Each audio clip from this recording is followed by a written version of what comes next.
This is Audible. Shadow Mountain presents Adventurers Wanted, Book 5, The Axe of Sundering, by M.L. Forman.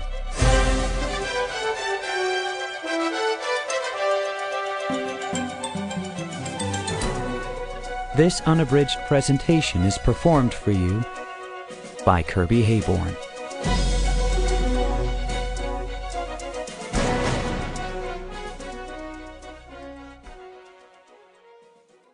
Prologue. Alex woke in darkness. He knew that he was awake because of the pain. It felt as if he'd fallen down a long flight of stairs, hitting every step on his way down.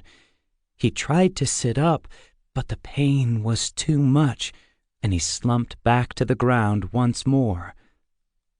"Where am I?" he thought. "How did I get here?"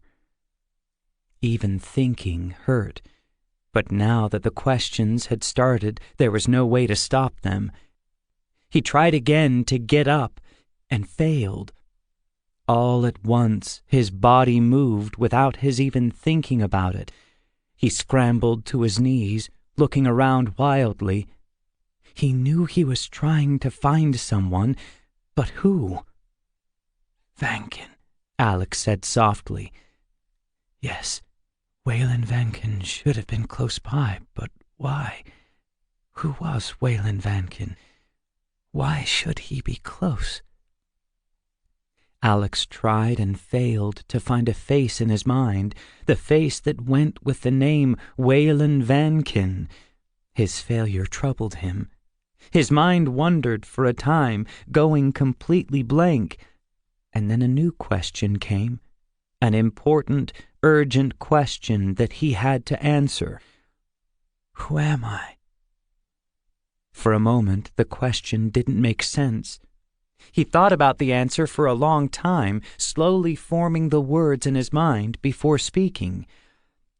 "I am Alexander Taylor, adventurer, wizard, dragon lord, and—" "Say it again," a voice inside his head demanded.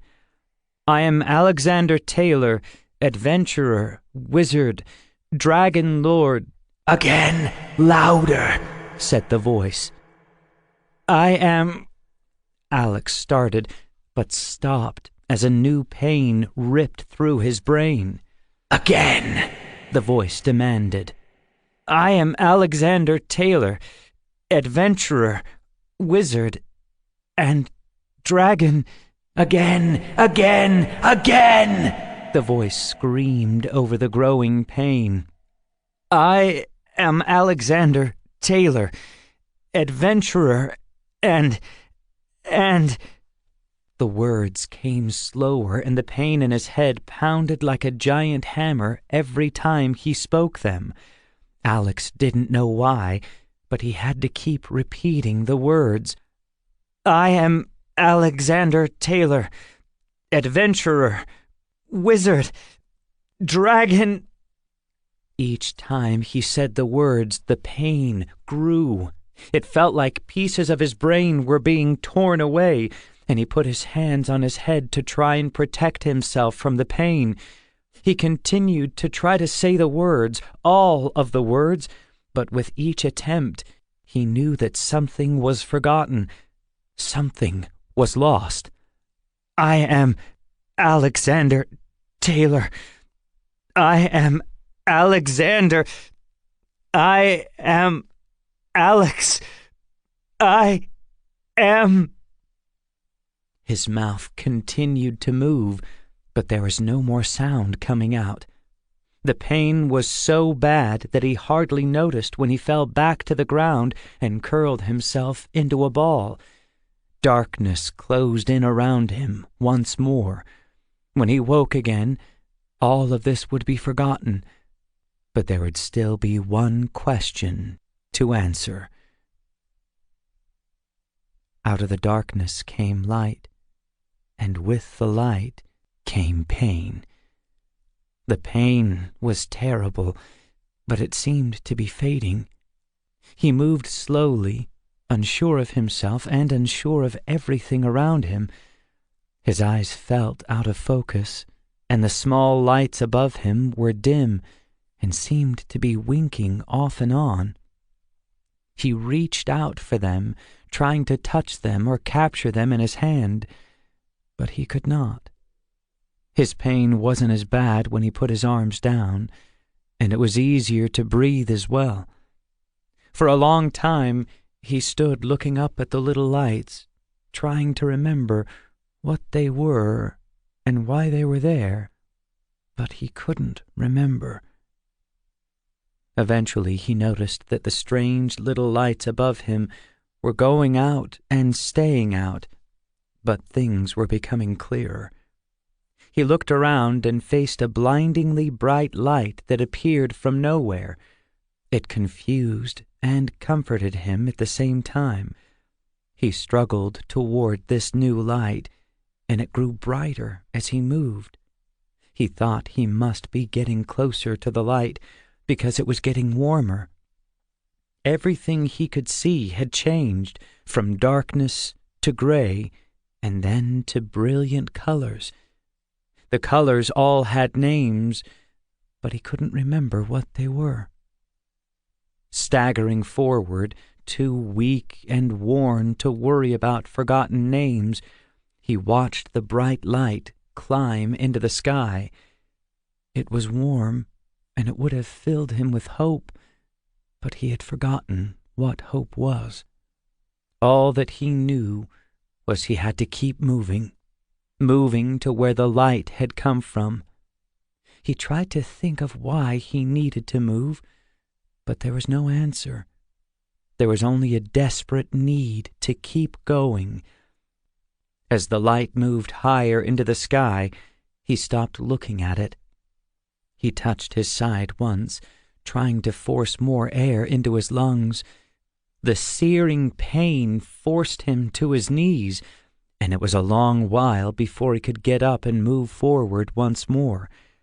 He avoided touching his side as much as he could after that, holding his arm across his chest to prevent it bumping him and bringing back the pain.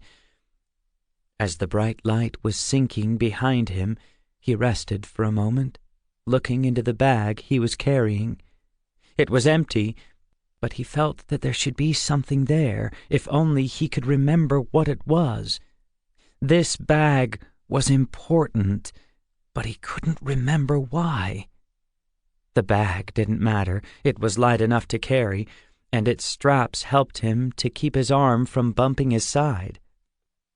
Times of darkness and light passed almost unnoticed. His only thought was to keep moving to where the bright light had first appeared. The dark times were worse than when the bright light was above him. There were noises in the darkness, noises of things moving around him that he could not see. They were like ghosts in his mind, reminding him of things he had forgotten and could not remember. Finally, after what felt like forever, he reached his end. Unable to struggle forward another step, he leaned against a large object that grew out of the ground.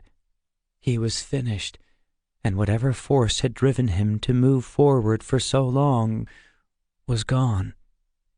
There was nothing now, nothing but to sit and wait for darkness to cover him. Perhaps the darkness would take away his pain, and he could finally rest. Chapter 1. The Beginning. 1 year earlier. Alex gazed into the flickering fire. He was restless and impatient, and he was angry with himself for feeling that way. Waiting was hard for him, but he knew there was nothing else that he could do. His friend Waylon Vankin had asked him to wait for a message that might not come. Why Waylon wanted him to wait he did not know, and that's what made waiting so hard. Waylon had not explained what he was doing or where he was going. The old wizard said that he had to check on something, and had asked Alex to wait for him to send word. because he might need help. Dozing off in front of the fire, Alex suddenly jerked awake. His eyes scanned the room as he got to his feet. Powerful magic had just been used somewhere close, powerful magic that Alex recognized as coming from Waylon. He started toward the door, but had only taken a single step when an urgent tapping started. Alex almost jumped to the door, only just lifting the latch before Waylon pushed his way into the house, forcing Alex to take several steps backwards. Waylon spun around, looking back into the darkness outside, and then slammed the door shut and threw the bolt to lock it. Alex stood in stunned amazement. His friend looked terrible. Waylon's clothes were dirty, his hair was a confused mess, and it looked like he hadn't eaten for days. Alex could tell that Waylon was nervous, possibly even afraid, but he didn't know why.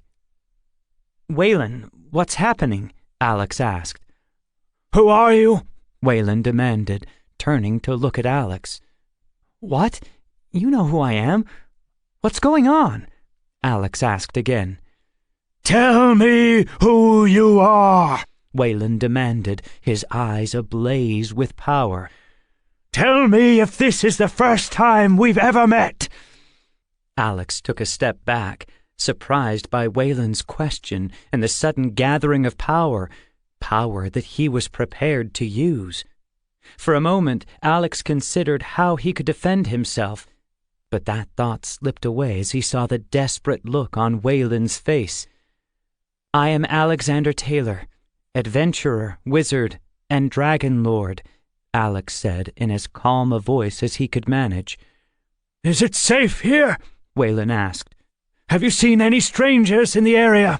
Have you felt any magic, or had any feeling that you are being watched?"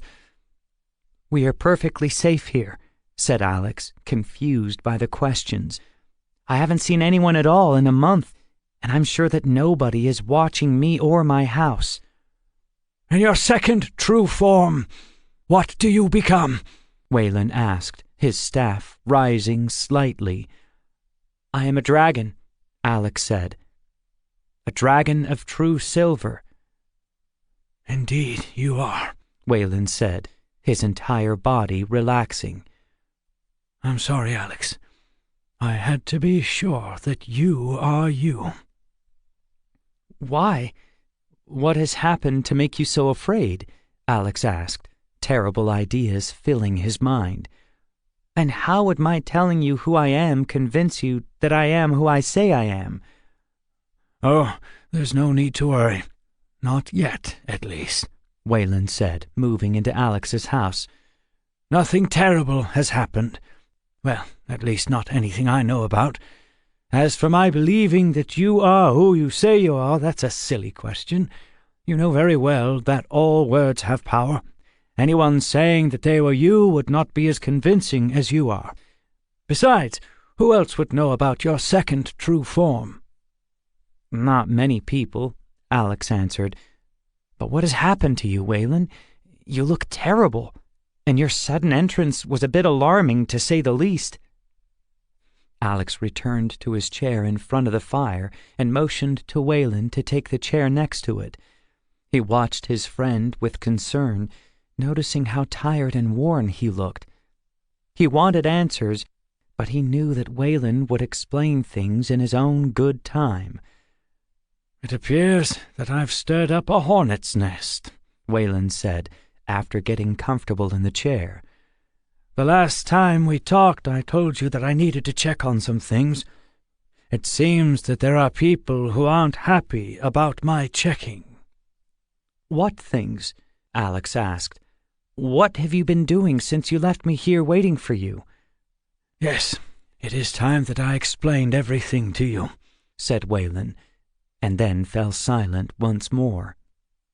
For what seemed like a long time, Waylon said nothing, and Alex knew that his friend was trying to gather his thoughts.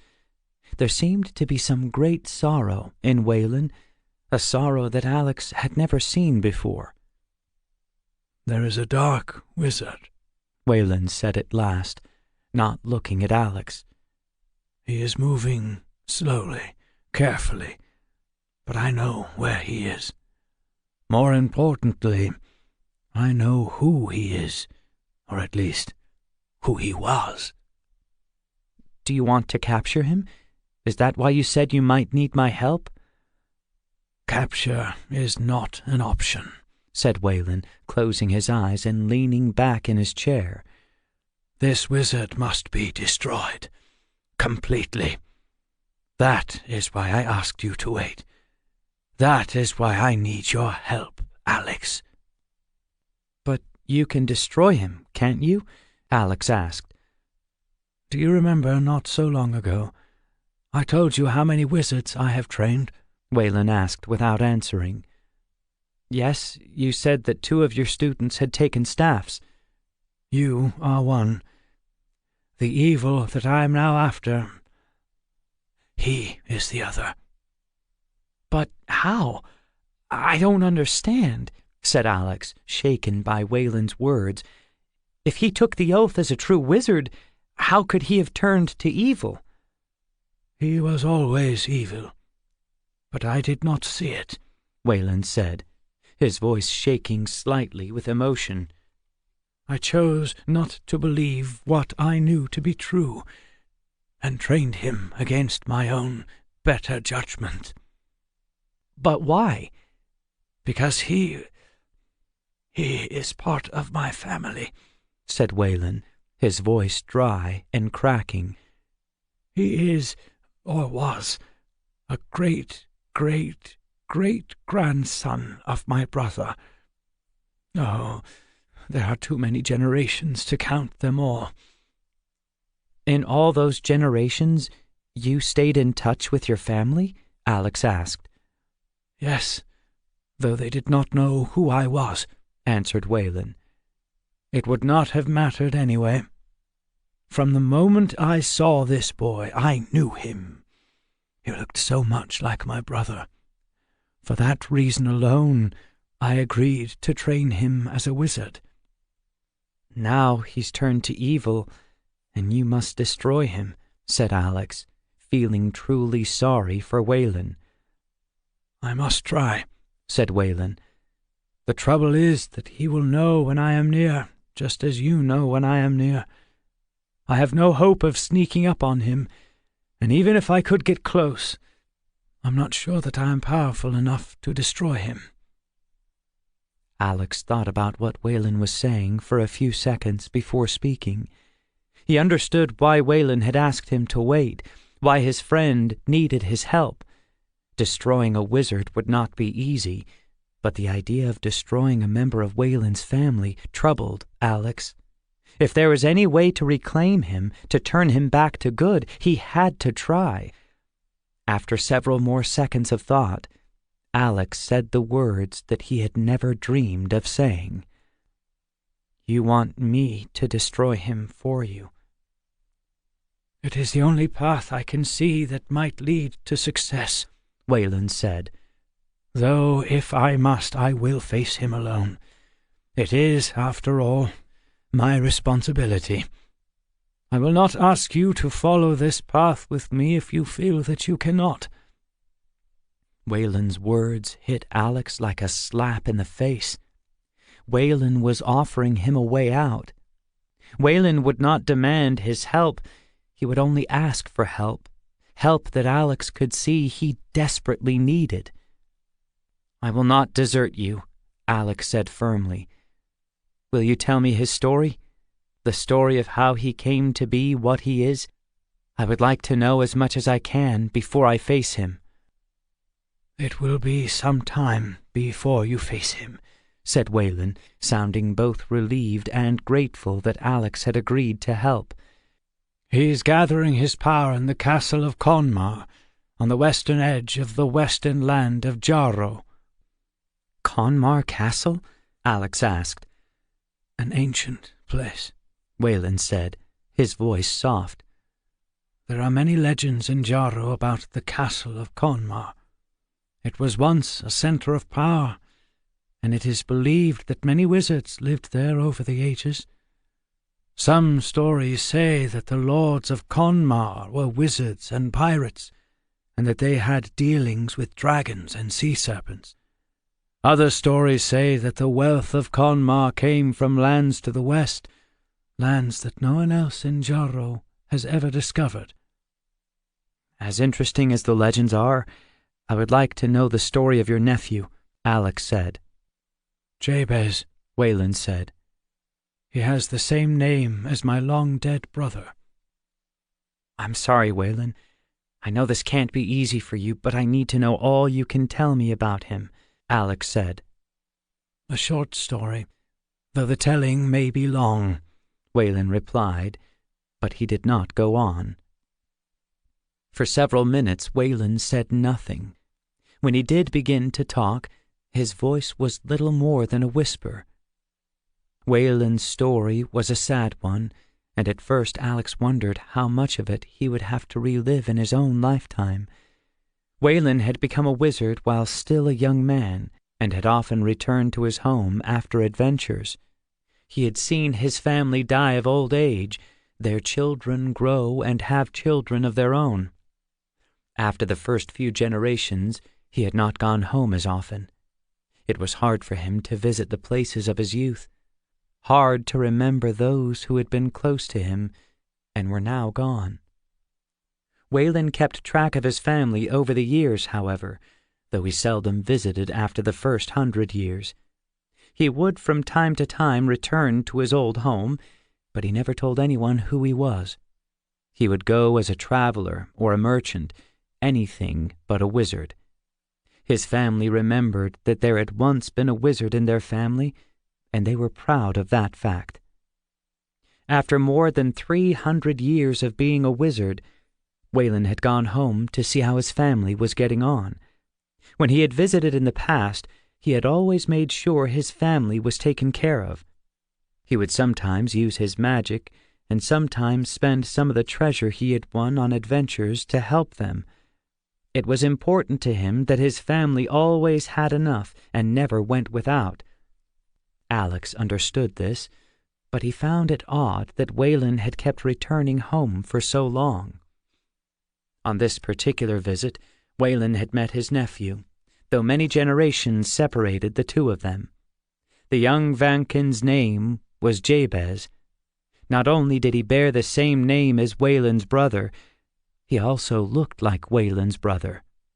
More important to Wayland was the fact that Jabez had magical abilities, and it didn't take Wayland long to see that Jabez had the makings of a wizard.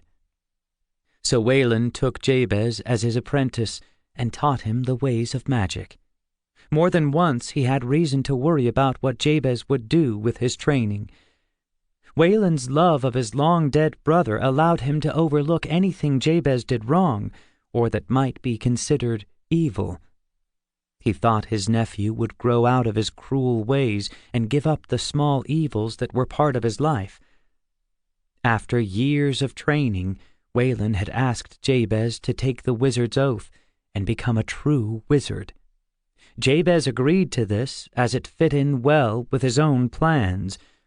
Wayland didn't know anything about Jabez's secret plans, so he was happy to see his nephew become a true wizard. At first he did many good deeds, Wayland said, his voice heavy with sorrow. He was kind and generous, and I thought he had become the man that I had always hoped he would be. Jabez had gone on adventures, traveled to many lands, and done a great deal of good in all the lands he visited. Wayland had never suspected that anything was wrong, and he never would have known that Jabez had turned to evil, except now Jabez had returned from the dead. He faked his own death in Barkia. For over 200 years I've thought him dead, but now I know that he is alive. How did you find out? Dreams, emotions, thoughts coming into my mind that I didn't understand. Do you remember when we last met, the thought that came into your mind, the thought that was not your own, and you didn't know where it came from? Yes, I remember. Alex said, thinking back to that day. It came because I was close to you, and that thought came into my mind. We are linked by magic, you and I, just as I am linked to Jabez. His anger and his evil sometimes enter my mind, and it is all I can do to push those thoughts out. Do my thoughts and feelings enter your mind?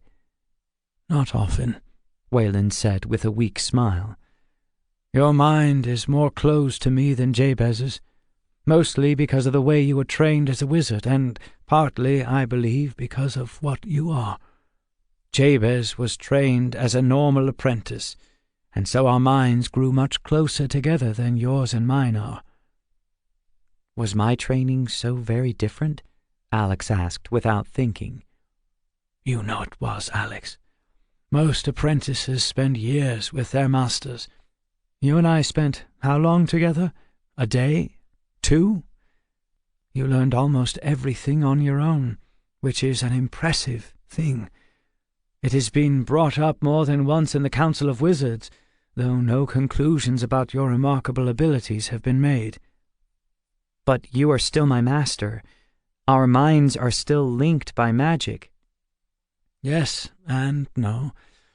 In name I am your master, but I think in reality you are your own master. But we're getting off the subject. Of course, Alex said, not wanting to press Wayland for answers to his own questions. Jabez has returned, and he has turned away from the path of a true wizard. At first he hid his mind from me, but now he doesn't seem to care. If anything, he has let me feel his thoughts as a kind of challenge. It almost seems that he is daring me to come and find him, Wayland said, his voice trailing off as he finished. I take it from your story that you've been in Barkia. You had to find the place where he was supposed to have died. Yes, I was in Barkia. That's where I stirred up the hornet's nest. What do you mean by hornet's nest? Alex asked. I foolishly went to Barkia as myself, Wayland answered. I didn't think anyone would notice, or if they did notice me, they wouldn't know why I was there. Unfortunately, someone did notice me, and they were curious enough about why I was there to keep an eye on me. I suppose you can guess who it was keeping their eyes on me, following me, and even trying to ambush me more than once. The Brotherhood, Alex said without having to think about it. Yes, our enemies in the Brotherhood. I'm certain that Jabez is a member of the Brotherhood. He may even have been part of them when he faked his death and vanished. That was more than 200 years ago. It's hard to believe the Brotherhood has gone unnoticed for so long. Oh, I don't think it's hard to believe. Consider your last adventure. Misa had been a divided land for 500 years or more. We know the Brotherhood was at work there. Who knows how long they've been plotting and working evil? Yes, I suppose that's true. I never really thought about how long they've been around. Neither had I. In any event, I discovered that there are a great many more people working for the Brotherhood than you might think. Most don't know they are working for them, I'm sure of that. Still, there are a fair number of magical people working either with or for the Brotherhood. I had a close call with 6 warlocks before I managed to get out of Barkia. Warlocks? What exactly do you mean by warlocks? I mean the worst version of a warlock that you can think of. Powerful magical people trained in the darkest magic. Oh, they aren't dark wizards, not even close, but warlocks work together when they can. 6 warlocks working together are a dangerous enemy, even for me. But you managed to escape them. Yes, I escaped and led them on a wild chase. I didn't think they would follow me, but they did.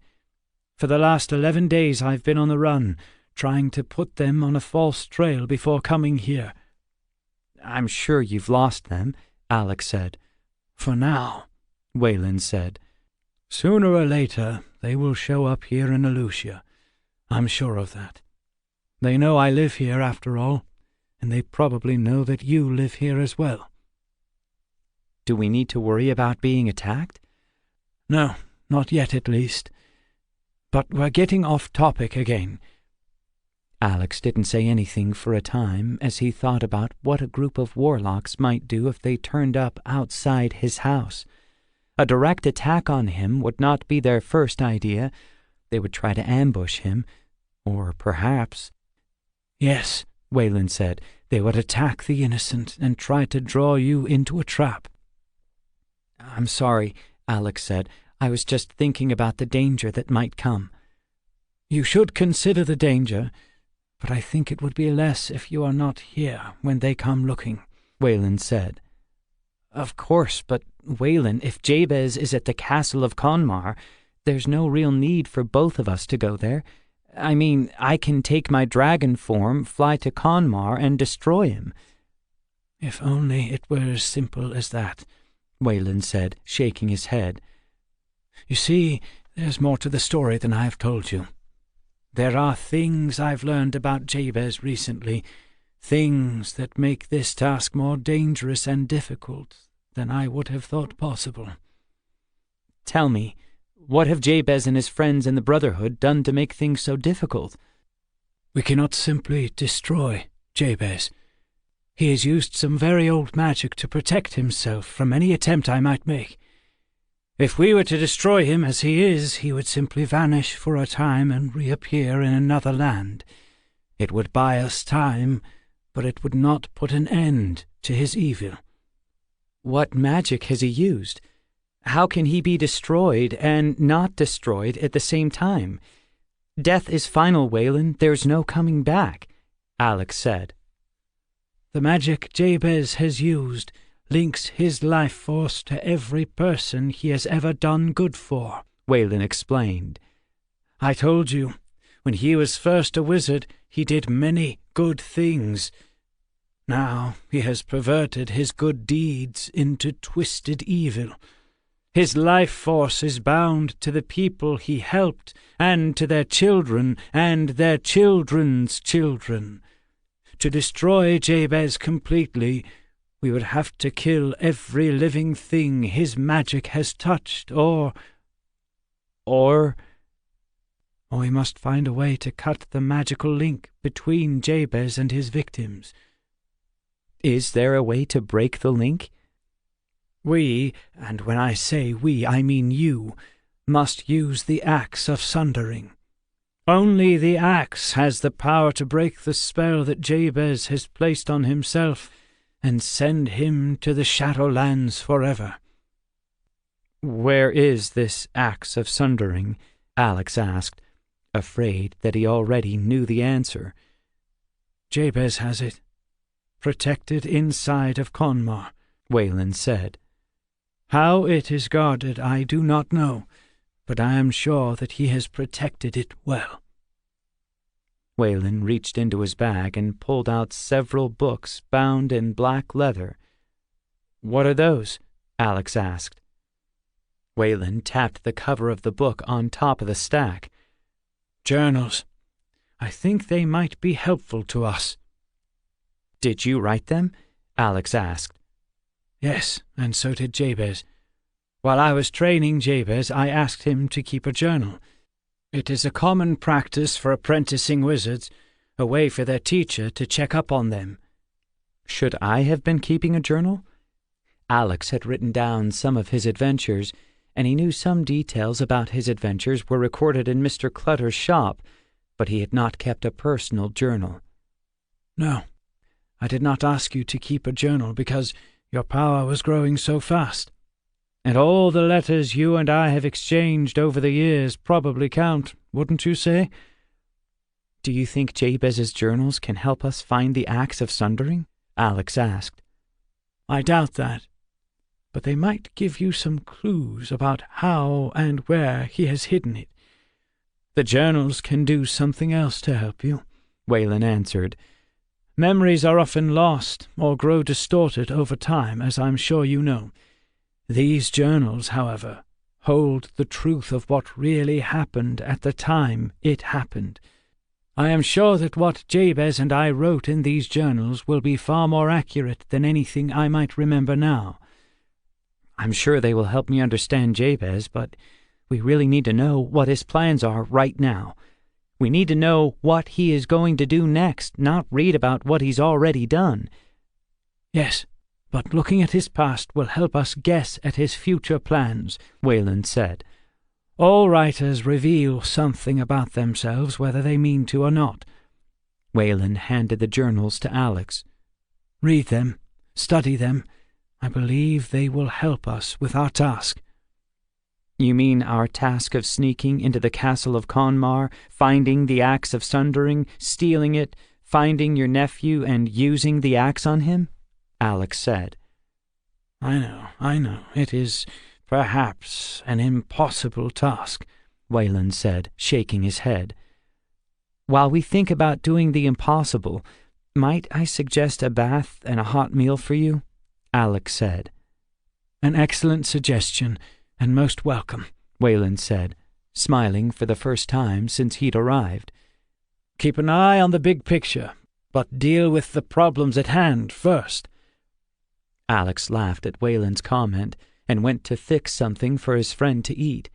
His mind was already working on the problems that had arisen with Wayland's quest. There were really too many problems to think about at one time. Getting inside the castle of Conmar and finding the Axe of Sundering would be almost impossible, but there was a long way to go before they had to worry about that. Traveling to Jarrow was the first step, but that was going to be more difficult than normal as well. The Brotherhood had been following Wayland, and Wayland seemed to think that they were still looking for him. Traveling through the Great Arch could be dangerous, as the Brotherhood would probably have someone watching it. Once they made their way into Jarrow, then what? Alex didn't know much about the land of Jarrow, so as Wayland's meal started to cook, he took out his magic bag. Alex had maps of all 27 known lands, as well as maps of many lesser-known lands. His map of Jarrow was a good one, better than most, and he unfolded it on his kitchen table so that he could study it as he cooked. Jarrow, unlike the other lands Alex had visited, was not one land. Most of Jarrow was made up of 3 massive islands, Eastland, Midland, and Westland. Alex found the Great Arch marked near the center of Eastland, and on the far side of the map there was also a mark for what had once been the city of Conmar. Ah, good, you have a map, said Wayland as he walked into the kitchen, still drying his hair. A good map, but I don't see that it will help us much, Alex said. Well, at least it will give us some idea of where we are going and how we are going to get there, Wayland said, helping himself to the food Alex had prepared. I'm guessing that Jabez will want to take over all of Jarrow at some point. Since he's based in Conmar Castle, he must plan on starting in Westland. Yes, I'm sure that's his plan. I don't know how far along his plans are, but I think it would be safe to assume he has control of at least part of Westland already. At least the area around Conmar. It wouldn't be wise for us to suddenly turn up in Westland. Jabez will have more than one escape plan, and if we both turn up in Westland, he may simply vanish before we have a chance to get the axe. So where do you think we should turn up? Alex asked. I don't think we should turn up at all, Wayland said. That is, we shouldn't turn up together. What then? Alex asked. I have a plan, said Wayland, or at least the beginning of a plan. Alex listened while Wayland explained what he thought they should do. Alex thought that Wayland was being overcautious and that his plan would take too long. He thought they should move as fast as possible toward Conmar Castle and attack Jabez. If Jabez ran away, well, at least the land of Jarrow would be safe. I know this isn't the way you'd like to do things, Wayland said. The thing is, Alex, I know Jabez. I know what he is looking for, and what he is most likely to do when we get close. I believe we can get close, maybe close enough to destroy him, if we follow this plan." "This is your adventure, Wayland," Alex answered after some thought. "I'll do what you think is best." Chapter 2. Details. Alex arrived in Telos near midday 2 days after Wayland had left him. Wayland had used magic to travel, opening a gateway in the middle of Alex's living room and slipping through it into a different land. The first part of the plan was for Wayland to let himself be seen in as many different places as possible. He was hoping to leave a false trail for any members of the Brotherhood who were still looking for him. Alex understood the reason for Wayland's caution, but he also thought that his friend might be doing too much. If Wayland was seen in too many places, the Brotherhood might not bother looking for him at all. "Details," Wayland had said. "If you want to make people believe that you are doing something that you are not doing, you need to pay attention to the details." Alex wasn't sure he agreed with Wayland's comment. He thought that too many details would give the truth away. Still, Wayland had been a wizard far longer than Alex had, and he seemed to know what he was doing. Walking to the Golden Swan, the finest tavern in Telos, Alex was surprised to find the lobby crowded. It looked like several adventures were getting underway, and most of them appeared to be starting at the Swan. It took Alex some time to get a table and something to eat, and he kept his eyes open for old friends. He didn't see anyone he knew, however, and the adventurers he did see didn't pay any attention to him. Some of these adventurers might guess who, or at least what, he was, but none of them let their interest show. "Details," Wayland's voice said in the back of his mind. Alex being seen in Telos was another part of Wayland's plan. He thought it would be a good idea for people to think Alex was off on some new adventure and not suspect that he was really traveling with Wayland. Alex wasn't worried about what people thought. He was only worried about what the Brotherhood might think. There were old wizards in the Brotherhood, and they would know as much as Wayland did about leaving false clues. After eating his meal, Alex made his way to Blackburn's smithy. Wayland had made the point that he couldn't carry his magic sword as he traveled. It was too well known. But even if nobody recognized his magic sword, it was too fine a weapon for an apprentice merchant to carry. Apprentice merchant Alexander Kessler, Alex thought. That is who I will become when I get to Jarrow. I'm in a hurry to catch up with my uncle, Barak Kessler, in the city of Shinmar. Alex had all afternoon before he had to go to Mr. Clutter's shop so that he could vanish from view, and Blackburn's was a place worth spending time and treasure in. He wanted to make sure he found a good sword to take the place of his magic sword, and perhaps a dagger to go with it. Alex also knew that Mr. Blackburn was not a man to rush when it came to choosing a weapon. "Perhaps an axe, since that is what you'll be using when you face Jabez," Alex as Ogash commented in the back of his mind. "A little extra practice with an axe might help." "Ah, Master Taylor," Mr. Blackburn said as Alex entered the shop. "Good to see you again. Good to see you." "Mr. Blackburn," Alex replied, bowing slightly, "I'm in need of a good sword, something that looks common but is the finest quality." "Looks common?"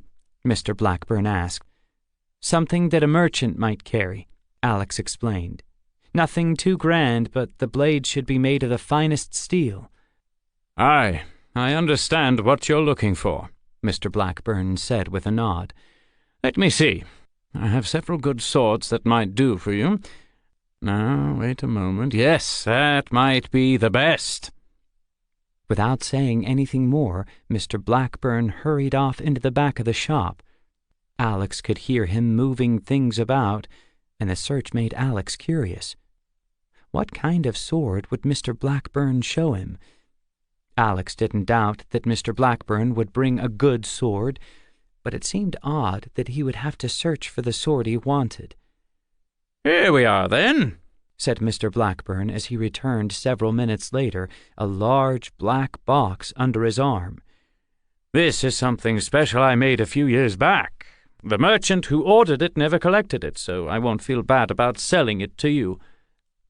The box was made from a dark wood that Alex had never seen before, with a fine silver lock on it. Mr. Blackburn produced a small silver key from his shirt pocket, and after opening the box, turned it so Alex could see inside. The gently curving scimitar in the box was plain to look at, but there was something about it that Alex liked. There was also a dagger in the box, which was a miniature copy of the sword. The metal in both blades had a wave-like pattern, though the black leather handles had no design at all. "The steel in those blades has been folded over 600 times," Mr. Blackburn said with pride. "It's as strong as, or maybe stronger than, any I've ever made." "It is a fine piece of work," said Alex, lifting the sword from the box. "It is well balanced and comfortable to hold." "Aye, I'd have to say that it's the best pure sword as I've ever made, though a bit plain for most people," Mr. Blackburn replied. "What price would you ask for such a sword?" Alex checked the scabbard as he spoke. "It won't be cheap," Mr. Blackburn said, his eyes on the sword. "I'd not sell it to just anyone, but seeing as it's you—" "I understand. I believe that I also need an axe." "An axe? You'll excuse me for saying, but a sword and an axe seem like a lot of weaponry for a wizard to be carrying." "True enough," Alex said with a smile. "I know, however, that I shouldn't always count on magic to get me out of trouble. I'm sure you'll remember, when you measured me for my first weapon, that you found I could use a sword, an axe, or a staff." "Oh, I remember that." "I thought it would be wise to at least learn how to use an axe, even if I don't plan on carrying one all the time." "Aye, there's wisdom in that. What type of axe were you thinking of?" "Type?" "Well, axes are a bit different than swords," Mr. Blackburn chuckled. "You could get, say, a pole-axe, which could be as long as 7 or 8 feet, or a small one-handed fighting axe. You might prefer a throwing axe or a two-handed battle axe. There are a lot to choose from." "Yes, of course," Alex said.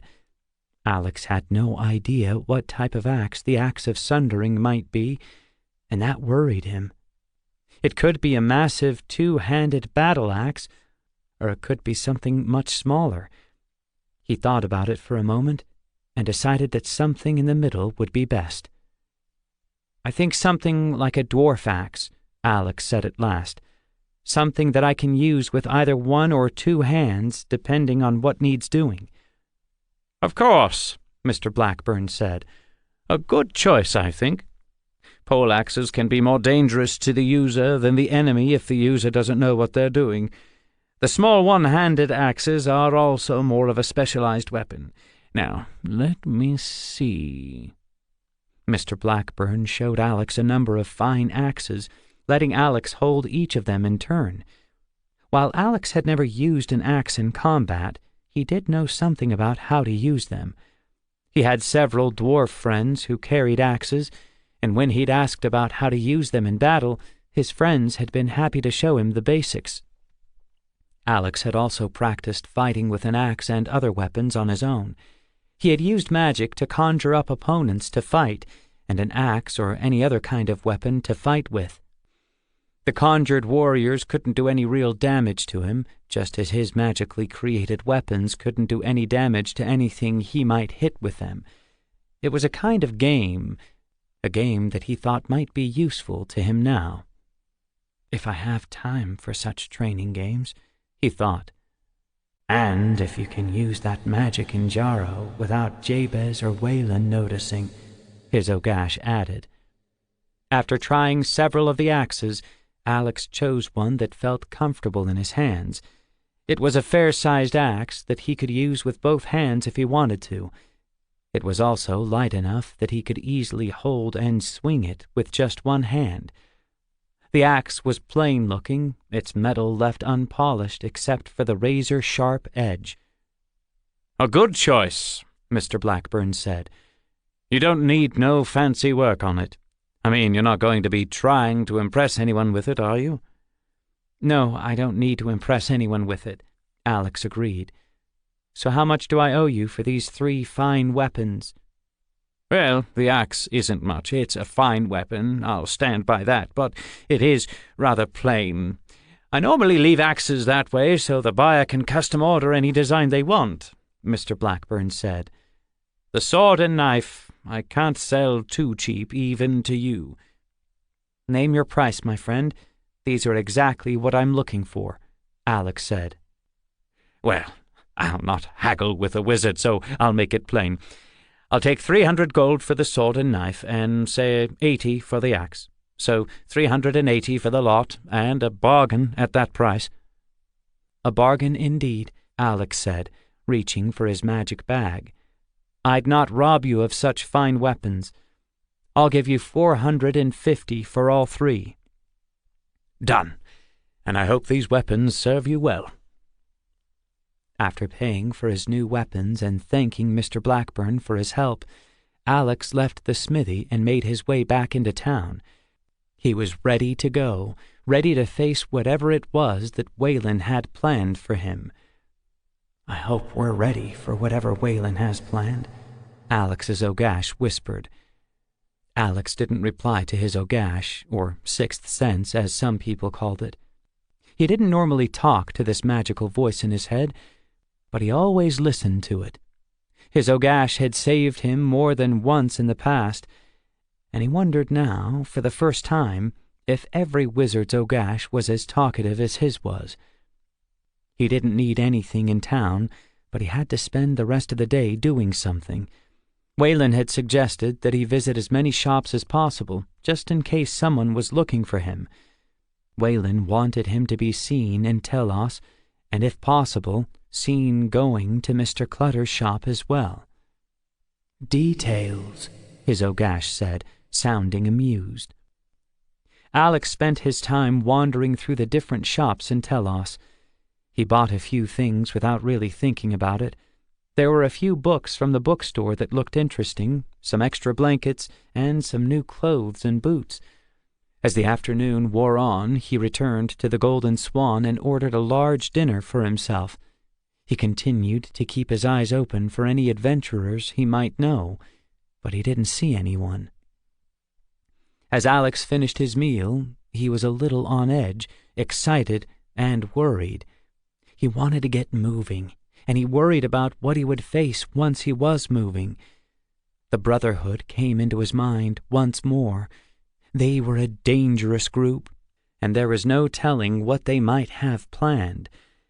They had already tried to ambush Wayland more than once, and if they discovered that he was going after Jabez, well, Alex didn't dare guess what they might do. Jabez was another problem. Alex believed what Wayland had told him about Jabez turning to evil. He believed that Jabez was part of the Brotherhood, but he was also part of Wayland's family. Knowing that Jabez was related to Wayland troubled Alex. He had once been a good and kind wizard, and that made Alex think, how had he turned to evil? How had he lost the path of a true wizard? Could he be turned back to good? Alex had stored Jabez's journals in his magic bag's library.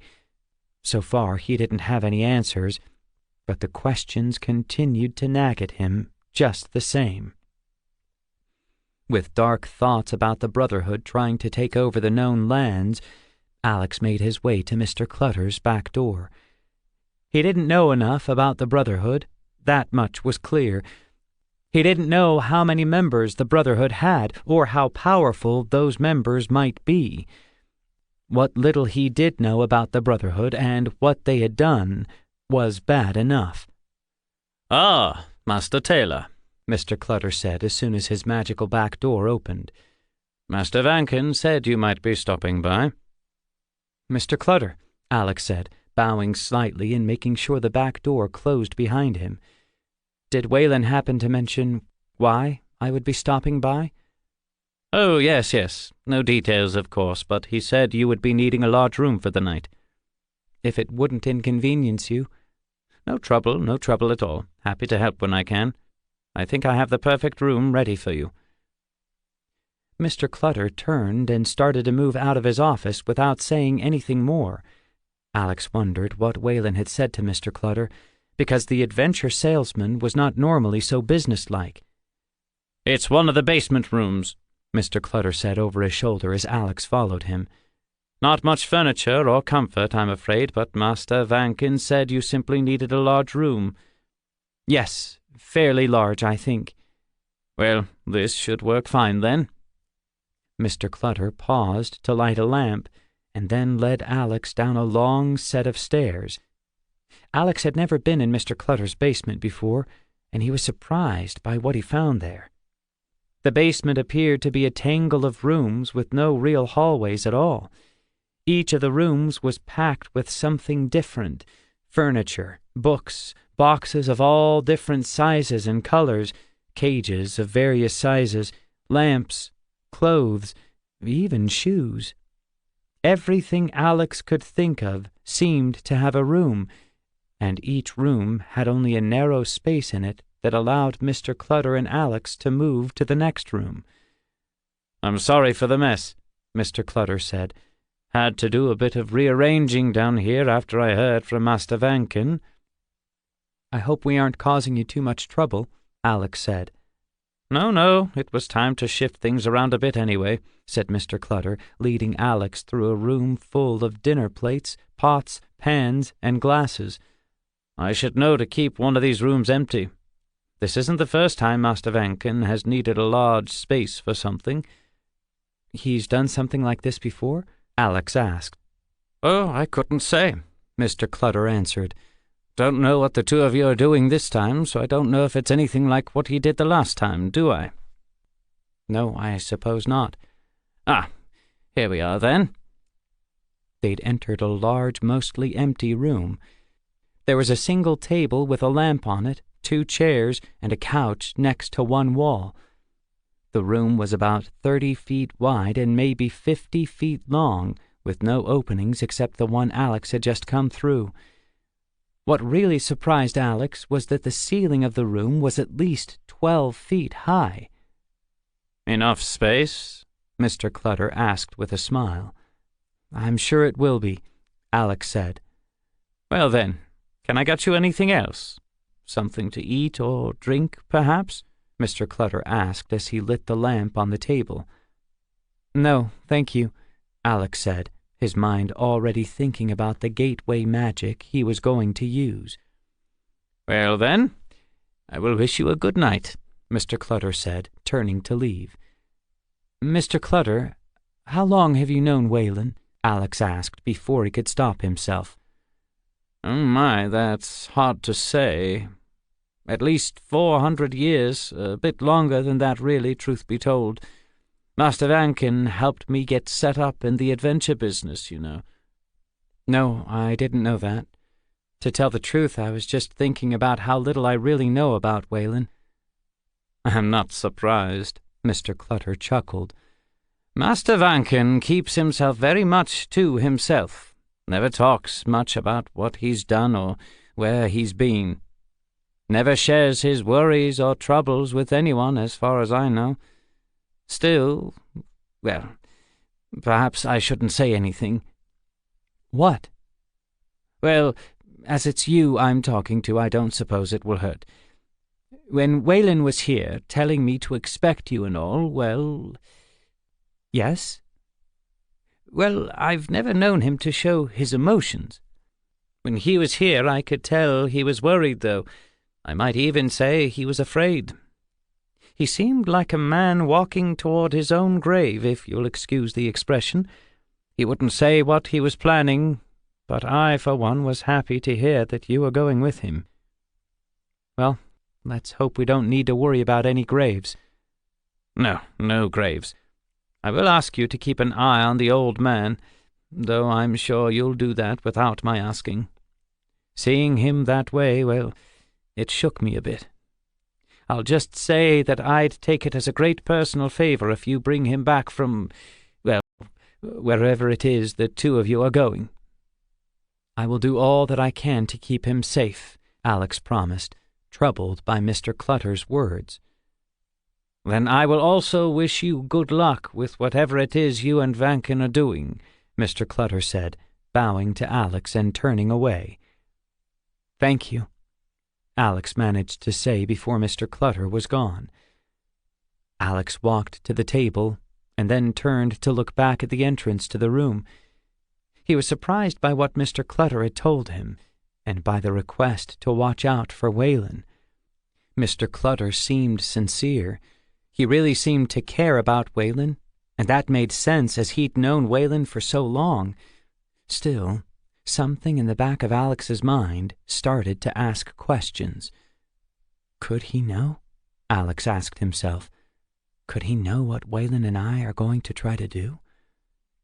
Sitting down at the table, Alex's eyes returned to the entrance of the room. A darker thought entered his mind, and he suddenly felt uncomfortable looking into the darkness on the far side of the room. Could Clutter be part of the Brotherhood? Alex thought. The idea seemed crazy. Clutter was a trusted seller of adventures, not some evil spy for a secret society that was trying to take over the known lands. Still, the Brotherhood had spies, and Clutter would be a good spy to have. Clutter knew about most adventures going on in the known lands, and who was on those adventures. If the Brotherhood had Clutter as their spy, they could learn much without any real danger of revealing themselves. "No," Alex said softly. "I don't believe it." Alex shook off his suspicions about Mr. Clutter being a spy, and then sat for a time, doing nothing. He moved to the couch and lay down, thinking a nap might be a good idea. He was too eager to sleep, however, and there were still hours to go before he needed to open the gateway. He got up, walked around the room several times, and then drew his new sword and took some practice swings with it. Finally, he went back to the table and reached for his magic bag. Taking out his map of Jaro, Alex spread it on the table and sat looking at it.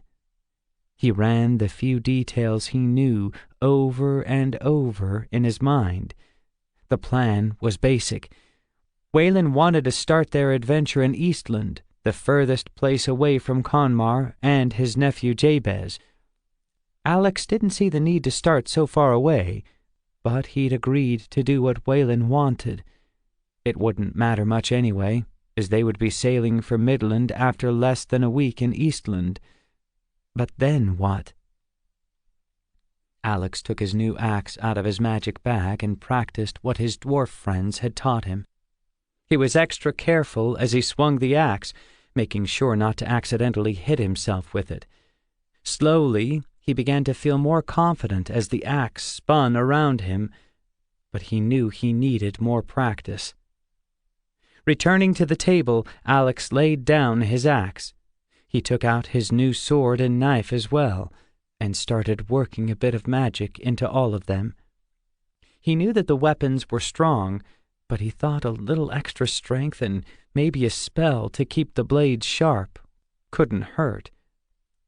One part of Wayland's plan troubled Alex more than anything else.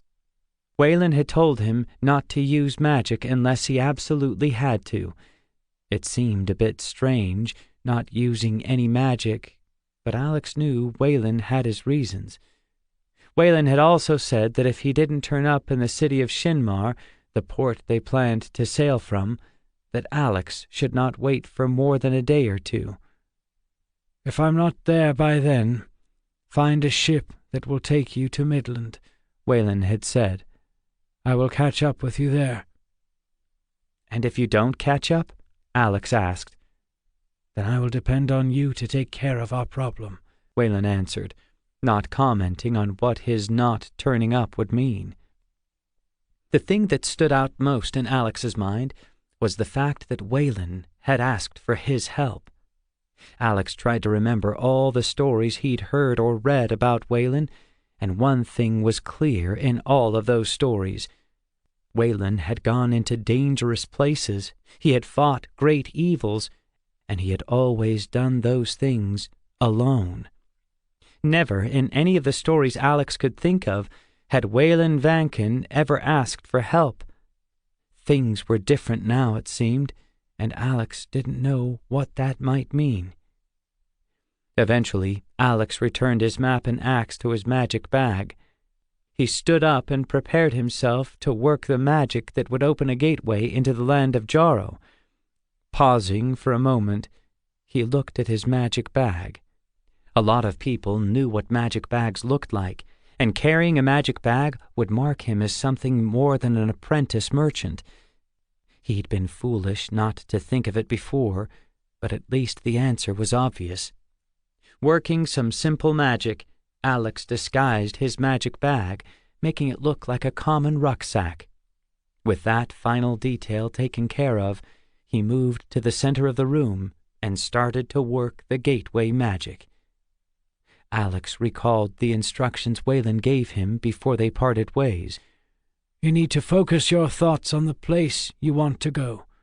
It will be difficult the first time, as the gateway may not appear exactly where you think it should. I don't mean just where you are going, but also where you are. You'll need some space when working the magic, at least at first, just in case the entrance of the gateway appears further away from you than you want it to. Mr. Clutter had provided the space, and now Alex focused on the memory that Waylon had magically given to him.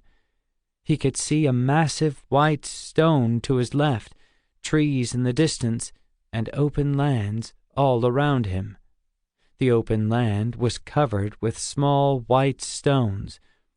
The stones didn't make a road or a path, but there was a pattern. Alex wasn't sure what larger pattern they made, but he could see them clearly. What are those stones? Alex thought as the magical gateway opened a few feet in front of him. Without hesitating, Alex stepped through the gateway and into the land of Jarrow. Chapter 3.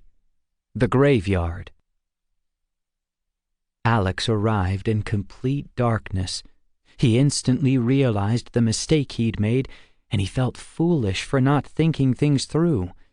It was nighttime here in Jarrow, as he knew it would be. The problem was that his eyes were used to the lamplight in Mr. Clutter's basement room, and there was no light here at all. He looked up at the sky as he turned to break the spell that held his gateway open. The moon was hidden behind clouds, but it looked like the clouds were breaking up and moving away. Closing his magical gateway, Alex closed his eyes as well, hoping to improve his night vision as quickly as possible. Taking several deep breaths, he waited. He could smell rain, wet grass, and mud. He opened his eyes and looked around, searching for the massive white stone landmark from Waylon's memory. It was visible a few yards to his left, and he knew that his gateway had opened exactly where he'd wanted it to. Orienting himself by checking the cloud-hidden moon once more, Alex started to walk toward the main road. He'd only taken a few steps, however, when his left shin slammed into something that was both hard and solid. He tried to keep his balance as he also tried to rub away the pain in his shin, but he couldn't manage it. He hit the wet ground hard and continued to rub his aching shin. When he finally sat up, Alex tried to see what he'd walked into. The moonlight broke free of the clouds to help him, and he wasn't happy about what he found. "A gravestone?" Alex said in a lowered voice. Looking around in the moonlight, Alex realized where he was. He almost started to laugh, but he stopped himself and just shook his head instead. Now he understood what all the white stones in Wayland's memory were, and why they made a pattern. "Honestly, Wayland, you could have told me I'd be walking into a graveyard," Alex thought. Getting back to his feet, Alex checked the placement of gravestones. Most of them were at just the right height to slam into his shins if he wasn't paying attention, and he didn't want to repeat that experience. He checked his direction once more, and then started forward at a slower, more cautious speed. He had 2 or 3 miles to travel before reaching the main road, and he wanted to get there before the sun came up if he could. As Alex made his way through the graveyard, he had to wonder why Wayland would choose this place for him to enter Jarrow. It made sense when he thought about it. Most people didn't like graveyards, and very few would ever enter a graveyard after dark. Alex wasn't worried about running into anything dangerous or evil. Graveyards weren't normally the scary places most people thought they were, not even after dark. He didn't think he would run into anything at all, except maybe some wild animals. It was at that moment, however, that he heard a noise he recognized. Someone was digging, and not too far away from where Alex was standing. The shovel made more noise than normal as it cut through the wet, gravelly ground. There was only one reason for someone to be digging in a graveyard at night, and Alex knew what that reason was, and it didn't make him happy. Grave robbers, Alex thought. The idea of people robbing graves troubled him, but it wasn't any of his business. He was here to help Wayland and to stop Jabez, but still. In all the lands Alex had visited, robbing graves was a serious crime. Walking away and letting whoever was digging in this graveyard went against his sense of honor as an adventurer. He had to stop this crime, even if stopping it was far more dangerous for him simply because he wasn't supposed to use magic. Alex moved toward the sound of the shoveling. He crouched down, hoping to use the small gravestones to hide his approach. The noise grew louder, and it was soon clear that 2 shovels were being used. It made sense that 2 or maybe 3 people would be doing the work. Graves were deep, and digging them up would take a fair amount of time and effort. The gravestones Alex passed were getting larger, and he guessed that he was moving toward the center of the cemetery. Soon the gravestones were as large as life-size statues, and he didn't need to crouch anymore. A glint of light caught his eye, and as silently as he could, he moved toward it. "Why are we digging up this grave?" a voice said in the darkness. "'Cause, Cobb, this is the grave we're being paid to dig up," a second voice answered. "Least it stopped raining," said a third.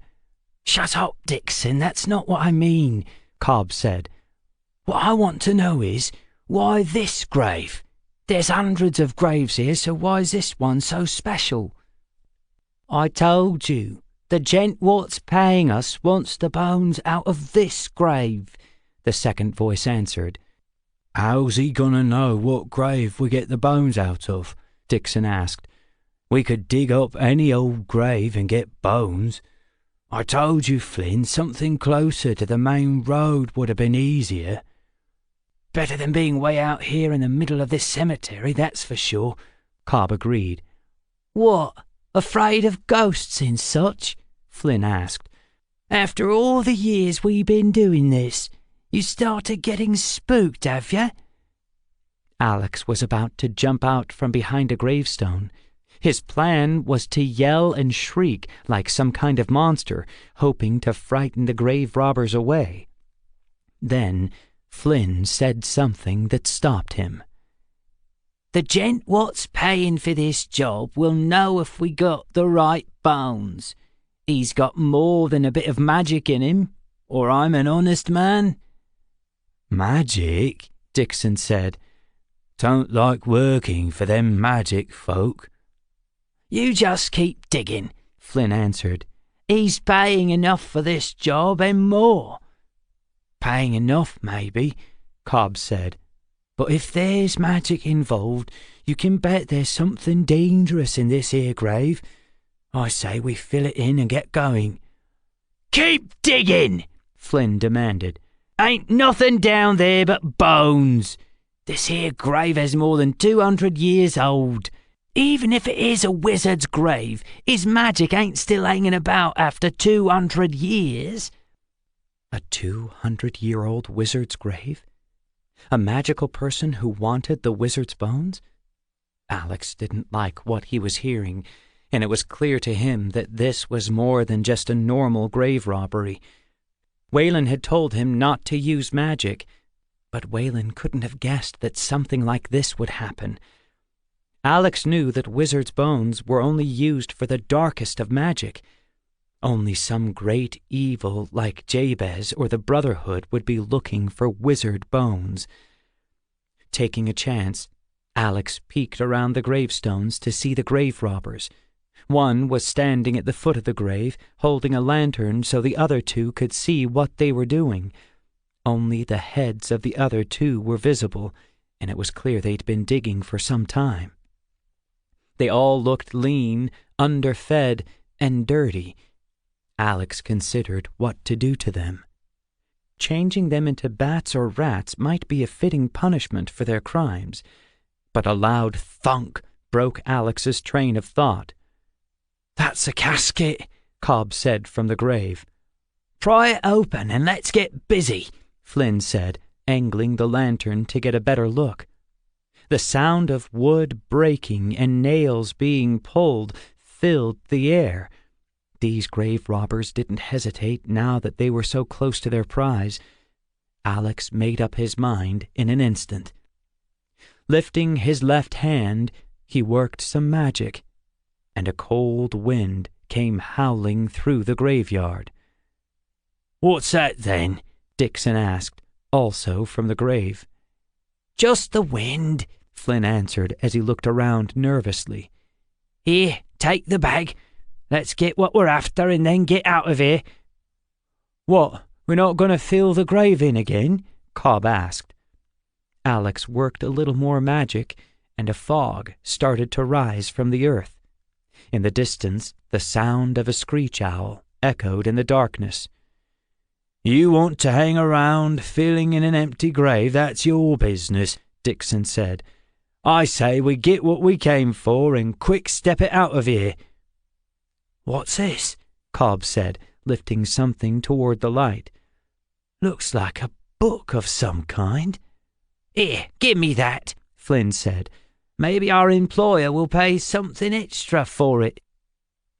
Alex worked more magic, and a more powerful and colder wind came screaming through the gravestones.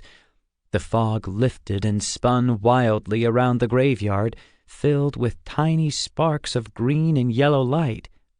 The sparks weren't really noticeable, but they added light to the graveyard, a pale, ghostly light.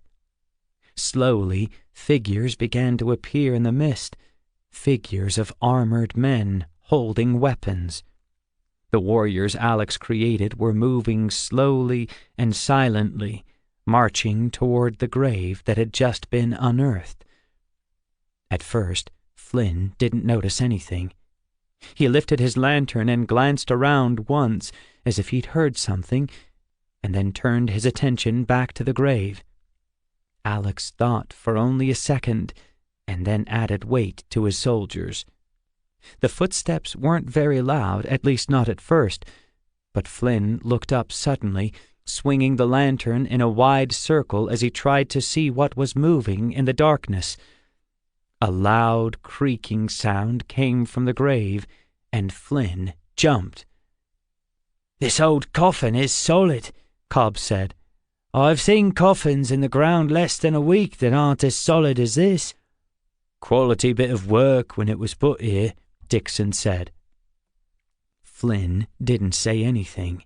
He was too busy looking around the graveyard. Alex's soldiers were close enough for the grave robber to see them moving. His mouth fell open, but no sound came out of it. It looked as if he had been turned to stone as the blood drained from his face.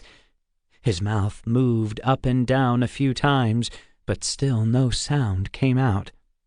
Finally, he let out a terrified, high-pitched scream, dropped the lantern and the book he was holding, and ran wildly into the darkness.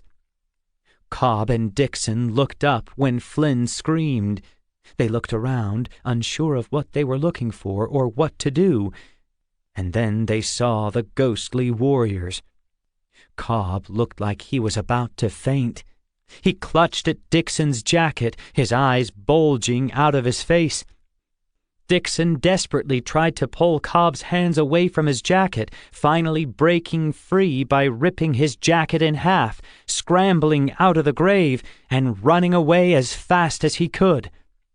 Cobb, realizing that he was alone, opened his mouth in a silent scream, and after some frantic attempts to exit the grave, ran headlong after his companions. Alex waited for a moment, and then broke the spell that created the ghostly warriors.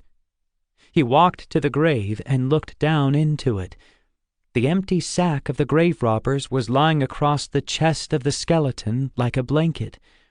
He felt sorry for this long-dead man, wizard or not, and he realized that there was a bigger problem that he hadn't seen until now. Scaring away the grave robbers had saved the bones for the time being, but some magical person wanted these bones. They would find other grave robbers willing to come and dig this grave up again. Even if this first set of thieves told the story of what they'd seen, not everyone would believe it, or be afraid. Alex magically resealed the coffin as he thought about what to do. He looked at the gravestone, hoping to find a name to go with the bones. Waylon might know something about this person if they were a wizard, but the stone was unmarked. Keeping these bones safe wasn't his job. He didn't even know if they truly were the bones of a wizard. He had already broken Waylon's instructions about using magic, however, so he thought that a little more magic couldn't hurt. He focused his mind on what he wanted to do, combined his wizard and his dragon magic, and slowly pushed the dirt from the grave back onto the coffin. It took a long time to fill the grave with dirt, which was part of Alex's magic. The coffin would remain in the grave, but the grave was now much deeper than it had been. Alex's magic would allow the coffin to go deeper and deeper into the earth if someone tried to dig it up. Grave robbers could dig as deep as the lid of the coffin, but if they tried to touch the coffin, it would sink under them. They could dig, and no matter how deep they went, the coffin would always remain just out of reach. Well, that's safe and no real harm done, Alex thought, and then his eyes fell on the book. He hadn't thought about the book while working his magic, and he didn't think it was really worth worrying about. An old, dried-out book that was buried with this person could be anything. He stepped around the grave and picked it up. He brushed the dirt off the cover and turned it toward the moonlight. The lantern the grave robbers had used had broken and gone out when it was dropped, so it was no help. The cover of the book was blank, as was the spine, telling him nothing. Alex carefully lifted the front cover, hoping to discover what this book might be, and was stunned by what happened. The front cover of the book tore away from the rest of the book as he lifted it. The corner that he held in his fingers turned to dust, and the rest of the cover fell to the ground and shattered like glass. Alex didn't understand. The cover had felt solid in his hands. The grave robber had held the book and dropped it, and there hadn't been any damage done. He turned slightly and lifted the book closer to his face. It would be almost impossible to read anything in the moonlight, but he tried anyway. A spark of magic jumped from the page, and Alex jerked his head back instinctively. Some of the words on the page shone like fire in the moonlight, burning themselves into his mind. The magic wasn't strong, and Alex knew that he could break it, but the words were important. Only a dozen or so words burned in the moonlight, and then the book crumbled to dust in his hands. Alex wiped his hands and looked down at the pile of dust at his feet. This was unexpected, and he wasn't sure what to make of it. He thought about the words he'd seen and tried to fit them together. All of the words had been written in the common language, but none of the words were common. "Darlock est miser," Alex said softly in the darkness. The hair on the back of his neck stood up. These words were from the language of the dragons, and Alex had to think about what they might mean. Depending on how the writer had meant to use them, they could mean master of dragons. If the writer had meant something different, the words could be translated as destroyer of dragons. Alex couldn't be sure. He needed to see what was written before and after these 3 words, or they simply didn't make any sense. As he started to leave the graveyard once more, Alex thought about the other words he'd seen. Something about an unnamed dragon. No, it was a dragon without a name. What in the world could that mean? Dragons always had names. They often had many names. Alex also knew that all dragons had one special name that they kept hidden. Every dragon had a true name, the name that made them what they were. A dragon without a name made less sense to Alex than a master or destroyer of dragons did. A problem for another time, Alex thought. "Make sure you have time. This is important," his Ogash commented. Alex smiled at the comment. He would remember what he'd seen even if he didn't understand what it was about. Perhaps Waylon would know. Waylon knew all kinds of myths and legends, and if he didn't know about this Darlock est miser, he might know someone else who did. While his thoughts about a nameless dragon continued to bounce around his mind, Alex focused on his next set of problems. First, he had to get to the city of Shinmar, hopefully without running into any more trouble. Second, he had to hope that Waylon would already be in Shinmar when he got there. If Waylon wasn't there, and if he didn't turn up within a day or 2 of Alex's arrival, then Alex knew he'd be in real trouble. Waylon had said that if he didn't turn up, that Alex should go on to Midland, and he would catch up. If Waylon didn't catch up, however, then it would be up to Alex to take care of Jabez. Alex knew that Waylon trusted him to take care of this problem alone if he had to, but he also knew it would be a far more difficult task if Waylon wasn't there to help. "One step at a time," Alex told himself. "I'll face that problem if and when I must." Chapter 4. The Road to Shinmar. Alex found the main road about an hour after the sun came up. The grave robbers had slowed him down, but not by much. He checked the road to make sure nobody was in sight before leaving the woods that he'd been traveling through. Pausing at the edge of the road, he looked for any signs of travelers. There were no tracks to be seen, and he guessed that the rain of the previous night had washed all signs of travelers away. He tested the surface of the road with his finger and discovered that it was much harder than he'd thought it would be. He didn't want anybody to know that he'd been near, or that he'd even come from the direction of the graveyard. Stories had a way of spreading, after all, and he didn't want any connection to the stories the grave robbers would certainly be telling. Having discovered that he could walk on the road without leaving tracks, Alex started off to the west. The city of Shinmar was at least 3 days away, but he wanted to hurry. He didn't have any fears to drive him, but there was one thing that troubled him. The sky was cloudy, and the clouds were growing darker. Alex had no doubt that there was rain in his future, and the idea of walking in the rain, or worse, spending a night outdoors in the rain, was something he hoped to avoid. Alex felt like he was making good time as he walked down the well-made road. At first he spent time looking at the land around him, but the dark clouds made it hard to see very much. He could see the outlines of low rolling hills, what appeared to be a thick forest, and now and then a small river. The weather made everything look dark and old, even unwelcoming.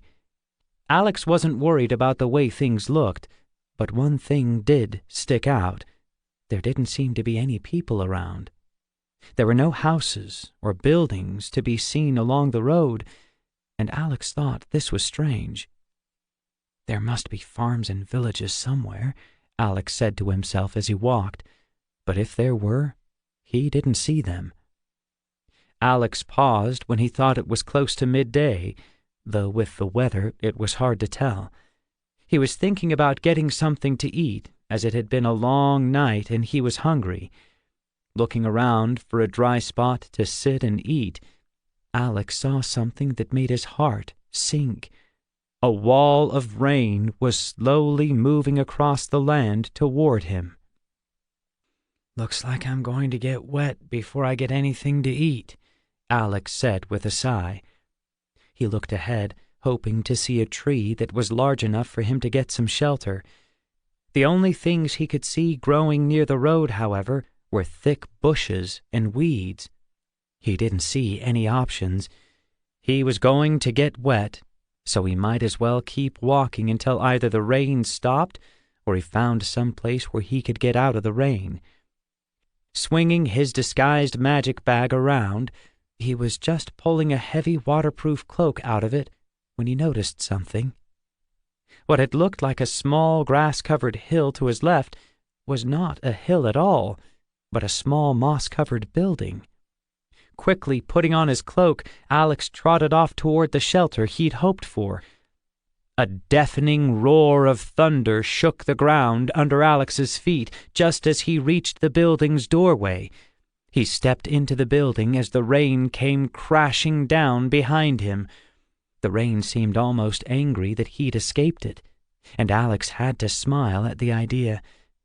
His smile froze, however, when he heard the sound of a sword being drawn behind him. Instinctively, his right hand moved toward his own sword, but stopped before it got there. "I wouldn't," a voice said from the darkness. "Not unless you're looking for trouble." "It seems that trouble has already found me," Alex replied, turning slowly toward the sound of the voice. "No, stay where you are," the voice commanded, "until I decide whether you're friend or foe." "If you're looking for money, you'll be disappointed," Alex said. "I have very little, but you are welcome to it." "Humph! I'm no thief. What you have is your own, and I'll not take it from you. Are you alone?" Well, yes, I am completely alone," Alex answered, surprised by the question. "Well, you look like a good and honest fellow, so I suppose I'll let you stay. Not the kind of weather to be out in anyway." "No, it's not." "You can turn around now if you want. I'll do you no harm." "And I'll do you none," Alex replied as he turned to look at the stranger. Alex was surprised by what he saw. The man looked young, no more than 25, but his voice had sounded much older. It took Alex a second to understand, and when he did, a look of surprise must have shown on his face.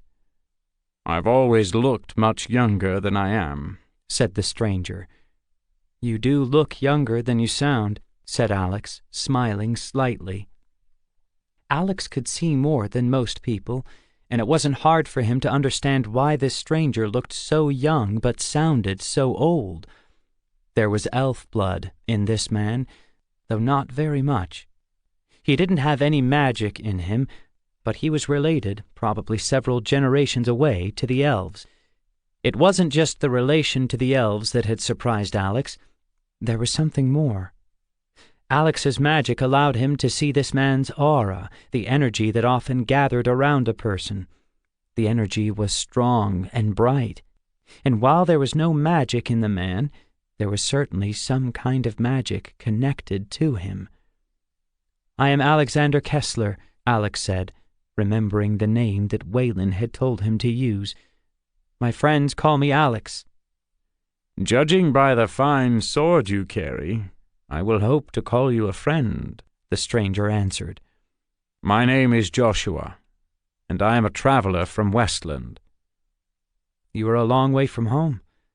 What brings you so far to the east, if you don't mind me asking, that is?" "A quest of sorts," Joshua said. He waved his hand at the building around them. "I am visiting the ancient shrines of Jarro. It is something of a family tradition." Alex knew that Joshua was only telling him part of the truth, but he didn't ask any questions.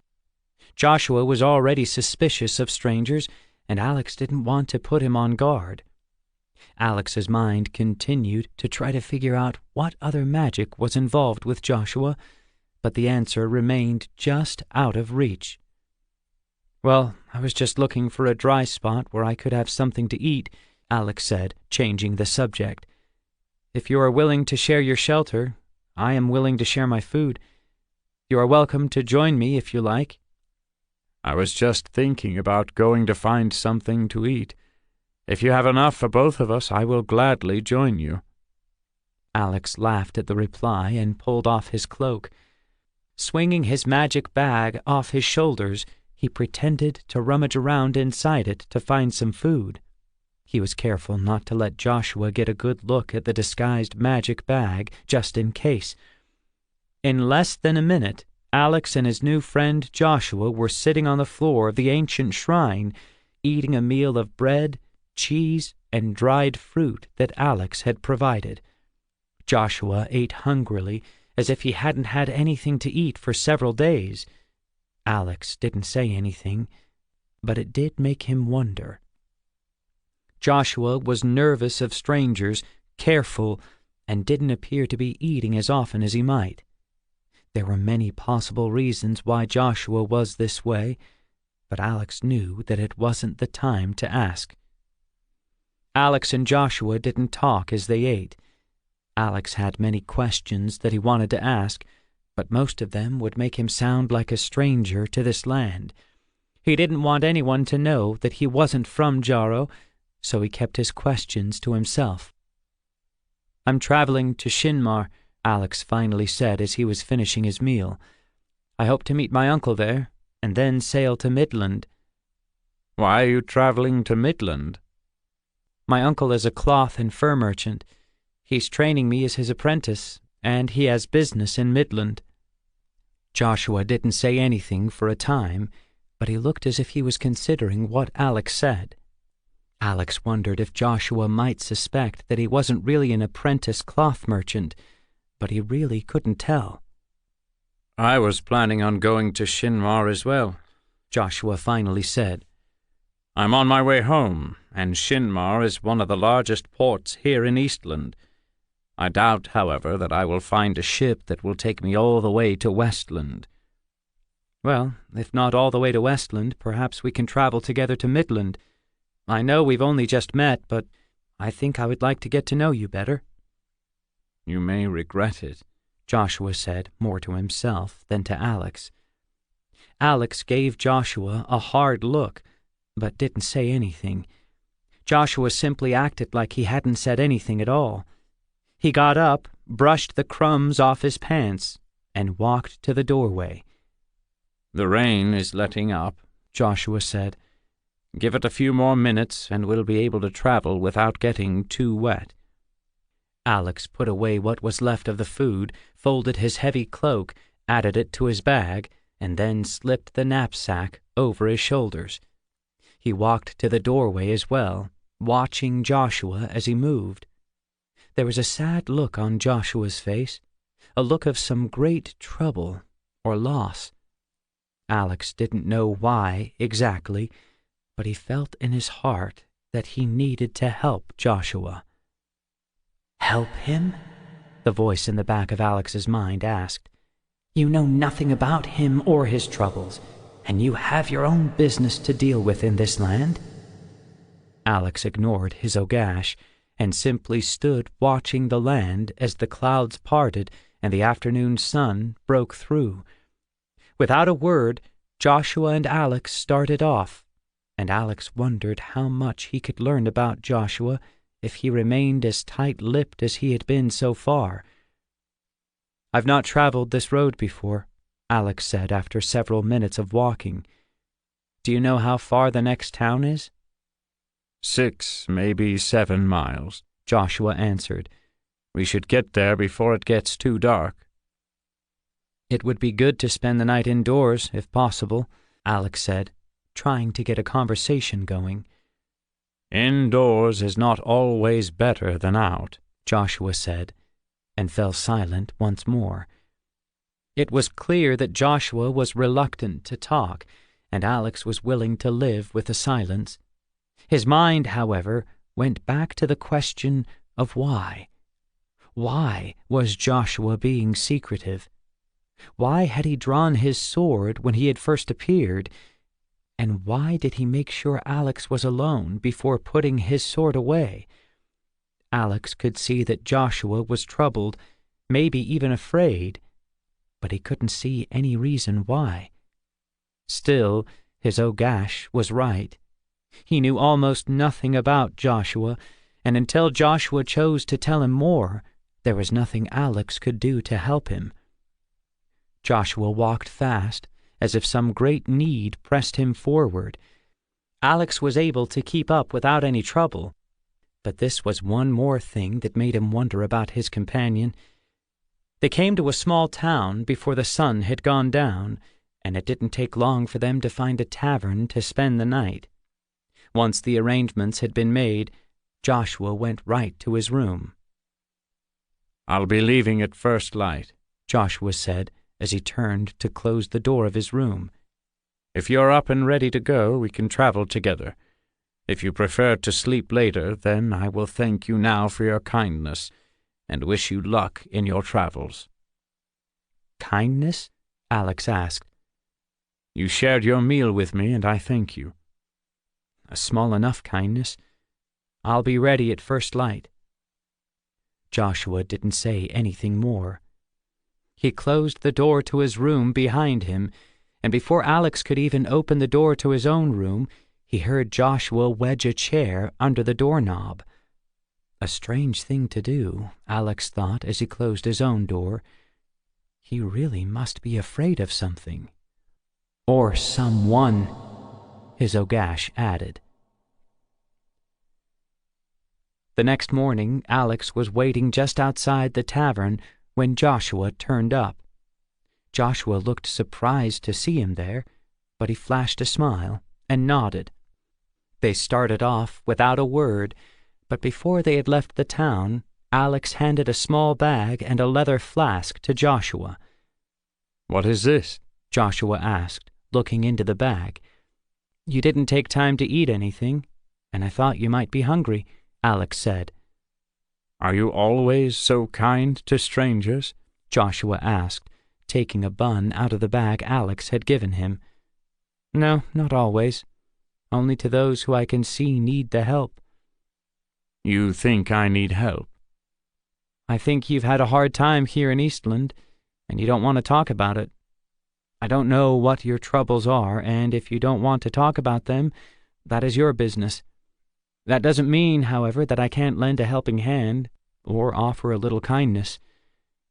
"You're a good man, Alex Kessler, and I hope you won't have to pay for it." "Pay for it?" "An old saying from Westland, good men always pay for their kindness. I hope it proves untrue for you." Joshua was more willing to talk as they walked that morning. He was still guarded in what he would talk about, however, saying very little about himself or his home. He was willing to talk about his travels and the places he had been since starting his quest. "Midland is an interesting place. Joshua said as they went along. They have great caravans there that travel all around the land. It is said that some people live their whole lives as part of a caravan, always traveling and never having a fixed place to call home. I've heard something of the caravans, Alex said. They aren't what you think, and maybe exactly what you think at the same time. There are traders and merchants of all kinds, but there is so much more. They have actors and acrobats, and magicians and fortune-tellers, even exotic animals that most people never hear about, and fewer still ever get a chance to see. It sounds exciting. I would like to— "Stop and be recognized!" a voice broke in before Alex could finish. Alex and Joshua both stopped in their tracks. 5 men on horseback moved out of a small wooded area to the right of the road and barred their path. Joshua looked worried but determined. Alex wasn't sure what to think, as Waylon hadn't warned him that he might be stopped in the road by what looked like soldiers. "Don't reach for your weapons," the man who had first spoken said. "We don't want any trouble, but we are ready for it if you try anything." Alex looked at Joshua and then back at the men in the road. Joshua's worry had turned to fear, and Alex didn't know what he was going to do. Deciding that he'd better do something himself, Alex took a deep breath and called back to the men in front of him. "Who are you? What do you mean by stopping travelers on the common road? By whose authority do you stop us?" "We mean no harm," came the answer. "We need only learn your names, nothing more. As for authority, well, we outnumber you, so that should be authority enough." "Bandits?" Alex whispered to Joshua. "No, worse than bandits," Joshua answered. "I think I can take the 3 on the left if you can deal with the 2 on the right," Alex said, his eyes studying the men in front of him. "A good plan, if there were only 5 of them," Joshua said, jerking his head toward the road behind them. Alex took a quick glance and found that 6 more men had appeared behind them. There were too many to fight, at least too many to fight without using magic. He thought about what he could do, what he might have to do. Joshua's fear was growing, and Alex could see that he was desperate not to be questioned by these men. He had to do something, and he had to do it now. "We run," Alex whispered. "The gully to the left of the path, just ahead. You go first. I'll be right behind." "What? Joshua seemed lost, but then he understood what Alex was saying. With a half smile and a slight nod, Joshua broke into a dead run. Alex was less than a step behind him, and they both jumped over a low fence beside the road that had clearly been put there to keep people from falling into the gully. "Stop! After them!" the leader of the group shouted. As he fell into the gully, Alex let loose the smallest bit of magic. The horses of his pursuers all reared and turned suddenly, as if spooked by something in the brush. The sudden confusion gave Alex and Joshua a few seconds' head start, but Alex knew it wouldn't be enough. Instead of running, Alex had another idea. As soon as he and Joshua were in the gully and out of sight, he grabbed Joshua from behind and dragged him down into a series of thick bushes and small trees. "What? Why? What are you doing?" Joshua stammered. "Quiet," Alex commanded. "Don't speak and stay as still as you can." The noise of horses crashing through the trees and bushes was soon all around them. Alex and Joshua didn't make a sound or move a muscle. Alex, however, realizing the trouble they might be in, worked a little more magic. He sent his thoughts along the gully, kicking a rock here and there, snapping a branch, making noises that these men would have to follow. It wasn't long before the noise around them faded, and Alex got on his knees and took a quick look around. "We should give them a few minutes before we move back to the road," he whispered. Back to the road? Are you mad? Joshua whispered back. They are off in the trees looking for us, Alex said. We can move faster on the road than we can off it, so while they're busy looking, we'll get away. Maybe, Joshua said more thoughtfully. So long as there aren't more of them on the road, waiting. We'll be more careful. Now, while we let them get a bit of distance, why don't you tell me who they are? How should I know? Joshua asked, but the look on his face gave him away. It was all too clear that you were afraid of them. You were willing to fight them if there was any chance of winning. You know who they are. Don't bother pretending that you don't. Yes, I know who they are, Joshua admitted after a moment of unhappy silence. Or at least I know who they serve. Tell me. They are the servants of the Lord of Conmar. I should say the so-called Lord of Conmar. And who is that? Alex asked, even though he suspected he knew who Joshua was talking about. An evil man who has taken control of the ancient castle and taken the title as his own. He wants to take control of Westland, but he doesn't want to fight unless he has to. Instead of having an open battle, he takes hostages. He takes the relatives of those in power and threatens to do them harm if the powerful don't do as he says. And you are related to someone in power? My uncle is Lord Darthon, ruler of the southern kingdom of Westland. He is a brave and true-hearted man, and he would never bow down before this evil man, wizard or not. Wizard? The Lord of Conmar is a wizard? There are some who say he is, or that he at least has some magic. My uncle will not bow to him, but if the Lord of Conmar has you in his power, your uncle might be forced to do his bidding, Alex finished for him. My father went missing when I was young, and my uncle has raised me as his own son, Joshua explained. My aunt and uncle have no children of their own, and I am an only child. It would break their hearts if some harm came to me, and this despicable man knows it. It was to keep me out of Jabez's hands that my uncle sent me on this quest. Jabez? Alex asked, pretending he did not already know the name. The Lord of Conmar, though not many people even dared to say his name out loud. He would use me to control my uncle and to enslave my people. I would rather die than let that happen. Well, I can see there is a great deal of trouble in Westland. It won't stay in Westland, not if Jabez gets his way. He'll take Westland first, but he won't stop until he rules all of Jarro. Let's hope that it doesn't come to that, Alex said, getting to his feet. For now, we should be going.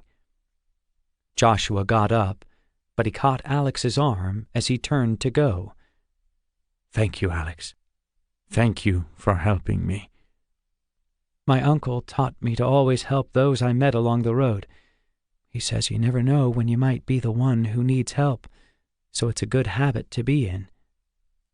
Your uncle is a wise man, Joshua said. Yes, he is very wise indeed, Alex said with a grin.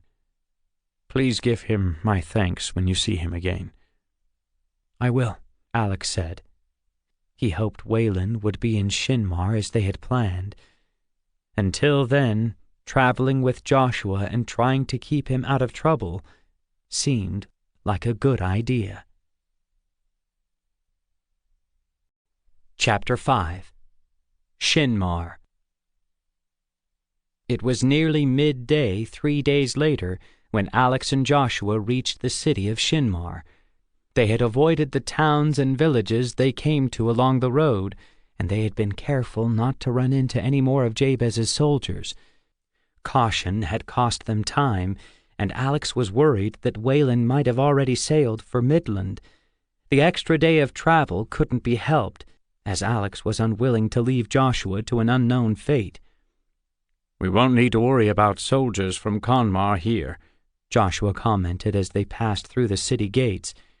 "In the country, 10 or 12 men can do what they like and there's nobody to interfere. But here, there are plenty of soldiers and citizens to stop them." "I wouldn't relax too much," Alex replied. "You may not need to worry about a group of soldiers looking for you, but—" "But?" "I think that here in the city, 2 or 3 men could drug you or knock you unconscious and spirit you away," said Alex. "They might have a ship waiting already, or they could just hide you someplace until a ship from Conmar arrives." "You have a devious mind," Joshua laughed, but he glanced around nervously just the same. "I was just thinking of how I would go about capturing someone. I also think it might be a good idea for you to sail to Midland and not try to find a ship going directly to Westland." "And why is that?" "Because if I was trying to catch you, I'd make sure all the ship captains that sail to and from Westland knew what you look like. I could either make up a reason why you were wanted or simply offer a reward for your capture," said Alex. "I suppose you know at least some of the ships that sail to and from Westland." "I know many of them, though most of them only sail between Midland and Westland." "It might be best for you to find a ship in Midland to take you home. A ship captain you know you can trust." "Yes, that might be best. I hadn't thought things through as much as you have. I suppose I am lucky to have met you, and I hope that you are never the one trying to catch me." "And I hope you won't have anyone trying to catch you in the near future. Now, my uncle said he would be staying at a tavern called the White Stag. I hope he hasn't sailed to Midland without me." Alex and Joshua found the White Stag without any trouble, as it was one of the largest taverns in the city. The owner of the Stag seemed to recognize Alex as soon as he saw him, which was a surprise to Alex. "Master Kessler told me he was expecting you," the owner said. "He's been a bit worried that you wouldn't get here in time to sail with him. He's down at the docks now, making sure all your goods have been properly loaded." "Do you know which ship he has chosen?"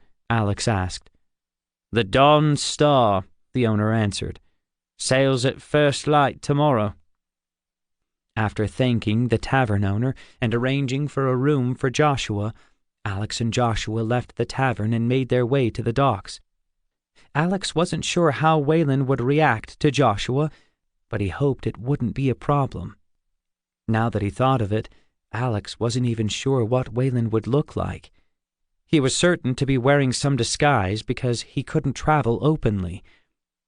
The Dawn Star was a large ship with 3 masts and nearly 100 members in her crew. Alex didn't have any trouble spotting Wayland, disguise and all. He was shorter now, with dark, messy hair, dark eyes, and a stomach that, while not fat, was certainly much larger than Wayland's. "Ah, nephew!" Wayland called out as soon as he saw Alex. "Thought you might miss the ship and have to wait here in Eastland until I got back." "I'm sorry I'm late," Alex answered. "I've had a bit of an adventure getting here." "Oh? And who's your friend here?" Wayland asked. "This is Joshua. We met along the road," Alex said. "He's looking for a ship to take him to Midland." "Plenty of ships going that way at this time of year," Wayland replied distractedly. "Might even find a place on the Dawn Star here if you're lucky. We leave at first light, and I have a lot to do before then." "Anything I can help you with, Uncle?" No, not just now. Take your friend and talk to the captain, see if there's a place for him on the ship. Oh, I know you've got stories to tell about your journey, but they will have to wait until tonight." Without another word, Wayland walked away to check on some cargo that was sitting on the dock. Alex gave Joshua a look that plainly said, "Yes, he's always like that," and the two of them went off to find the captain of the Dawn Star.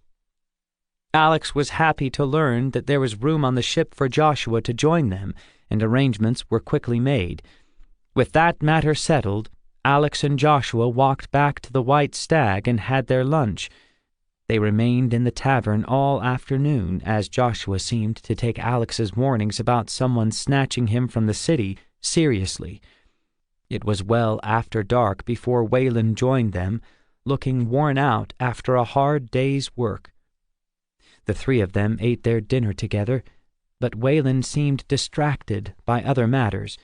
He didn't ask Alex any questions, and the only question he asked Joshua was whether or not he'd found a place on the Dawn Star for the voyage.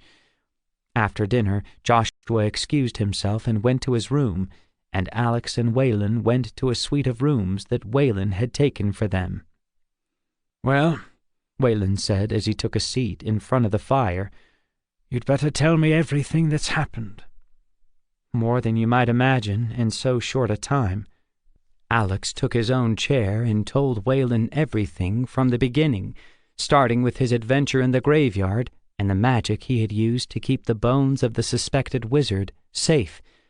When Alex mentioned the strange book that had crumbled in his hand, Wayland interrupted Alex's story.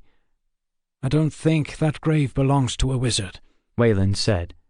"I don't recall there being any wizards here in Jarro for a long time, longer than the 200 years since this fellow was buried." "Perhaps. Still, somebody wants those bones, and there is that strange book in the grave." "Yes, and you are right to protect the bones. Wizard or not, he should rest in peace. As for the book, I wish you'd been able to read more of it." "It crumbled to dust almost before I realized there was any magic in it."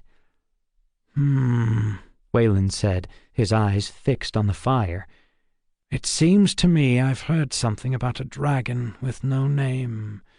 Something very old.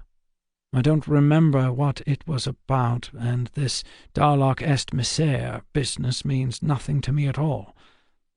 "I'm sure it's important, though I don't have any idea why. I'm also sure that Darlock est Misere and the dragon with no name are connected somehow." Possibly, but I don't see that we can do anything about that right now. I'll ponder on it.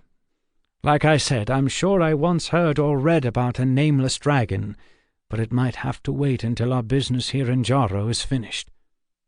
"So long as you promise to think about it." "And now, tell me about Joshua. Why have you brought him here with you? I mean, apart from the obvious, that is." "The obvious?" "Oh, I can see his aura as plainly as you do," Wayland said with a chuckle. "I, however, have been around long enough to know what it means. I also can see that he is somehow related to the elves, so he's probably from Westland and related to the Sea Elves. A strange coincidence, since we are traveling to Westland." "Sea Elves?" "I will tell you of them later. Right now I must ask if you have ever seen an aura like Joshua's around anyone else." "Only around people with magic in them. Joshua has no magic in him, but there must be some magical connection to explain his aura." "I've only seen such an aura, as you say, around a non-magical person a few times, and every time I have it turns out that there is something special and important about that person. I believe that young Joshua has some important role to play in the future of Jarro. From the brightness and color of his aura, I should say a role for the good." "I would guess that you're right. As to why I brought him with me, it's because your nephew Jabez is trying to capture him." "What?" Wayland nearly shouted. Alex laughed at Wayland's shocked surprise, and he quickly explained how he had met Joshua and about their encounter with Jabez's soldiers along the road. Wayland didn't say anything when Alex had finished his story. He sat staring into the fire with a deep look of concentration on his face. "Well then," Wayland finally said, "Jabez must know that Joshua is special, and he wants to control him if he can. Sending men all the way to Eastland just to capture Joshua is a bold move. Perhaps Jabez is becoming desperate. We might be able to use that to our advantage." "Jabez will find that Joshua is not easy to control."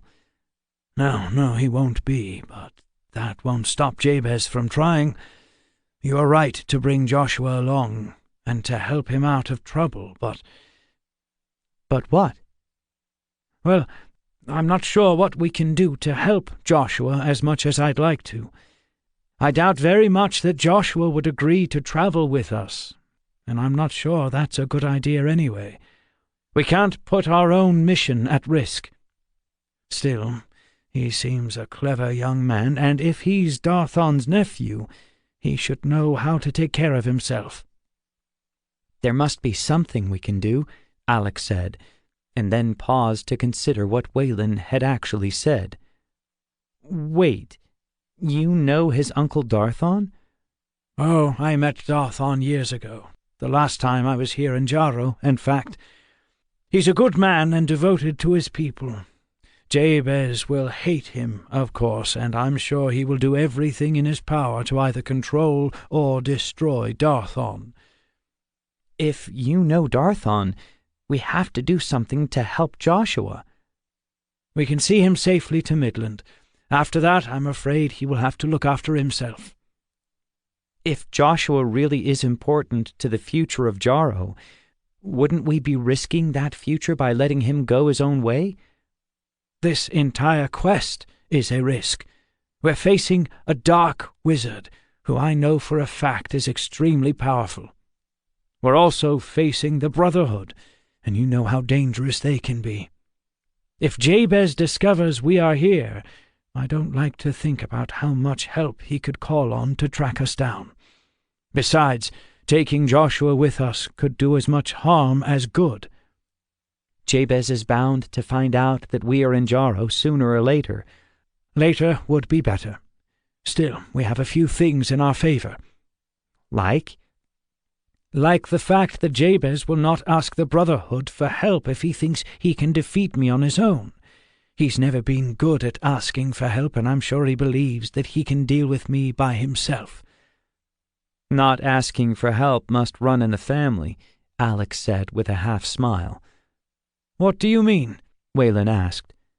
"I know how hard it was for you to ask for my help," Alex said. "In all the stories I've heard and read about you, you've never asked for any help, even if you should have." "Stories you hear or read don't always tell you everything that really happened," Wayland answered. "Still, I will admit that I don't like putting other people at risk, not if I can help it. Now, I have worked out our plan for once we reach Midland." "What is it?" Alex asked. "Since we're in disguise as a cloth and fur merchant and his apprentice, once we reach Midland, we will join one of the caravans that travel that land and slowly make our way to the west. Now, before you start to argue about wasting time, I've already considered that." "And you've decided that a slow approach to Westland is better than a fast one?" "If we suddenly turn up in Westland, Jabez may run. If he thinks that he has time to prepare or to set a cunning trap for me, he will wait." "How soon do you think he will know that you're in Jarrow?" "He may suspect it already, but I don't think so. He won't know I'm here until we are much closer to Conmar. As for you, well, he may not know you are here at all, at least not until it is too late." "So long as I don't use my magic." "That is important as well, but not exactly what I meant. When I told you not to use magic, what I meant was don't use magic that will bring notice. The magic you used at the graveyard won't be a problem, as anyone who hears the story or goes looking for the wizard's bones will attribute any magic they may encounter to the dead wizard." "So what do you mean, that Jabez won't know I'm here until it's too late?" "It's because of what you are, Alex. I haven't mentioned it before, and I don't think you're even aware of it, but it is difficult, even for me, to see you simply as a wizard." "What do you mean? You know I have magic. You know I'm a wizard." "Oh, I know what you are, but if I simply look at you, well, I can't see your power the way I can every other wizard I've ever met. I think it has something to do with what you are, and maybe who you are. You are part dragon, after all, Alex, and dragons are very good at hiding when they want to." But I'm not trying to hide, at least not from you. No, but you've never really thought about not hiding from me either. Wayland chuckled. It is an interesting advantage, and I think it will be useful. Perhaps it will, Alex said. Still, I don't like the idea of taking so much time to get to Westland. We already know from Joshua that Jabez is on the move, and that he wishes to rule all of Jarrow. We need to stop him as soon as possible. As soon as possible, without risking too much, Wayland answered. If we rush in, Jabez may flee, but his armies will be left without a leader. With Jabez in control, they will attack Westland and try to take over, but without Jabez, they might attack anywhere. Jabez may even send them on a deadly mission that he knows will fail, just to hurt the people of Jarrow, and to spite us for interfering. Yes, I suppose he might do something like that. So we will move slowly, at least for now. We will travel across Midland, or more correctly, around Midland, and gather as much information as we can. We might even be able to warn the people of Midland of what might be coming. After all, Alex, we could fail. If we do fail, it would be wise to at least give some warning to the people, and perhaps prepare them for the wars that will follow. I don't want to think about failing. Nobody wants to think about failing. I'm sure that Jabez isn't thinking about failure, and that might also be to our advantage. The thing is, we need to think about what will happen if we fail. Think of it as a motivation to not fail, if you like, but we need to think about it just the same. All right, I understand. So, after we travel around Midland, then what? I'm not sure yet. Things may change as we travel, or everything might work out exactly as we want it to. I think it is unlikely that everything will go our way. Yes, I think that as well. For now, I think we should plan on sailing to Westland once we reach the western edge of Midland. The people in the north of Westland are friendly enough to strangers, and the mountains that run down the center of the island are not nearly as high. We will find our way over or around the mountains in the north, and then move south to Conmar. Well, at least we have a plan, said Alex thoughtfully. A plan that we can change as we learn more about what Jabez is doing. Have you had a chance to read the journals I gave you? Alex shook his head. A little, but I haven't discovered anything that will help us right now. Wayland nodded. Keep reading whenever you have time. Perhaps something will turn up. And perhaps you will spend the rest of the evening telling me about the sea elves you mentioned earlier, Alex said, smiling.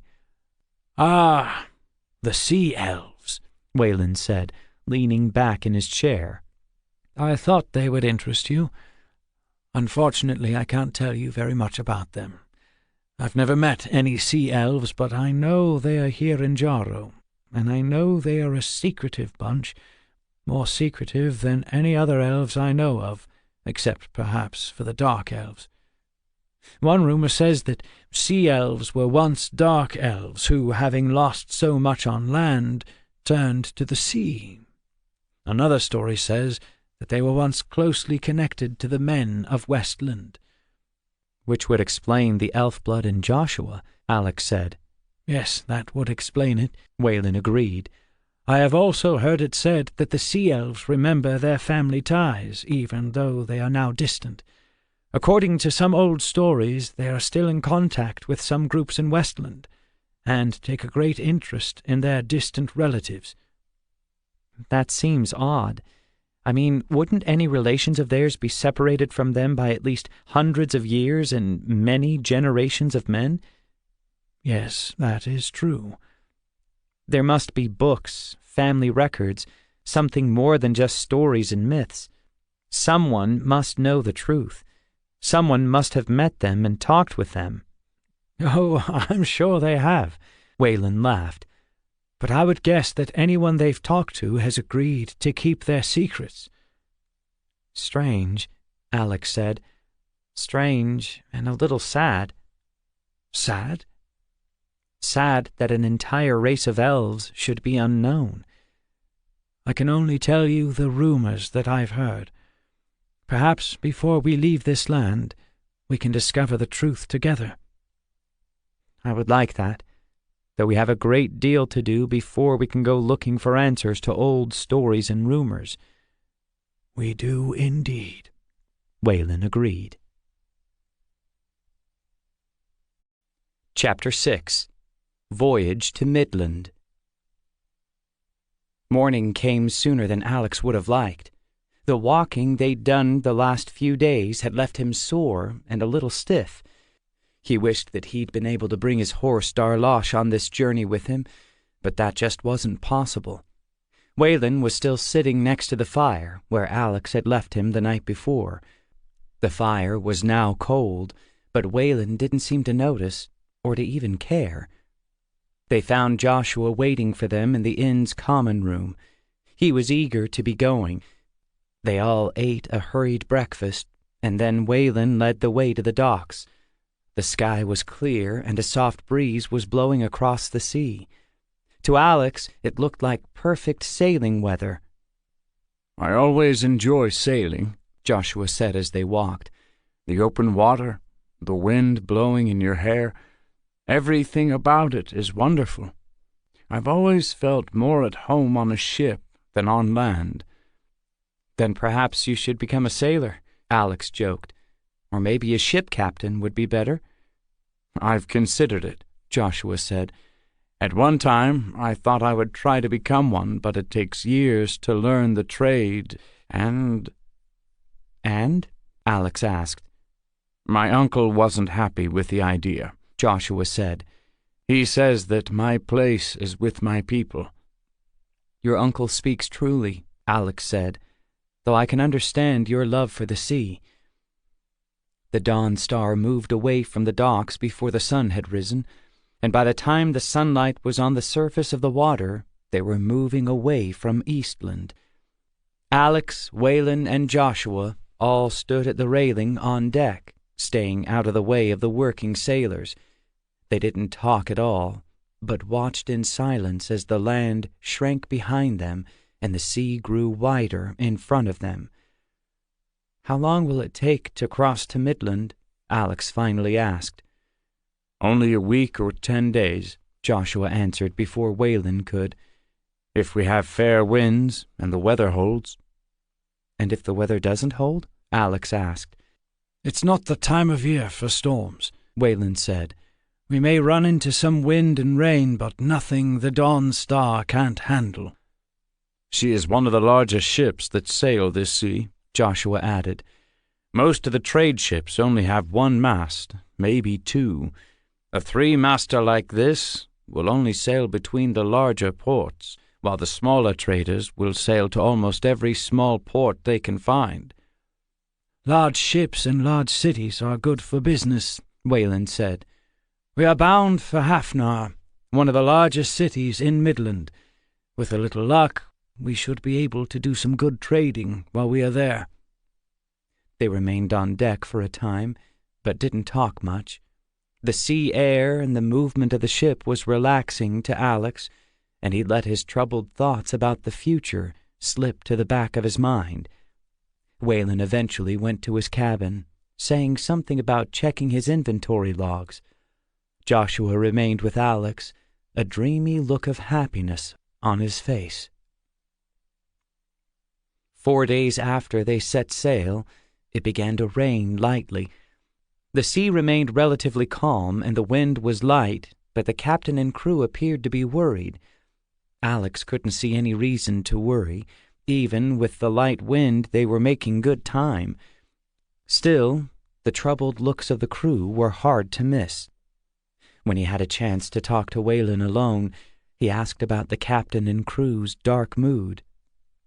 They call this serpent weather, Waylon explained. This is the kind of weather that sea serpents prefer, so the sailors are afraid. Are there many sea serpents here? Alex asked. No, not that many. I've seen a few in my travels here, but I don't think there have ever been that many of them, and the ones I have seen have all been in the larger North and South Seas. These smaller seas between lands are too confining for the likes of them." "Do you think a sea serpent would attack a ship as large as the Dawn Star?" "I've never heard of a ship this size being attacked, but who knows? The serpents I've seen were much too small to attack something this size, but—" "And if we run into something bigger, what are the chances that we'll be attacked?" "If what you mean to ask is, what are the chances that we'll need to use magic to fight off an attack, then the answer is, I'm not sure." "Maybe you haven't heard about a ship this size being attacked because the ships that have been attacked never make it back to port." "Let's not worry about that unless we have to. We'll use magic if we must, but we can't do what we came here to do if we don't get to Midland first. There's no sense in worrying about it. If we're attacked, then we can worry." The next day the rain was gone, but heavy grey fog replaced it. There was no wind at all, and the fog moved about the ship like anxious ghosts. Alex could tell the sailors' fears were growing. Many of them would jump at the slightest sound. Even Joshua seemed nervous when Alex found him standing on the deck. "This is serpent weather," Joshua said, shaking his head. "I don't like it, even on a ship this size." "I suppose you've heard tales of sea serpents in your travels," Alex said. "I've done more than hear tales. I've seen some of the monsters of the deep, monsters that could toss the Dawn Star about like a toy." "Let's hope we don't run into anything as dangerous as that." Wayland soon appeared on deck, his eyes moving around the ship, a worried look on his face. The fog made it difficult to see anything, but Wayland kept looking at the sea as he paced back and forth along the deck. "Your uncle seems troubled," Joshua commented. "He's worried for the time we are losing," Alex said. "In business, time is money, you know."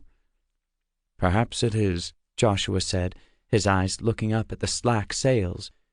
"But if we run into a monster, time and money won't mean much of anything here on the open sea."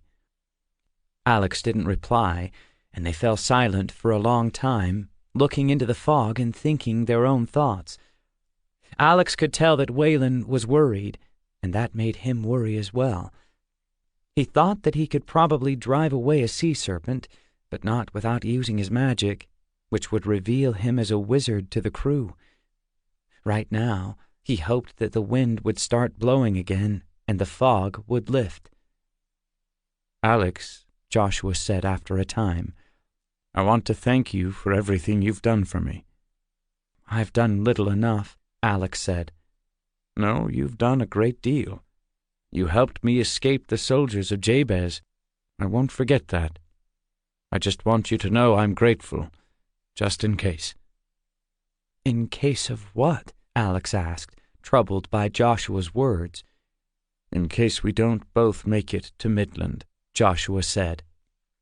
"Don't talk nonsense," Alex said, patting Joshua on the shoulder. "We'll both get to Midland. Once the wind starts blowing again, we'll be there in no—" Alex was cut off as the ship suddenly shuddered as if it had run aground. Joshua was thrown to the deck. Alex clutched the ship's railing desperately to keep his feet. Shouts broke out around the ship, but the loudest voice belonged to the captain. "Get the lines over the side!" he bellowed. "Get those men out of the water!" Alex quickly scanned the deck, but the fog was too thick for him to see exactly what was going on. Sailors were running across the deck, ropes were flying around, and the unsettling sound of moving water, a lot of moving water, filled the air. "Alex, take the bow! I'll take the stern!" Wayland, who had appeared out of nowhere, shouted in Alex's ear. "Do whatever you have to do to save the ship!" "But—" Alex started. "Whatever you have to do!" Wayland repeated as he hurried away. Alex turned toward the bow of the ship, But he hadn't taken a step when the deck swayed wildly under his feet once more. Tripping over one of the sailors, Alex jumped back to his feet and started forward, dodging between the panicked sailors who were trying frantically to get their friends out of the water. Alex made it as far as the forward mast before the deck moved under his feet again. This time, the ship didn't jump, it spun. The sound of something hard moving and cutting into the wooden side of the ship filled the air. Alex looked back toward Waylon and saw something he didn't understand. Waylon was hanging over the side of the ship, a grappling hook attached to a long, thin rope in his hands. As Alex watched, Waylon threw the hook over the side, keeping a firm hold on the rope. In a moment, the rope pulled tight and started racing through Waylon's hands. For some reason Alex couldn't figure out, Waylon had hooked the sea monster. As soon as he felt the magic, Alex understood what Waylon was doing. As the rope sped through his hands, Waylon was pouring magic into it. As soon as the last few feet of rope slipped away and vanished over the side of the ship, Waylon let his magic loose. A deafening crash of thunder filled the air, and Alex wondered if the monster could survive so powerful a blast of magic. The answer to his question appeared an instant later. The monster's tail emerged from the water, spun wildly over the ship, and, like a whip, snapped the rear mast of the ship in half. Sails and debris rained down over Waylon, and Alex lost sight of him.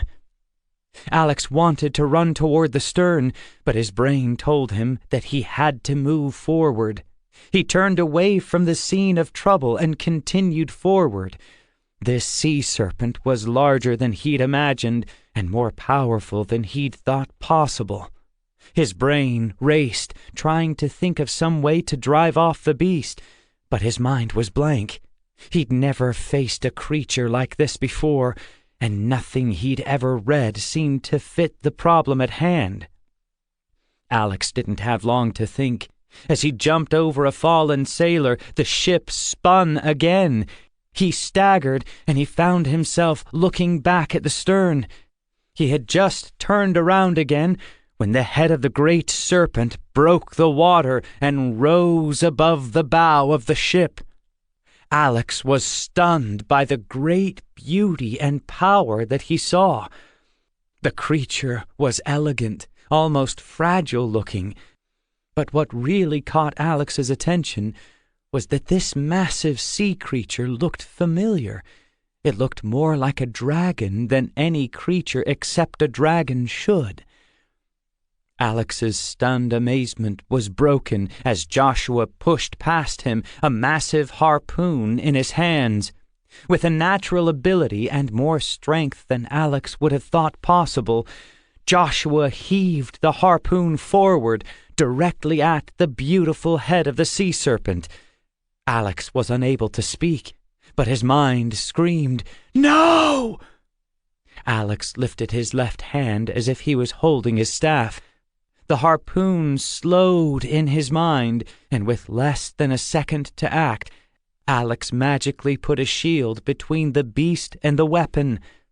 The harpoon bounced harmlessly away from the sea serpent's eye, but the serpent still flinched backward by instinct.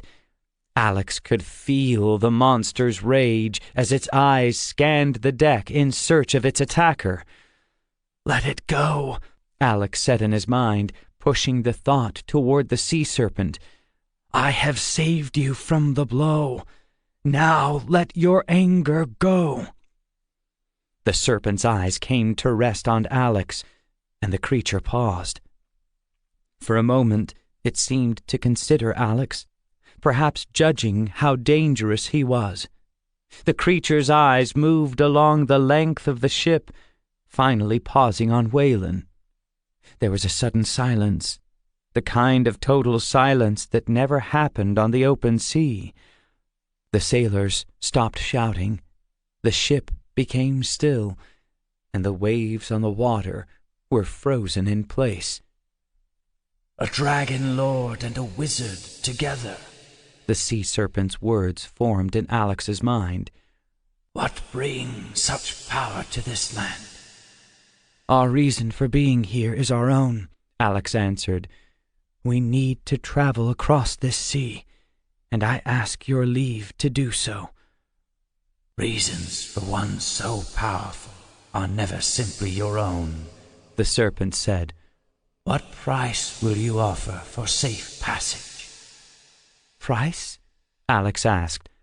"I have saved you from a terrible blow that might have killed you, or at least taken your eye." The serpent thought for a moment. "I will accept this act of kindness as the price for safe passage. As for your reasons for being here, they are plain enough for the wise to see. 2 men of power sailing to the west. You come seeking the evil one, the wizard that lives in the castle of Conmar." "Yes," Alex admitted. "We seek to destroy that evil, or at least to drive it out of this land." "I will leave you then, and wish you luck," the serpent said. "You have my thanks," Alex said, bowing slightly. Slowly the monster began to lower itself into the water, but it paused as its head reached Alex's level. It looked at him for a moment, and then it spoke aloud. The serpent spoke the same language as the dragons, a language Alex understood perfectly, though no one else on the ship could. The serpent's words were a warning for Alex. "Destroy the evil in Conmar if you can, Dragon Lord. Be warned that he is not alone in the evil he has brought to this land," the sea serpent said. "Be warned also that the wizard you seek has a dragon as a servant as well." The instant the sea serpent vanished beneath the water, time snapped back into being. Sailors were suddenly shouting, the ship creaked and moaned, and the sound of the waves filled the air once more. Alex turned to check on Waylon to make sure he was all right. Everything had happened so fast that most of the sailors had not seen any of it. The captain of the Dawn Star rushed to Joshua's side and bowed. "We are in your debt, Serpent Slayer," the captain said, "and in Master Kessler's as well for bringing you on this voyage." Waylon came up behind the captain as he was speaking, a strange look on his face. He clearly knew that something had happened, but he didn't know what it was. "I am not a serpent slayer," Joshua said, his voice shaky and a little weak. "Perhaps not in name, but I saw your mighty throw of the harpoon," the captain said, "and I saw the sea serpent vanish beneath the waves. Your timely work has saved this ship and all aboard her. You will be rewarded when we reach Hafnar, and if you ever need a fast ship to carry you, the Dawn Star is at your service." "You are most kind," Joshua answered, more than a little confused. Alex knew that, between things happening so fast and the magic of the serpent, Joshua had no idea that the harpoon he had thrown had been deflected before it reached its target. The crew gathered around Joshua, and they were all whispering about what the captain said he had seen. Joshua was the hero. He had driven off, maybe even killed, the monster from the deep, and saved them all from certain death. Once the celebration had started, there was no stopping it. Joshua accepted their cheers and praise, but he also tried to downplay what he had done. The celebrations continued until the fog started to lift and the wind began to blow once more. Then the sailors happily returned to their work, and the captain gave the order to sail for Midland. It was late that night before Alex and Waylon had a chance to discuss what had happened. Most of the crew was asleep, and the two wizards found a secluded spot near the bow of the ship to talk. Waylon wanted to know everything that had happened, and Alex was happy to tell him. Repeating the details helped him to think things over and decide what exactly they meant. "What did you do?" Wayland asked, looking over his shoulder to make sure they were alone. "I blocked the harpoon that Joshua threw," said Alex. "I don't know why, but I couldn't let that harpoon hit its mark. Then I spoke to the serpent, or rather we shared our thoughts." "I thought as much," said Wayland. "It knew who, or I should say what, I am," Alex went on. "It knew I was a dragon lord, and it knew you were a wizard." "We could hardly avoid that," Wayland said unhappily. "No one will know. It won't speak of this meeting to anyone." "Do you think you can trust such a creature?" "Yes, I do," Alex said, thinking about what the sea serpent had told him. "And I trust you. Perhaps this story will not reach Jabez, and we will still be safe." "The serpent will keep its word, not just because it said it would, but because of what it said out loud." "It spoke out loud?" Wayland asked in surprise. "I've only heard a few stories where sea serpents actually spoke out loud." "It spoke in the language of the dragons. I should have expected it because it looks so much like a dragon." "Yes, I suppose it did. What did it say?" Wayland asked with interest. "It told me to be careful because the wizard at Conmar has a dragon as a servant," Alex said, looking out over the water. "I got the feeling that there was at least one dragon at Conmar, maybe more." "That will make things more difficult. I'm sure Jabez will use the dragon to guard his most prized possession, the Axe of Sundering." "I'm sure you are right, but that's not what troubles me." "What could trouble you more than having to fight a dragon to get the axe?" "What troubles me is why. Why would a dragon serve a dark wizard? I know not all dragons are good. Some, all right, most, are evil. But even if an evil dragon did what Jabez wanted, there would still have to be some payment in return. And I doubt any dragon would do everything Jabez wants. Although—" "Yes? What is it?" "It was the way the serpent said it," Alex began, thinking hard to remember the exact words. "The way he used the word servant, it made it sound like the dragon must do whatever Jabez commands. It was closer to slave than servant, and that troubles me, because I don't see how that can be." "Wouldn't most dragons do as you command?" "They might, but I wouldn't count on it," Alex said with a laugh. "Dragons are independent, and they love their freedom.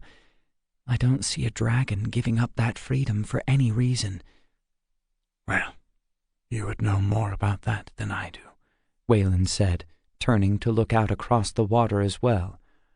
"I'm glad you were able to drive the monster away without revealing who or what you really are to the captain or the crew." "And I'm glad it went," Alex said. "I just wish I understood what it meant about the dragon. As unlikely as it would be for a dragon to be a servant, it's impossible for me to imagine a dragon as a slave. I would think you'd have to kill a dragon before you could make it a slave." "One more thing to think about and hopefully deal with in the future." "Well, as long as it's just the one," Alex said with a wry smile. To Alex's relief, the rest of the voyage to Hafnar was uneventful. The weather remained clear and the wind fair, and the ship moved easily across the open water. Joshua was the most popular person on board, though Alex could tell that all the attention was beginning to bother him.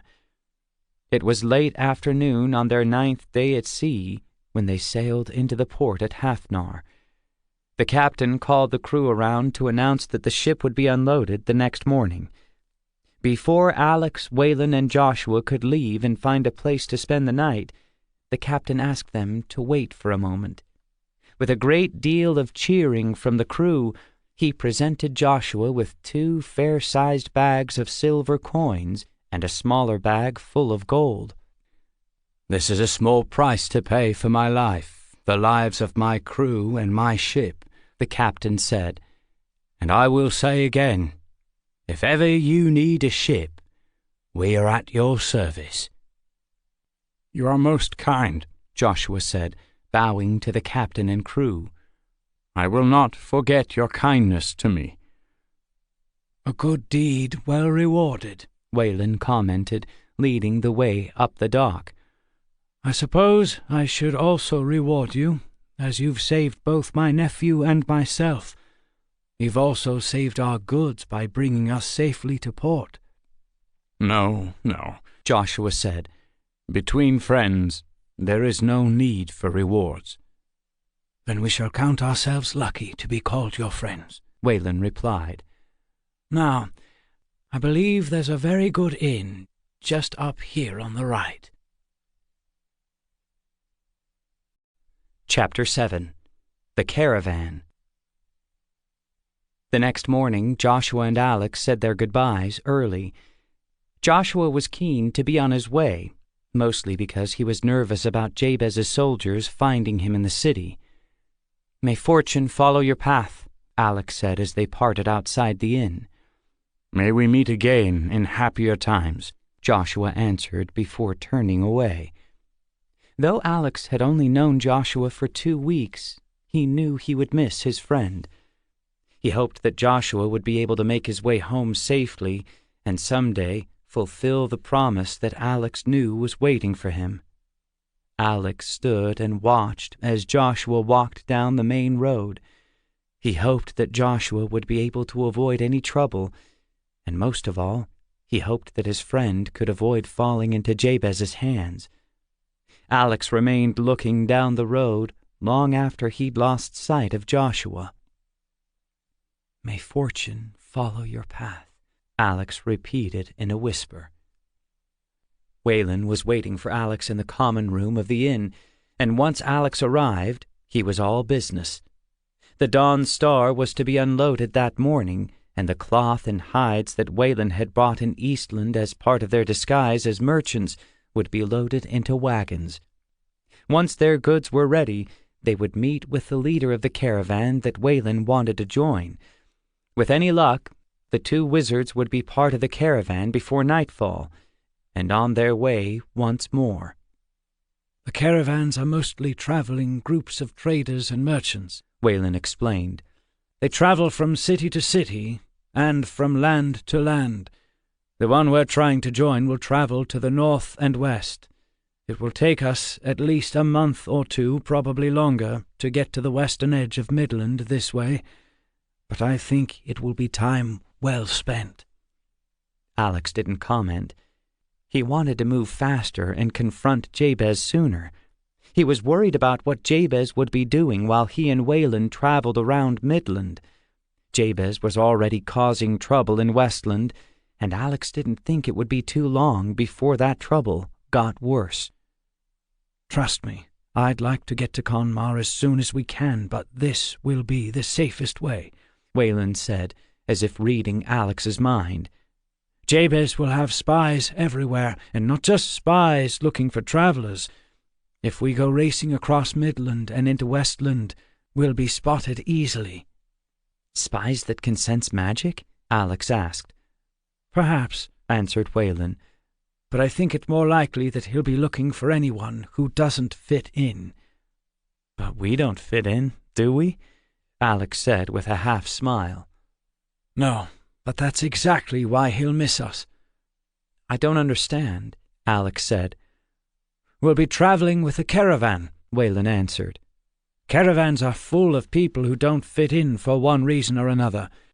Yes, they are mostly merchants, but even then they don't really fit in when it comes to cities and towns. They prefer the open road to staying in one place. Some caravans even have a few magical people with them as well." "Won't that be dangerous for us? I mean, won't these magical people start to question what they feel and see when you and I are around them?" "No, I don't think so. When it comes to the caravan and its members, they act much like a family. Each man's business is his own, but if someone from outside the caravan causes trouble, the caravan is united against the outsider." "I see," Alex said, thinking things over. "Then I suppose a caravan is the safest place for us to be, even if it takes longer to reach Westland." "If we can join one. I've sent a letter to the leader of the caravan we're trying to join, but as yet nothing is decided. I suspect they'll want to have a look at us before making a decision. I believe they will accept us, but there is a chance we'll be turned down." "And then what would we do?" "Let's see what the caravan leader says before we make any other plans," Wayland said, dodging the difficult question. Together they headed for the docks. When they arrived, they saw that their goods were already off the ship and loaded into 3 wagons. Alex wondered why Wayland had bought so much, and how the 2 of them would be able to drive 3 wagons. His second question was soon answered as 3 men approached. Wayland explained that he had hired the men to help drive the wagons, and that all 3 were members of the caravan they hoped to join. "And if we are not accepted into the caravan, then I will pay them for today's work, and that will be the end of it. Now, come along. I have to meet with the leader of the caravan, and it would be best to complete the meeting before the midday meal." Alex didn't ask any more questions as he walked with Wayland behind the wagons.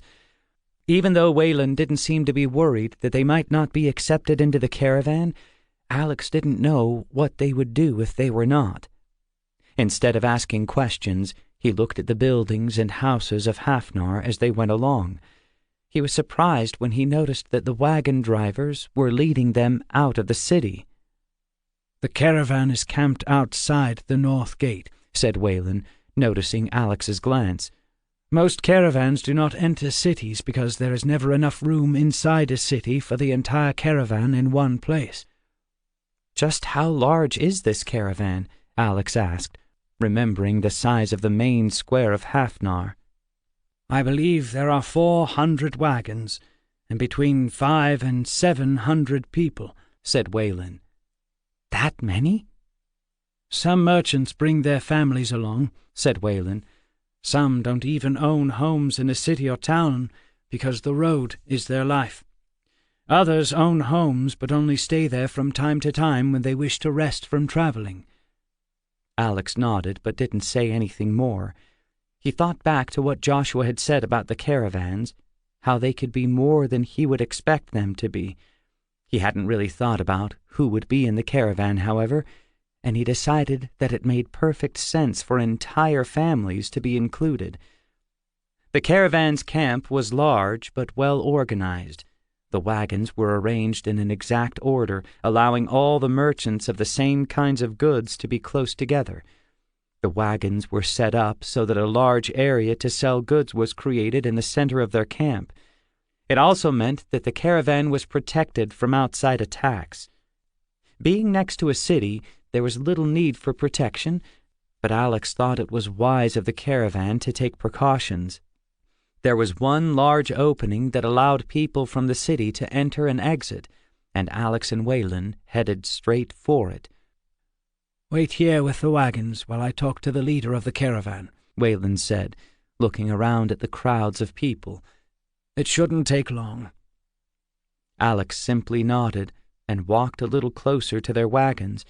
He leaned against the side of one wagon and watched Wayland walk away. He was still troubled by what might happen if they were not allowed to join this caravan. Trying to find something else to think about, he looked around the camp, studying the people who belonged to the caravan. After several minutes of waiting and watching, Alex noticed a group of 5 young men walking towards him. He studied each of them as they came forward, noticing that they all carried swords and daggers just as he did. When the 5 young men were only 2 or 3 yards away, they stopped, spreading out in a slight half-circle and looking at Alex. "He looks a bit small," the largest of them said. "Everyone looks small to you," another replied. "Don't look like he has any magic," the third said. "Few enough do," the fourth said. "We were wondering what trade you were in," the fifth young man said, addressing Alex for the first time. "My uncle and I are cloth and fur merchants," Alex answered. "Ah, a tailor," the young man said with a smile. "I should have guessed. He wears his sword as a tailor would." The other young men laughed at this statement, and Alex smiled as well. "And what trade might you be in?" Alex asked, noting the good humor of the group. "My family trades in weapons and metals," the young man answered proudly. "As you can plainly see, I carry my sword as a warrior would." Alex glanced at the way the young man's sword was attached to his belt, noting that it was exactly like his own sword. He smiled, remembering the first time he had ever worn a sword, and how his friends had taught him to attach the scabbard and the straps. "Yes, I can see you wear your sword in the correct fashion," Alex said, "though the way a man wears his sword has little to do with how he uses it." "He speaks wisely," one of the other young men said with a laugh. "Wisely, perhaps," the first one said, taking a step closer as he spoke. "Though what could a tailor know of swords, or how to use them?" All of the young men laughed once more, and Alex had to laugh as well. He could see where this was leading, and he thought he would be more than a match for any of the group. His adventures had been an excellent training ground, and he had put in many hours practicing against magically conjured enemies as well. Even without his magic sword, Alex knew he could hold his own against almost anyone, and was a better swordsman than most men would ever be. "A tailor's work is to cut and shape," Alex said. "What more is there to swordplay?" "What indeed?" the young man said with a sly smile. "Perhaps you will show us how you cut and shape." "The lesson may prove a hard one to learn," Alex said, putting his left hand on his sword. "The last man I tried to teach did not learn well, and has given up trying, if you know what I mean." "Oh, then I must be careful," the young man said with a laugh. "Perhaps, if you are willing, we can find something less dangerous for you to teach with." "A craftsman is only as good as his tools," Alex said. "Truly said, but still, we don't want anyone to give up trying," the young man replied happily. "Here now, I have just the thing. Eric, do you still have those blunted swords you were carrying earlier? I would not wish to cut a craftsman, even by accident." The largest of the five produced 2 swords that he had been carrying behind his back, and Alex had to laugh. It seemed the young men were ready for any reply he might have had, and would only be satisfied by trying his ability to use a sword.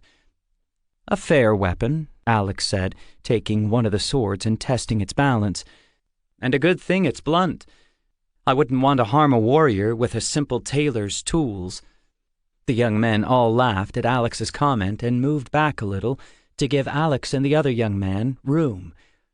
Alex removed his usual sword, hanging it on a hook on the side of the wagon. The young man who had been talking was pleased to see this and took the time to remove his own sword as well. They were just preparing to duel when a girl's angry voice broke in. "Lupo, what do you think you're doing?" she said, her eyes blazing with anger. Alex looked at her as she hurried up to them, noticing how much she looked like the young man he was facing.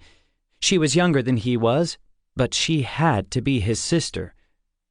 "The tailor is going to teach me his craft," Lupo replied with a smile. "You know what Father said about dueling. He'll break your sword if he catches you," the girl said loudly. "I'm not using my sword," Lupo answered, unconcerned. "We'll be using the blunted training swords, as I do not wish to damage this young tailor." "You can't!" the young woman almost screamed. "He's a tailor! What chance does he have against you?" "He's accepted my offer, and he claims to have taught others," Lupo said. "I won't do any lasting damage, so where's the trouble?" The girl gave up on Lupo and turned to Alex. She stepped forward, a troubled and urgent look on her face. "Please, sir, do not accept this challenge. My brother is one of the finest swordsmen in all of Midland, and he will make you look a fool." "To look a fool to one of the finest swordsmen in Midland, that's not so bad," Alex said. "To presume victory before the battle is fought, that is truly foolish." "Well said," one of the other young men said. "Please, stand aside," Alex said to the girl. He bowed slightly to Lupo and lifted the blunted sword in salute. "We shall see who the greater fool is here, if only for the fun of it." "For the fun of it," Lupo replied with a laugh, raising his own sword in reply. Alex and Lupo approached one another slowly, and Alex noticed that several members of the caravan were gathering around them. They had obviously heard Lupo's sister yelling and wanted to see their champion in action. Alex also thought that Lupo's sister might have been trying to attract her father's attention and put an end to this mock duel before it began. "When you get tired of teaching, please say so," Lupo said, adjusting his grip. "And when you get tired of learning, please let me know," Alex replied. Lupo attacked slowly, testing Alex's ability to deflect his blows. Alex blocked the attacks easily, but he made it look more difficult than it really was. He had learned from his friends on his adventures that not revealing his skills too soon was one key to learning how skilled his opponent was. Lupo made several lunging attacks, all of which Alex deflected. He could see that Lupo was a good swordsman, but perhaps not as good as he thought he was. He was a little slow to recover from his attacks, and he often left himself open for counters. Alex didn't bother to counter just yet, but he watched as Lupo started to become frustrated. After several minutes of blocking Lupo's attacks, Alex knew exactly how good Lupo was, and he knew how best to defeat him. On Lupo's next attack, Alex countered, gently tapping Lupo on his left arm. Lupo stepped back in surprise, unsure of how Alex had managed to land the blow. "Every man is occasionally blessed with luck," Lupo said, lifting his sword in salute once more. "And some men prefer not to wait for the blessing," Alex said, once again returning the salute. The attacks came quicker now, and Lupo was a bit more careful. Alex continued to block the attacks, and after another few minutes he countered again, striking Lupo gently on his right side. Once more, Lupo stepped back in surprise, and a small cheer went up from the crowd that had gathered. "It seems you have much to teach," Lupo said, his smile still in place. "And you, my friend, have much to learn," Alex answered. Lupo laughed happily and attacked once more. Alex was glad that Lupo was not becoming angry, because he didn't want to make enemies in the caravan that he and Waylon hoped to join. He also thought he should try to end the duel as soon as possible. The crowd was quickly growing around the two of them, and Lupo's father was sure to notice. He didn't want Lupo getting into trouble. "How much trouble will you be in if we are caught?" Alex asked as he circled and deflected yet another attack. "If you are winning, not much," Lupo said with a laugh. "Then I will try to win," Alex answered. Several more minutes passed, and Alex deflected all of Lupo's attacks.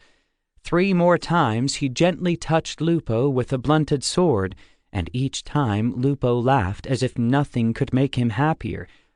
It was clear to Alex why Lupo had a reputation as one of the best swordsmen in Midland. Alex wondered if Lupo wished to learn more about swordplay. There were probably few men willing to practice against him, even with blunted swords. "You know a great deal, Taylor," Lupo commented as Alex tapped him yet again. "Yet all your points have all been won by counters. Do you ever attack?" "I thought I would test your attack before trying your defense," Alex said with a laugh. "If you would prefer to defend for a while, well—" Alex saluted Lupo with his sword, and then attacked. He moved quickly, as he'd been taught to do, watching everything that Lupo did. To attack was to put everything in and force your opponent to expose his own weaknesses. Alex soon landed 3 more blows, though none of them were very hard, and Lupo stepped back as if stunned. "Enough," Lupo said, breathing hard and raising his sword. "I see now that I am the fool, and that I am far from being one of the greatest swordsmen in Midland." "You fight well," Alex said, raising his own sword. "I think a little practice and advice would make the match more even." "And I think I told you not to do any more dueling," a large man with dark hair and a full beard and mustache said, stepping into the open area between Alex and Lupo. "Father, Lupo began, a nervous look on his face. "You don't need to say anything," the large man said, his stern face changing to a smile. "It's not often that a man gets to see such a duel, and I'm glad you are wise enough to use blunt swords. If this had been a real duel, I would no longer have a son to yell at." "Father, we must have this man in our company," Lupo said, his worried look disappearing into a smile. "He is the greatest swordsman I have ever encountered." "So I see," the man said, glancing first at Alex and then addressing Wayland, who stepped up beside him. "Master Kessler, you did not tell me that your nephew was so great a swordsman." "He has many talents," Wayland said. "I haven't seen him in several years, and this is our first trip together. I neglected to mention his training with the sword because I didn't know he had learned as much as it appears he has." "I see," the man said, glancing once more at Alex. "I think I have made a good agreement then, as your nephew's sword may be of great service to us all. We often face bandits in the far north, and every sword is needed." "I'm sure my nephew will do all he can to defend the company," Wayland replied with a smile. "Very well. I am Lycan, master of this caravan." He held his hand out to greet Alex. "You will take orders from me as long as you are part of this group." "As you wish," Alex said, taking Lycan's hand after glancing at Wayland for his approval. "You've already met my son, Lupo," Lycan said, "and his sister, Jinar, though we call her Jin. You'll meet my wife, Janet, when time allows. Welcome to the caravan, and to our company." There was a general cheer from the crowd at Lycan's words. Alex knew that most of them cheered because he had defeated Lupo and not made him look a fool. Lupo had taken the defeat well, so the cheers didn't trouble Alex. "And it looks as if you've met some of Lupo's friends," Lycan continued as the crowd broke apart. "Eric is a distant cousin, and my apprentice." Alex glanced at Eric, the largest of the young men who had approached with Lupo. He had a friendly look about him, though he seemed a little shy. Alex smiled and tossed Eric the blunted sword. Eric caught it easily and returned the smile. He seemed more than a little pleased that Alex had bested Lupo with the blunted swords, and Alex guessed that Eric had often lost to his cousin with the same swords. "You are part of our company now, so let us eat together," Lycan said, leading them away from the wagons and toward the center of the caravan's camp. Alex paused for a moment to retrieve his sword from its hook, and then he hurried after Lycan and Wayland. He saw that Lupo and Jin had both waited for him, and he was glad to see that they both looked happy about his and Wayland's acceptance into the group. "You fight very well," Lupo said, holding out his hand to Alex. "As do you," Alex replied, shaking Lupo's hand. "You defeated me easily," Lupo laughed. "I felt like an untrained child." "You have skill, but you need more training," Alex said. "Where did you learn to fight like that?" Jin asked. "I've had many good teachers," Alex answered, hoping to avoid any more questions. "I've been hoping to find someone who could help me train," Lupo said, pointing Alex to one of several long tables at the center of the camp. "I have great hopes of becoming an adventurer someday." Don't start talking like that, Jin said, a mix of anger and worry in her voice. Father promised he would send me to the oracle next year, Lupo replied. Adventurers do not choose themselves, he explained to Alex as the three of them sat down at a table, but must be chosen by an oracle or by some other magical means. Yes, I've heard the stories, Alex said. There is an oracle in the south of Midland, and I've wanted to go there for some time, Lupo continued. My father doesn't think I should become an adventurer, as it can be a dangerous life. I told him that traveling in a caravan can also be a dangerous life, and I still want to try. So he's made a bargain with you, so you won't run off on your own, Alex said with a knowing smile. My father told me if I stayed with the caravan for a year and then still wanted to go looking for adventures, he would send me to the oracle, Lupo said, excited about the idea. I've traveled with the caravan for several months now, but I've seen little that I would call adventure. Your family hasn't always traveled with the caravan? Alex asked. We used to live in Teslor, on the western coast of Midland, Jin said before Lupo could answer. When Father made his deal with Lupo, Mother and I insisted on coming along. It didn't make much sense for them to remain in Teslor, Lupo added. My older brothers both travel with other caravans. In fact, one of them leads a caravan of his own now. But you must still have family and friends in Teslor, Alex said, wondering why an entire family would leave their home and travel with a caravan. A large family and many friends, Lupo said with a laugh. But Mother was tired of staying home while Father traveled, and Jin was old enough to come along. The caravans all have rules about bringing children along, Jin said seriously. Most caravans won't allow anyone younger than 15 to travel with them. That makes sense, Alex commented. A large pot of stew was being passed along the table, and Alex filled up his bowl. Young children could be a problem while traveling. And there's always the chance of being attacked by bandits, Lupo added, helping himself to the stew. Are caravans often attacked? Only in the far north, Lupo said as he began to eat. We've only traveled north once in the last 7 months, and we were attacked by a small band. They were only trying to steal horses, Jin said, passing Alex a basket of bread. Father says a real attack would have been much worse. I'm sure your father is right, Alex said, remembering his own encounters with bandits. I hope we don't run into a real attack. With you along, the bandits would be the ones in trouble, Lupo laughed. One sword could do little against a large group of bandits, Alex said, before he began to eat. Lupo and Jin both seemed unconcerned about bandit attacks, but Alex knew too much not to worry. Bandits, he knew, would seldom attack a large company, but they would try to steal horses if they could. To attack a company as large as this, the bandits would need to be almost an army, and Alex had never heard of a bandit army. I've just had a wonderful idea, Lupo said, his spoon halfway to his mouth. You should ask your uncle to let you come to the oracle with me. Then we could become adventurers together, riding off to distant lands and bringing back bags of treasure. I've heard many stories of adventurers, Alex said, smiling at Lupo's suggestion. It seems that many adventurers are often in great danger and find little reward.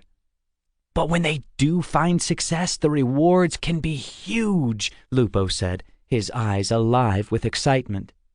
And if you don't find success? If you never make it back to Midland? Jin asked. Each must find his own path and live the life he was made for, Alex said softly, not remembering where he had heard the words before. Exactly, Lupo said. Each must find his own path, and I hope mine is to become an adventurer. Then I will hope for you, Alex said, though I think my path will lead me further west. My uncle has had thoughts of going to Westland.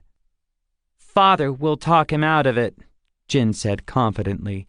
Westland is full of trouble, and there is little profit for merchants there. Trouble? Alex asked. Lupo nodded. Worse than bandits, I hear. A few members of our company came from Westland, and we've heard some stories about what's happening there. I'm sure my uncle will want to talk with anyone who has news before making his final decision, Alex said. They finished their meal, talking of more general things. Alex liked both Lupo and Jin, and he felt uncomfortable not being able to tell them about himself and the fact that he was already an adventurer. He knew he couldn't tell them who or what he was, but it bothered him just the same. He had kept his identity a secret before, but it had never been like this. When he had not told others who or what he was in the past, it was to protect them, not to protect himself. Now it was different, and the more he talked with Lupo and Jin, the more his words felt like lies. I don't know if I can keep this up, Alex said to Waylon that night as they prepared to sleep next to their wagons. I don't like making things up about myself, things that aren't true. I don't like not telling people the truth. You don't like living a lie, Waylon said. Yes, I suppose that's it. It is never easy, even for an old man like me, Waylon said, watching Alex as he spoke. What you need to remember is the reason behind the lie. We are working for a greater good. Alex's head snapped up. He had heard those words before. He didn't like the meaning behind those words, either then or now. Yes, the same words the Brotherhood uses to make their cause seem noble, the greater good. You don't like what you think those words mean. I do not. That is because you only see one side. What the Brotherhood means when they say those words is power for the Brotherhood and slavery for everyone else. That is exactly what they mean. But that is not what I mean. When I say the greater good, I mean freedom. Freedom for the people of the known lands. Freedom to do what they want and to become what they want. Even if they become evil? Yes, even freedom to become evil. This battle between good and evil, between the Brotherhood and the true wizards, is a battle between freedom and slavery. It is a battle we must win. I never thought about it like that. Now you have something new to think about. Yes, I do. But I still don't like hiding who I am. I understand. New friends share their hopes and dreams, and you naturally want to help them. You want to give them advice and tell them where you've been and what you've seen. It is a difficult thing to find ourselves trapped between what we want to do and what we have to do. It seems foolish, all this sneaking around, Alex said, looking into the night sky. Jabez will know when we are close to him, so why bother trying to sneak up on him? He will only know when I get close, Waylon said. He won't know you for what you are until he sees you. Possibly not even then. We've talked about that. Yes, Alex said, unsure if Waylon was right or not. If we remain together, however, he will know when we approach. Waylon didn't reply, and soon it sounded like he had gone to sleep. Alex remained gazing up at the sky.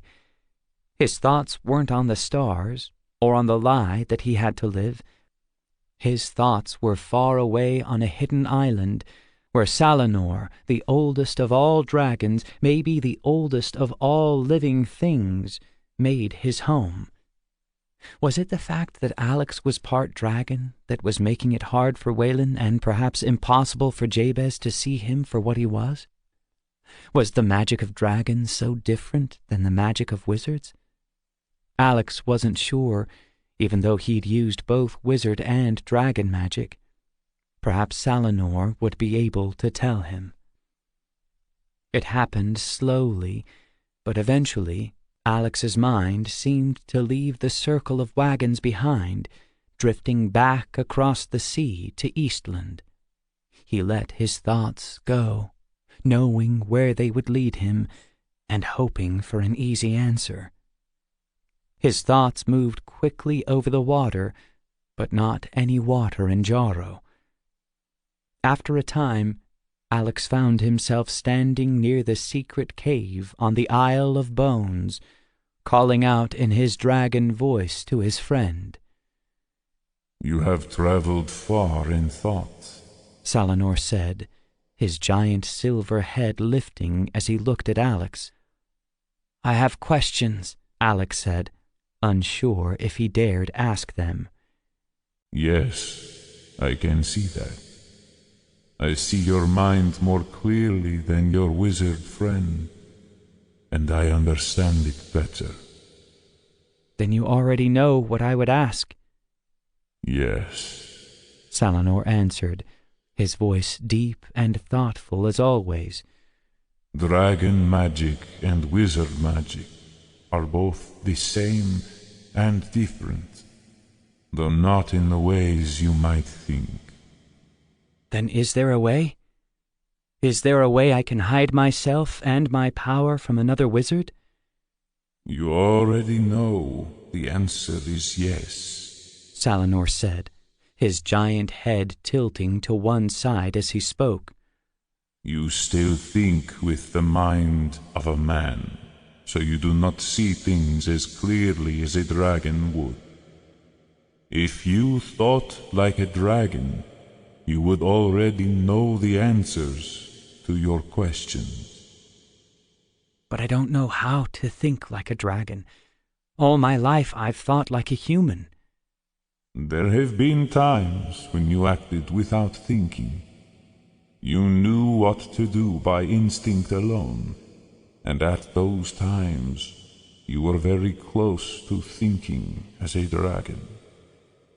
"Yes, I remember. Can you help me? Help me to think like a dragon but remain a man?" "I can help you, though it will be difficult, as I have never thought like a man," Salanor replied with a booming laugh. "Let us begin." Chapter 8. Across Midland. The next morning, Alex woke early. He had learned a great deal from Salanor, but he still had a long way to go in his learning. He knew now that there was a way for him to hide himself from another wizard, but it wouldn't be easy.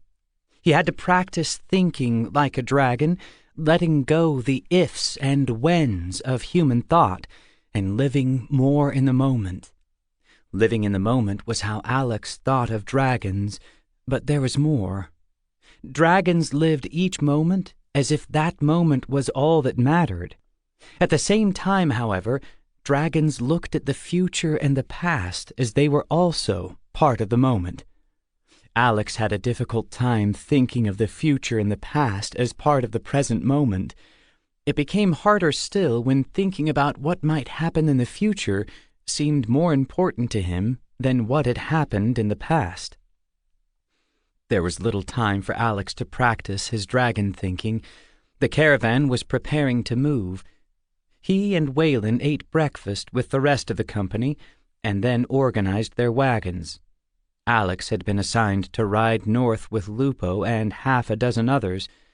They were to scout the road ahead to make sure the path was clear and that there were no bandits that might attack the caravan.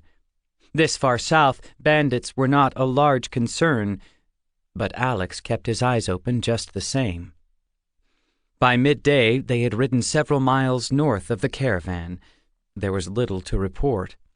The road was good and there were no signs of bandits.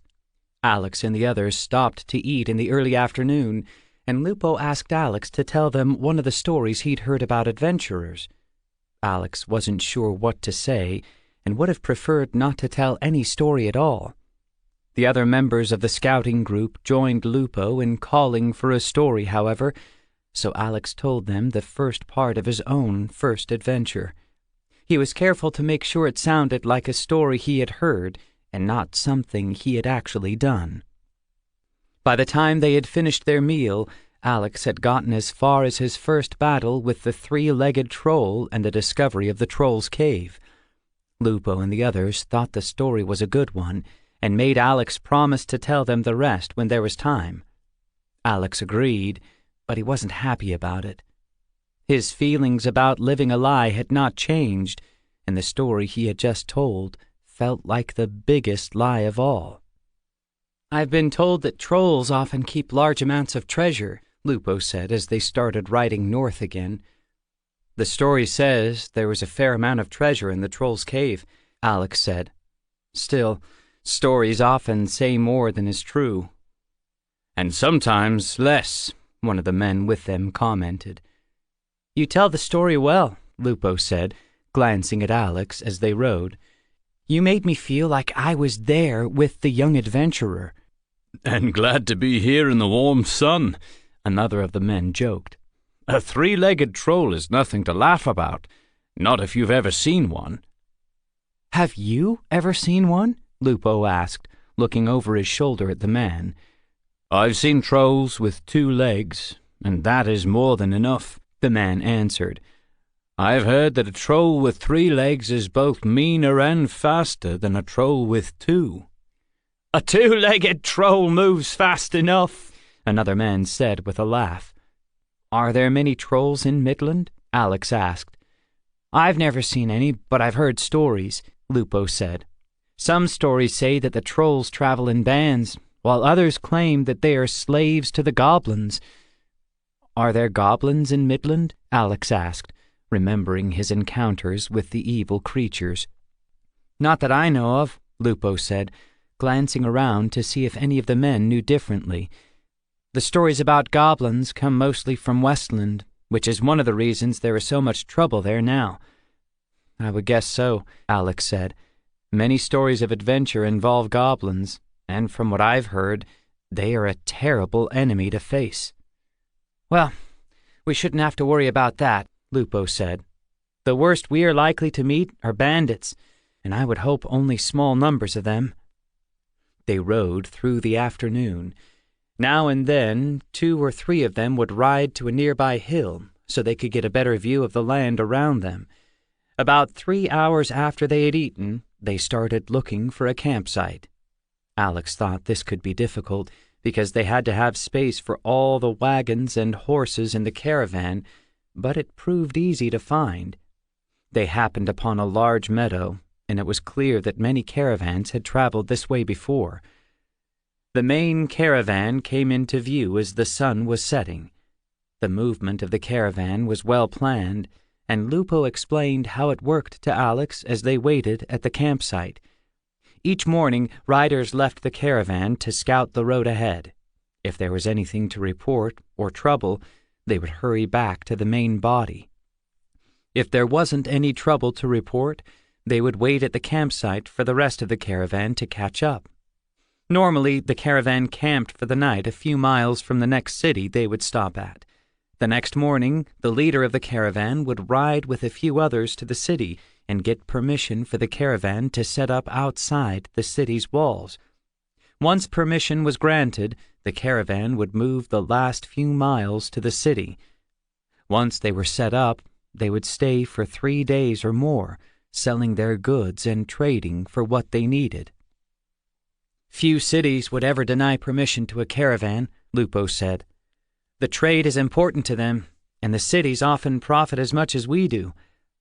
It made sense, and Alex could see why most cities would be happy to have the caravans arrive. They would be able to obtain things that they could not get anywhere else, and news from places they might never go. They would be entertained by the actors and acrobats that traveled with the caravan, and have a chance to see exotic animals that were uncommon in Midland, or everywhere else for that matter. Alex could see that Wayland's decision to join a caravan had been a good one. They could travel in safety, collecting news and rumors from far-off places, and not draw any attention to themselves. "That story Lupo was trying to tell at dinner time sounded familiar to me," Wayland said as he and Alex were preparing for bed. "Yes, well, Alex replied, unsure if Wayland was upset or just teasing him.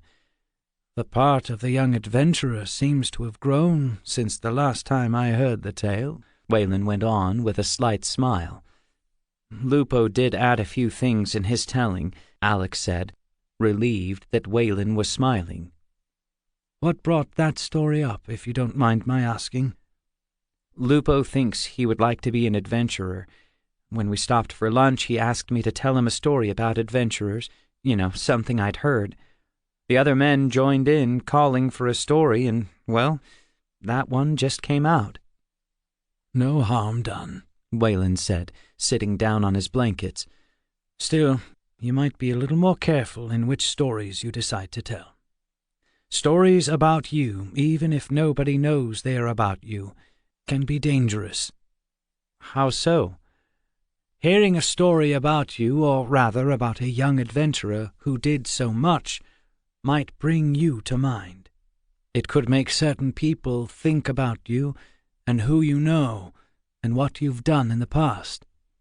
They might not connect you to that young adventurer, but it could make them think. I see. I suppose that some people know about my connection to you as well. Some people might suspect that I'm helping you if they were to hear a story about me, that is. It's possible. I'm sure our enemies in the Brotherhood know a great deal more about you than you might think. They aren't fools, after all. They would want to know as much as possible about you, just in case. I'll keep that in mind if I tell any more stories. Now, Wayland said, taking out his pipe, I need you to tell me a story. What story? Alex asked, surprised. I need to know what happened in Nisa, and what, if anything, you've learned about our enemies. Alex was silent for a few minutes, thinking about his last adventure and deciding what was important and what wasn't. Wayland didn't hurry him and didn't ask questions as Alex told him everything. It took him a long time to explain everything that had happened and what he had discovered in Nisa. When he'd finished, Wayland sat with his eyes closed for several minutes, deep in thought. It seems you have a dangerous enemy, Wayland finally said. I don't think we need to worry about Magnus at the moment, but this Galen person interests me. We will need to be careful of him, I think. I don't think he's in charge of the Brotherhood, but I'm sure he's important. In the organization, I mean. No, not in charge, but certainly in direct contact with the person who is in charge. If we could find and track Galen... Wayland trailed off, but Alex didn't need him to go on. It was clear. If they could track Galen, then they could find the head of the Brotherhood. If they could find the head of the Brotherhood, they could put an end to the evil the Brotherhood was causing. Only one person was in charge of the Brotherhood, and that person was powerful enough to control the other members of the group. Other members that were, perhaps, throughout all the known lands. Alex didn't sleep much that night. His thoughts about the Brotherhood troubled him. When he was finally able to push those thoughts away, he tried to relax his mind and think more like a dragon, but he lay awake for a long time, and it was nearly sunrise before he allowed himself to rest and sleep. After breakfast, Lycan rode off with a few other members of the caravan to get permission to move closer to the city. Alex watched them right away and wasn't surprised when Lupo came looking for him. We have until midday at least, Lupo said. I thought we might use some of that time to practice with the blunt swords. Will your father be angry? Alex asked. This isn't dueling, this is training, Lupo laughed. Alex agreed, and was pleased to see that Lupo was not alone in his desire to learn. Several of the young men from the caravan came to watch them practice, and Alex made a point of getting them all involved. While it would have been easier to just teach Lupo, he thought that training them all might be more helpful. If they were attacked on the road, they would be better prepared to defend themselves and the caravan. When Lycan returned to their camp, Alex had several of the young men paired up and practicing with each other. He was walking around the group, observing their skills and making suggestions or demonstrating what they were doing wrong. Lycan sat on his horse watching for several minutes before riding over to them with a smile on his face. "You could have waited until I could join in," Lycan said with a laugh. "In the future we will," Alex said. "No, it is better this way," Lycan said. "I have many things to do and little time to learn new things." "You should try to join us, Father," Lupo said, walking up beside Alex. "With a few months of this training, we will be ready for any enemy we might meet on the road." "I doubt we will meet anything we cannot handle now," Lycan said, smiling down at his son. "Still, it is good to be prepared for anything, so I will try to join in when I can." The afternoon was busy. Setting up tents and getting all of the wagons in place took a lot of work. By the time the evening meal was prepared, the caravan was almost ready to start trading with the city. It had been a long day for Alex, and he had not been able to relax his mind as much as he had hoped he would. That night, Alex spent some more time trying to think like a dragon, trying to understand everything Salanor had told him. Now and then, he thought he might be getting close to thinking like a dragon, but he was never sure. He might have been thinking like a dragon for a moment, but something would always distract him just as he was almost there. Dogs barking in the night, unknown noises from the city, even the sound of wild animals moving outside the camp. It seemed that the smallest thing would break into his thoughts, and Alex knew that he'd never think like a dragon if he couldn't keep his focus while allowing those things to happen around him. Everyone was up and moving early the next morning. There was much to be done before they started trading with the people in the city, and everyone had something to do. Alex helped Wayland set up their tables, asking questions about the goods Wayland had brought with them. Wayland explained everything in a low voice so that only Alex would hear what he was saying. Alex was supposed to be his apprentice, after all, and should have already known most of what Wayland was telling him. The company ate breakfast, and then Lycan gave the order to move some of the wagons.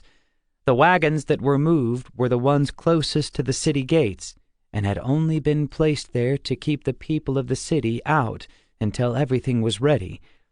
Alex was surprised by how many people were already waiting outside the circle of wagons, and he guessed that it had been some time since a caravan had come this way.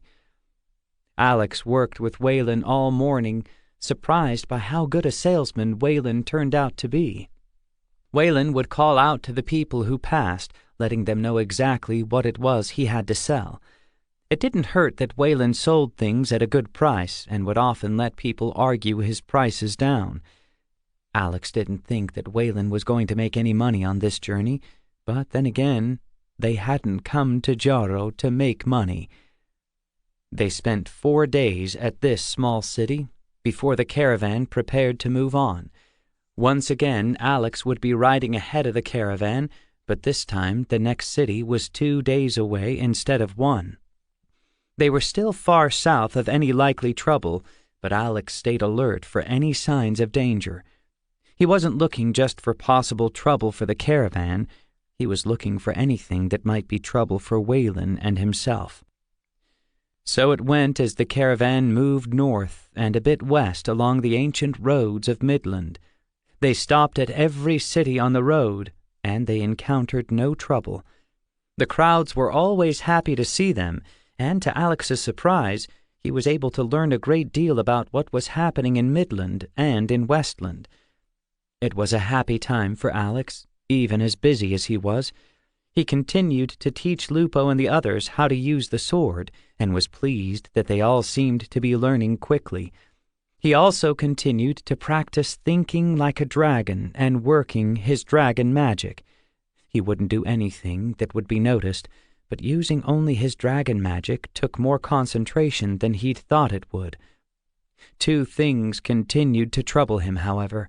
He had to continue pretending to be something he wasn't. And Waylon. Waylon was talking less than usual, and he seemed to have something on his mind all the time.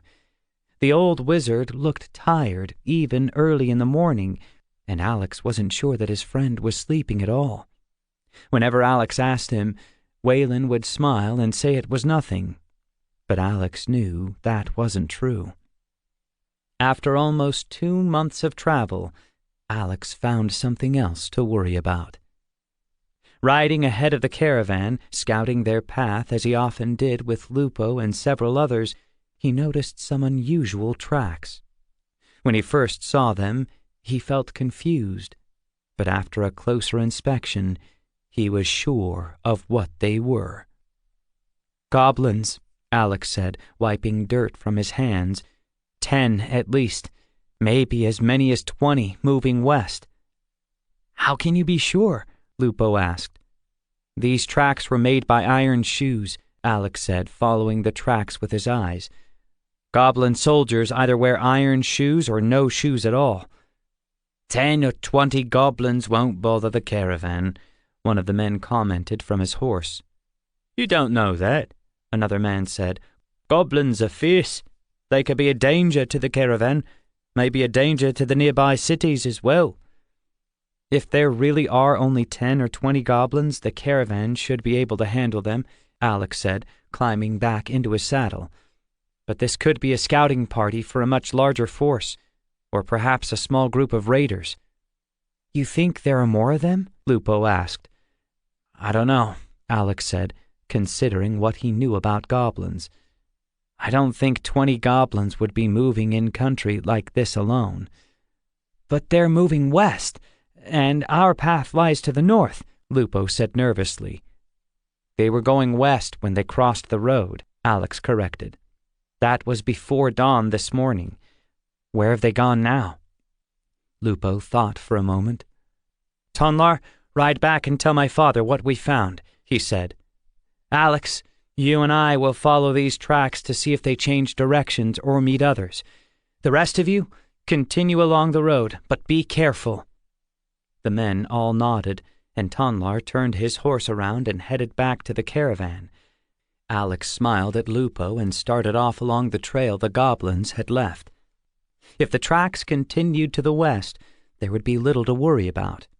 But if they turned north, there could be trouble. For most of that afternoon, Alex and Lupo followed the goblin tracks, but they continued to move almost due west. No other tracks met the ones they were following, and Alex felt certain that the goblins had not joined with any others. Still, it was strange to see goblin tracks in Midland, and Alex felt unsettled the rest of the day. Later that night, when Waylon and Alex were alone, Waylon asked, "You are certain they were goblins?" "I know goblin tracks when I see them," Alex said. "And you followed them west?" Waylon said thoughtfully. "For more than 10 miles, Alex said, stretching his legs. "A pity you didn't track them east as well," Waylon said, sitting down on his own blankets. "Why? They were moving west." "This group was going west, but I wonder where they came from. I've never heard of goblins in Midland, and this news worries me. Goblins don't often cross seas to reach new lands, so I have to wonder where this group came from." "You think Jabez has something to do with it?" Alex said, considering the possibilities. "I'm certain of it. He is moving faster than I thought he would. Faster than I hoped he would." "Moving toward what?" "Open war, perhaps. I'm not sure what his plans are, but I'm sure he wants to control all of Jarro before he's done." "You believe the goblins are working for him? I didn't think goblins would serve a human." "He's not just a human, but a wizard. And not just a wizard, but a dark wizard. They will serve him as long as they see some profit in it." "Then perhaps we should move faster. I know you want to keep as quiet as you can and stay out of sight, but If Jabez is ready to declare open war— Not yet, Wayland said, his voice soft. He's not ready yet. We still have time. Alex didn't like Wayland's answer, but he didn't argue. Wayland knew what he was doing, and he had a strong magical connection to Jabez. If Wayland felt that Jabez wasn't ready for open war, then Alex felt certain that Wayland was right. Without saying anything more, Alex rolled into his blankets and went to sleep. The next day they moved north once more, stopping a few miles from the next city the caravan would visit. There were no more signs of goblins, and Alex hoped that there wouldn't be. He'd dealt with goblins before, and he knew how dangerous they could be. He thought about changing his sword, putting away the fine blade that Mr. Blackburn had sold him, and replacing it with Moonslayer, his own magic sword. He knew the goblins would be afraid of his magic sword, and that fear alone might be enough to save the caravan if they ran into trouble. But he also knew that using Moonslayer would call unwanted attention to his and Wayland's quest. Happily for Alex, there was no news of goblins in or around the city they arrived at the next day. The days turned into weeks, and after 3 weeks and 5 more cities, Alex had almost forgotten the goblin tracks he had found. The caravan was almost as far north as they would go, approaching the sea. When they came to the sea, they would turn due west and move across the northern part of Midland before starting south once more. Alex knew he and Wayland would be leaving the caravan soon and starting off for Westland. He was sad to leave the caravan. He had enjoyed it more than he'd thought he would. He had made a great many friends in the company, and it would be hard to say goodbye to them all. Wayland, Alex noticed, was still quiet and unhappy, though he still said that nothing was wrong. Alex knew something was very wrong, and that Wayland was keeping it from him so he wouldn't worry. Alex also noticed that Wayland, apart from just looking worn and tired, now and then seemed a little confused. Wayland had always been alert and full of energy, and the change troubled Alex more and more. He kept a close watch on his friend, hoping that Wayland was just worried about what lay ahead. Chapter 9. The Empty Village. The caravan approached the village of Welding. It was a small village, but it was important to all the caravans that traveled this way. Welding was on the coast and also where the main road split. One road went north, and caravans crossing Midland to the north would follow it. Alex and Wayland's caravan would take the other road, called the Lower Crossing. The Lower Crossing was considered safer to travel, as it never entered the wilder bandit-filled lands of the far north. Welding was different from most other villages for another reason. Every caravan along this route would stop for the night there, even though it was a small village and not really a place for trade. But oftentimes goods were shipped to the harbor at Welding and would be waiting for the caravan to arrive. Occasionally, goods from the caravan would be sent by ship south from Welding as well. Lupo told Alex all about Welding, and that there were 3 other villages just like it, forming a kind of square around what might be called the corners of Midland. It wasn't yet noon when Alex and the other scouts arrived at the edge of a small wood. Here the road turned toward the sea, dropping down into a shallow valley where the village stood. Alex was in front, leading the group. A quick look at the village in the valley told Alex that something was wrong. He held up his hand so the others would stop before they all rode out of the trees. He didn't know exactly what was wrong, but he thought it best not to have them out in the open where they would be seen. "What's the matter?" Lupo asked, riding up beside Alex. "The village," Alex said. "It's not right." "It looks the same as it did last time we were here," Lupo said without concern. "I don't see any people," Alex said, "and there's no smoke from cooking fires." Lupo looked down at the village without saying anything.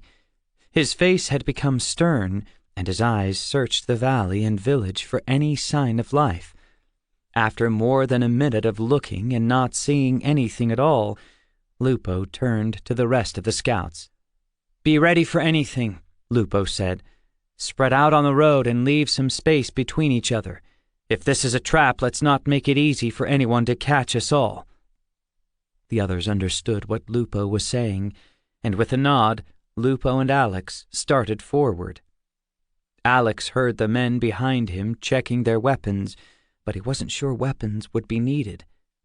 If this was a trap, the important thing was that at least one of them got away to warn the caravan. He kept his eyes moving, searching for anything that was out of place.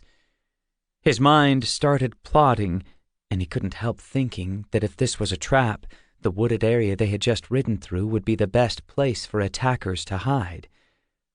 There was no movement in the village as they approached, and the only sound was a slight breeze blowing in from the sea. It wasn't until he and Lupo had ridden to the edge of the village that they saw the first sign of trouble. A body was lying in a ditch at the side of the road, and from the look of him, Alex guessed the man had been dead for 3 or 4 days. Lupo motioned with his hand, and the other scouts closed in around him. They all saw the body, but they didn't speak.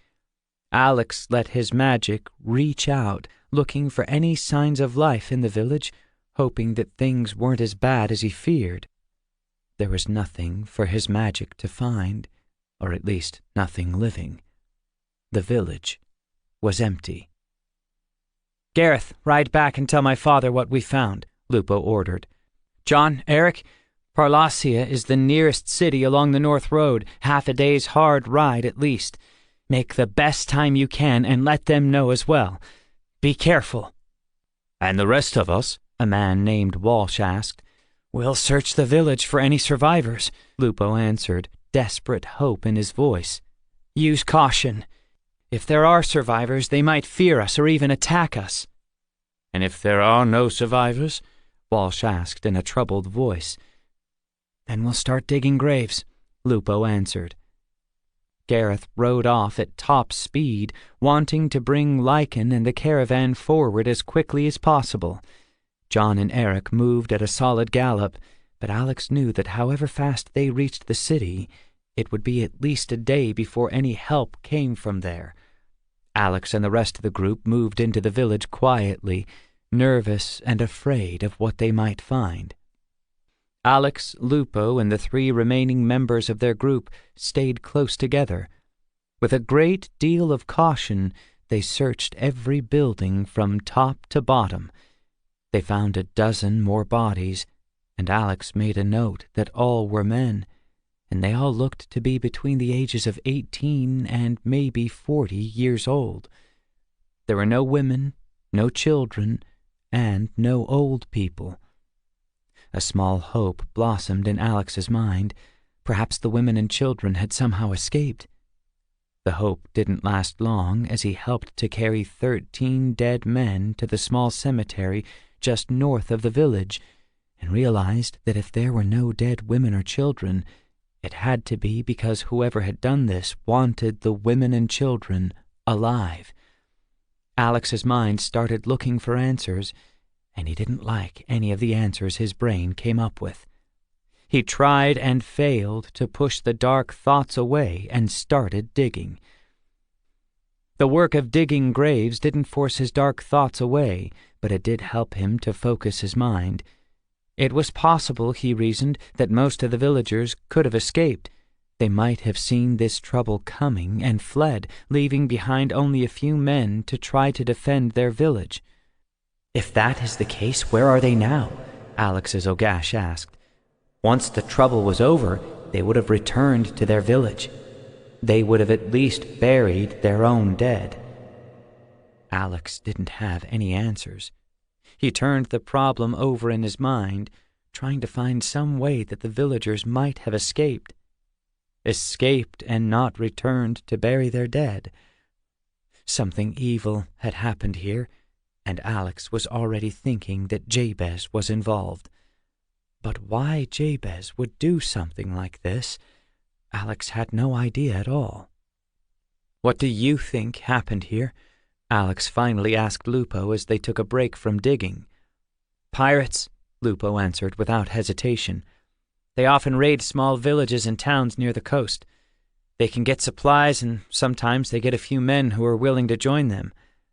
"You say this happens often?" Alex asked. "Well, not that often," Lupo said. "Raiding towns and villages can cause trouble once word gets out. Ships are warned, as are all the other towns and villages along the coast, and at least those nearby will be on guard. This, however, is strange." "Strange how?" Alex asked, already suspecting the answer. "So many dead. Pirates don't often kill, at least not when they raid a village or town. They may kill 1 or 2 people if they have to, but we've found 13 bodies. That seems like a lot for a small village like Welding. And we found no survivors." "Yes, that as well. Pirates will sometimes resort to kidnapping. They will hold a person or perhaps a family for ransom if they think they can get a good price for them." "But an entire village?" "No, I've never heard of that. If they took the entire village, who would be left to pay the ransom? It doesn't make any kind of sense." They didn't say any more as they went back to digging. Alex could see that Lupo was as troubled as he was about what they had found and what they had not found. Alex thought Lupo was right about the ransom idea. If pirates had taken everyone in the village, hoping to get paid for their return, who would pay? If the caravan hadn't been traveling this way, who would even know that the village was missing? "Someone would find out, sooner or later," Alex as Ogash said. "Later might be what the attackers hoped for," Alex answered. Alex paused in his digging to look at the village. The village was mostly made up of houses and only had 2 or 3 public buildings. There were several large warehouses near the harbor, but they were separated from the village by 100 feet of open ground. Alex guessed that at least 100 to 150 people had lived here. With only 13 dead, that would leave a minimum of 87. Far too many to take them all away on a single ship. Alex's thoughts were interrupted by trumpets suddenly sounding from the hill to the north of the village.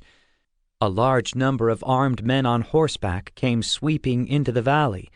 Alex and the others stopped their work, gathering together once more. Lupo moved forward, holding up his open right hand as a sign of peace. Most of the riders moved through the village and down to the warehouses and harbor area. A dozen men quickly encircled Lupo and the others. They looked to be soldiers, and their movements were well ordered.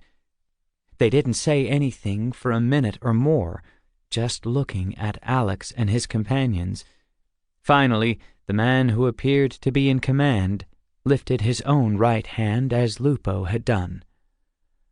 "I see our comrades didn't have far to go before they found you," Lupo said. "Not far," the commander answered. "I am Tiamor. Who are you, and why have you come here?" "I am Lupo. We are scouts for the caravan of my father, Lycan of Tressland. We are traveling north, though we mean to take the lower crossing to the west." "So your messengers have told us," Tiamor said, lowering his hand. "How long before your caravan will arrive?" "They should be here before the sun sets," Lupo said. "They will be welcome and considered friends, as are you all," Tiamor answered. "In evil times it is good to meet men of honor like yourselves." "Our honor is in our deeds, in our words, and in our lives," Lupo said. Alex looked at Lupo. His words seemed to be memorized, some code or special ceremony that Alex didn't know anything about. It was the right thing to say, and it rang true, but Alex was slightly concerned. Waylon hadn't mentioned anything about special words or codes when meeting with soldiers or even armed men. Did Waylon know about this and had simply forgotten to mention it? Or was this something Wayland knew nothing about? The moment passed, and Alex hoped he would have time to ask Lupo about the words he had said. The soldiers took over the work of digging graves, and Alex and his companions were invited to join the commander for the midday meal. Once things were in order and Alex and the others had taken their places, Tiamor told them what had happened in the village, or at least what he knew. The villagers kept watch on the harbor, and they had seen the raiding ship long before it came to their small port. This was not the first time that pirates had come looking for supplies and water. Most of the people from the village had gone into the hills to the north, while 30 of the men had remained behind. It was almost a custom here in Welding for the men to bargain with the pirates, trading with them so they could get what they needed without causing any real trouble for the village. Such things have happened so often in the past that the villagers were not troubled or afraid, Tiamor said. I fear that will change in the future. Things seemed to be going as they should, as they had many times in the past, but then something went wrong. The pirates had suddenly attacked. The people in the hills had seen them when they started killing the men of the village. Fear had filled them, and without waiting to see what the pirates would do, they had fled. They came to Parlacia 3 nights ago, and if things had been ready as they should have— Tiamor shook his head. We should have been here sooner, and in future we will be. This has happened to other villages? Lupo asked, seeing the look on Tiamor's face. Not to any nearby, Tiamor answered, but word has come of similar things happening in the far north and the west. We should have expected something to happen close, but it is hard to imagine evils close to home when stories come from far away. Nobody wants to believe evil stories, but all too often they're true, Alex said, more to himself than to anyone else. Yes, Tiamor agreed. And there are other stories you should hear. Stories of dangers on the inland roads. I doubt that a full caravan will find any trouble, but your scouts or anyone wandering too far off might. What stories? Lupo asked, concerned. I will speak to your father when he arrives, Tiamor answered. Bandits have long been a problem in the north, as I'm sure you know. It seems that, of late, they have moved farther south as well. I'm sure my father will welcome any information you can share, Lupo said. The caravan appeared well before sunset. Lycan, hearing the news of what had happened in Welding, had hurried them forward. The men of the caravan were well armed and alert when they came rolling into the valley, but there was no need. Lycan was quick to discover all that had happened, and after only a few minutes of putting the caravan in order, he went off with Tiamor to talk privately. Alex wanted to have a private talk with Wayland, but with all the commotion of the caravan's arrival and getting set up for the night, he wasn't able to. Finally, after taking care of his assigned duties, Alex walked toward the harbor, alone. He wanted to think. He was looking for answers about what had happened here and why. Most of all, he was worried about the future and the adventure that he and Wayland were on. He was sitting at the end of the dock, looking out at the darkening sea, when Lupo came looking for him. "You seem troubled," Lupo said softly. "I understand that what happened here wasn't pleasant, but you seem to be taking it harder than you should." "And how hard should I take it?" Alex asked.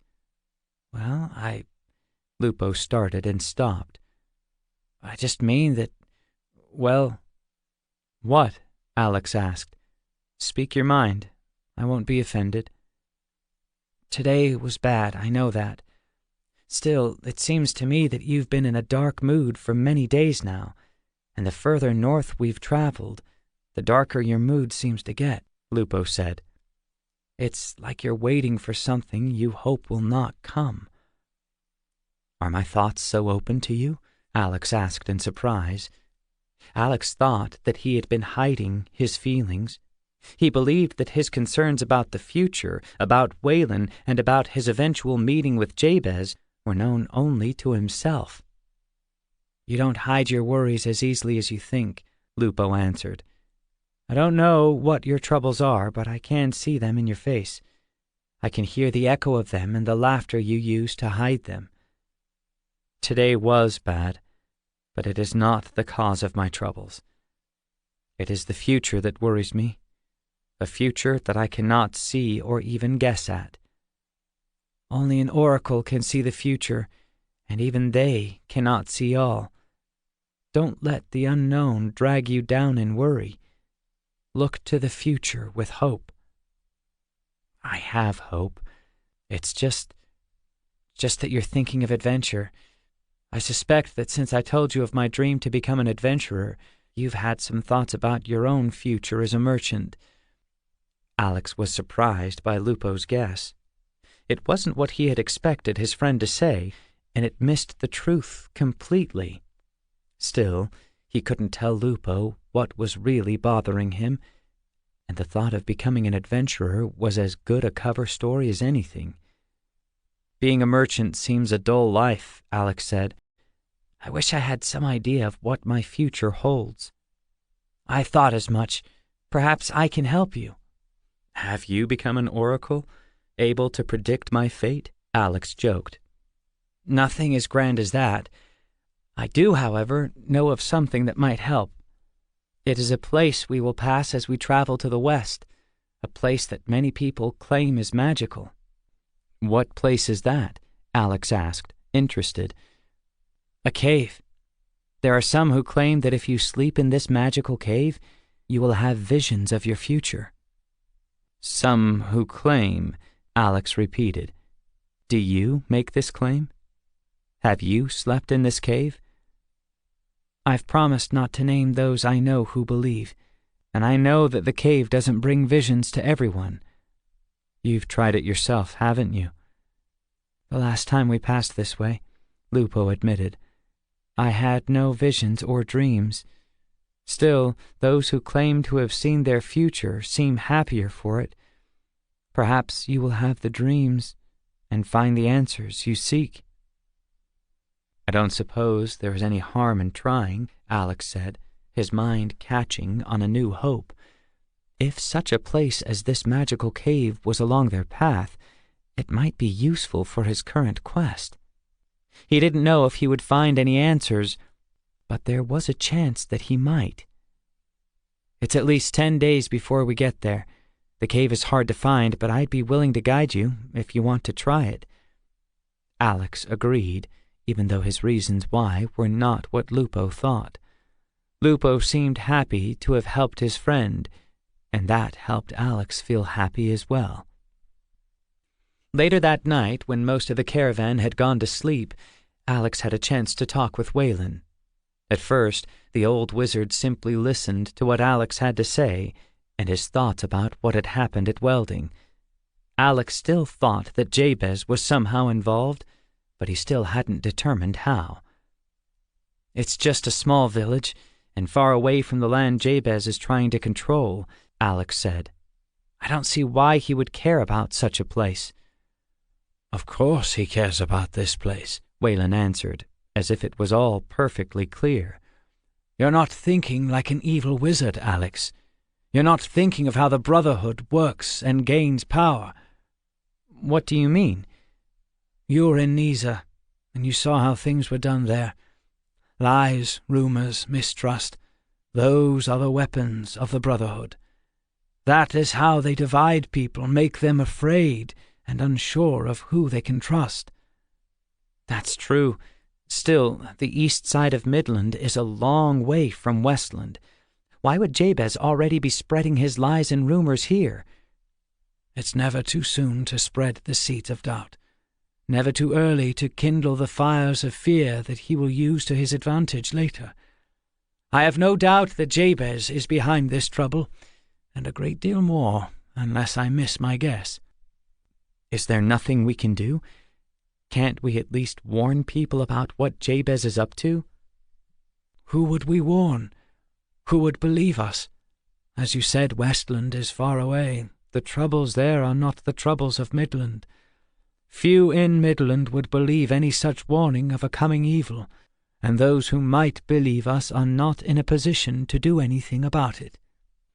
"Then I suppose all we can do is go on as we are, and reach Westland as soon as possible," Alex said with a sigh. "If we achieve that, then we will be able to do more," Wayland said. Chapter 10. Cave of Dreams. The days passed slowly as the caravan moved away from the village of Welding. There was sadness for what had happened in the village, and fear had touched all of their hearts. If such things could happen in Welding, what other evils might already be spreading over the land? Alex could see that Wayland was right, and that this was exactly what Jabez and the Brotherhood wanted. Spreading fear and worry was the whole reason Welding had been attacked, and the plan was working. "There's nothing we can do about it right now," Wayland said, "but it might be turned to good before the end." "How could something so evil be turned to good?" Alex asked. "It will wake people up, make them more aware of the trouble that is coming. Yes, it will make them less trustful of strangers, but it may, I hope, make them more watchful as well." "And people who are watchful will make it harder for Jabez and his minions to do more harm." "We can hope so." Hope. Hope was all Alex had right now. They were still moving slowly toward Westland, and there wasn't much he could actually do to fight the growing darkness.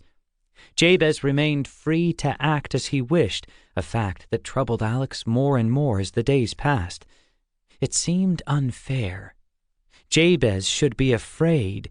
He should be the one taking care and worrying about the future. He must know that Wayland is on his way, Alex said to himself. "Perhaps he does not care," Alex's Ogash answered. "Perhaps he does not fear Wayland Vankin at all." Alex thought about that. It would be incredibly foolish of Jabez to not at least account for Wayland's opposition to his plans. Jabez couldn't be that foolish, and the Brotherhood would not be that foolish. But what did that mean for Alex and Wayland? "He is taunting you, trying to draw Wayland out before his plans are ready," his Ogash said. "If Jabez can get Wayland to act before he is fully prepared, that would gain him and whoever is with him a great advantage." "So Wayland must not act too soon," Alex said softly. "I must help him to wait until we are ready." Alex knew what he said was true, but he didn't like it. Waiting was always hard for him, and waiting while other people were being hurt was harder still. Wayland seemed ready and willing to wait, but now Alex understood how much this slow approach to Westland troubled his friend. Wayland knew that this was his and Alex's best chance for success, and he was determined to follow it, whatever the cost. Looking at Wayland's face, Alex noticed again how tired his friend looked. It was more than just the long journey. Alex suspected Jabez was constantly trying to find a way into Wayland's mind, to discover where he was and what he was up to. That would have been bad enough, but Wayland's own worries were also written in the lines of his face, worries about what Jabez was doing, what harm would come if he moved too slowly or too quickly, and worries about what the future held. It was almost too much to think about, and Alex's respect for Wayland grew. To carry all of the troubles and worries that he had and still move forward was an incredible act of courage. 13 days after leaving Welding behind, the caravan came to the place where Alex hoped to find some answers. They were in a shallow valley with a small river that ran to the northeast. The land to the north rose slowly to distant mountains, and south of their camp there were several tall hills. Lupo had pointed to the hills when the caravan had stopped, letting Alex know that the Cave of Dreams was close. As the sun sank in the west, Lupo and Alex rode away from the camp. Alex was surprised to see half a dozen other men following a short distance behind them. He thought his visit to the cave was a secret, and he turned to Lupo for answers. "I told my father that you wished to visit the cave," Lupo said. "With all the rumors of trouble on the road, he sent a few extra men to watch just in case." Alex nodded and rode on without comment. He knew Lycan and Tiamor had spoken together at Welding, and the news was that the bandits of the north were more active than they had been for many years, and many smaller groups had found trouble or simply disappeared as they traveled. Lycan had hinted that something worse than bandits might be lurking within the wild lands between the northern cities, but what this new danger was, no one could say. "I am grateful your father is allowing us to go to the cave at all," Alex said as he and Lupo started climbing the hill where the cave would be found. "He is worried, of course," Lupo replied, "but the Cave of Dreams is well known in our caravan. Many people seek to learn their future here, and he would not stand in your way. He would only stop us from coming if there is a definite threat to the caravan, or if he thought we would be in too much danger." Seeking knowledge about the future might be more dangerous than rumors of bandits. People feared oracles because of what they might say, and magical places like this cave might be worse. Oracles would try to bring peace of mind with their predictions, but that wasn't true from magical places.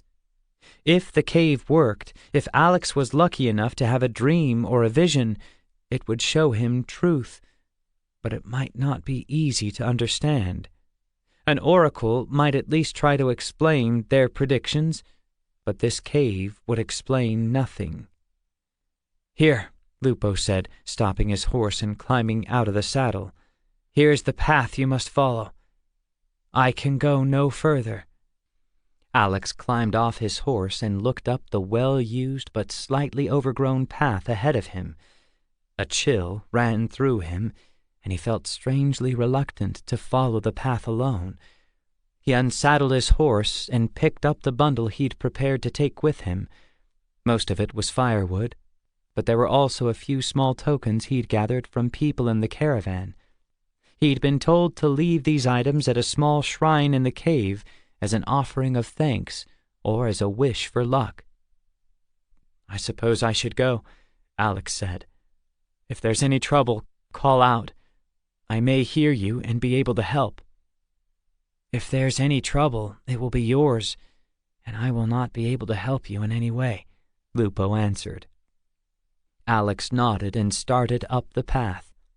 Lupo was right, of course. Alex was far more likely to find trouble here than Lupo and the others were.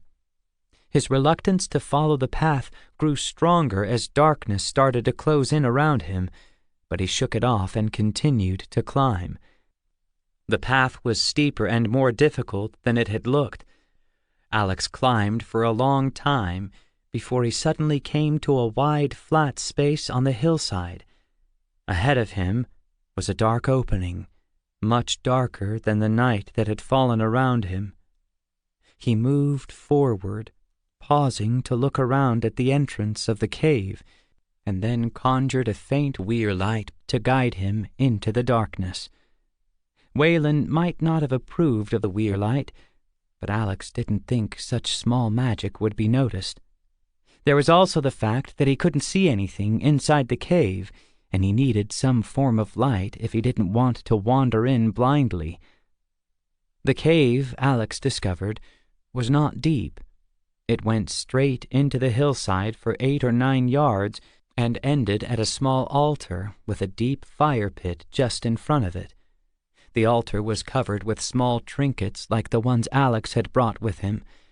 The cave and the altar didn't surprise Alex, but the slight tingly feeling he had as he entered did.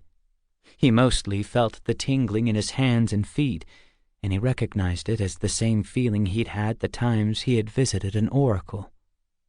Undoing his bundle, Alex started a small fire in the pit, and then sat back and looked at the altar in front of him. From the look of some of the tokens he could see, this place had obviously been in use for many, many years. He placed his own small gifts carefully among the others. He added a few sticks of wood to his fire, and then leaned back against the cave wall and waited. He had no idea how the magic of this cave worked, or even if it would work for him. At first he was eager and hopeful, but nothing seemed to happen. He wondered if he should speak, possibly to call for the magic of this place to help him, but it didn't seem right. After a time, he built up his fire again. He sat and waited and watched the flames of his fire, and slowly, without really noticing, he fell asleep. A roar and the sudden light of flames filled Alex with fear. He jumped to his feet and rushed forward, and then he realized he was no longer in the cave. It took a minute for his brain to catch up, but he soon knew that he was in a dream. The magic of the cave was working. He looked around, and the darkness melted away. He was standing on open grassland, and it was dark. Howls from wolves were all around him, but no, that wasn't right.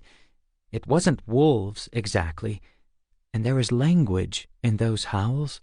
Words in some evil, twisted language that Alex did not recognize. The sound of running feet and frightened shouts filled the air, and Alex was no longer alone. The caravan was under attack, and as Alex tried to move to help defend it, he found himself bound and unable to do anything. Alex closed his eyes for a second, and when he opened them again, he was standing in front of a small young dragon that was golden in color. He was in an enclosed room filled with treasure, and again, things didn't seem right. He thought for a moment that this was the dragon's lair, but the treasure seemed too neatly stacked, and there were lamps and torches lighting the room. Looking at the dragon, Alex felt great sorrow fill his heart, but he didn't know why. The dragon didn't speak, but it motioned with its head as if it wanted Alex to come and look at something. As he started forward, his vision shifted, and suddenly Alex was looking through the eyes of the dragon, which were focused on an old iron box. The lid of the box slowly opened. Alex wasn't sure what he was looking at. There were 2 egg-shaped stones in the box, but to call them stones was unfair. They glowed like pearls in sunlight, but they were more gray and brown and larger than any pearls Alex had ever seen. His vision shifted again, and Alex found himself in another room.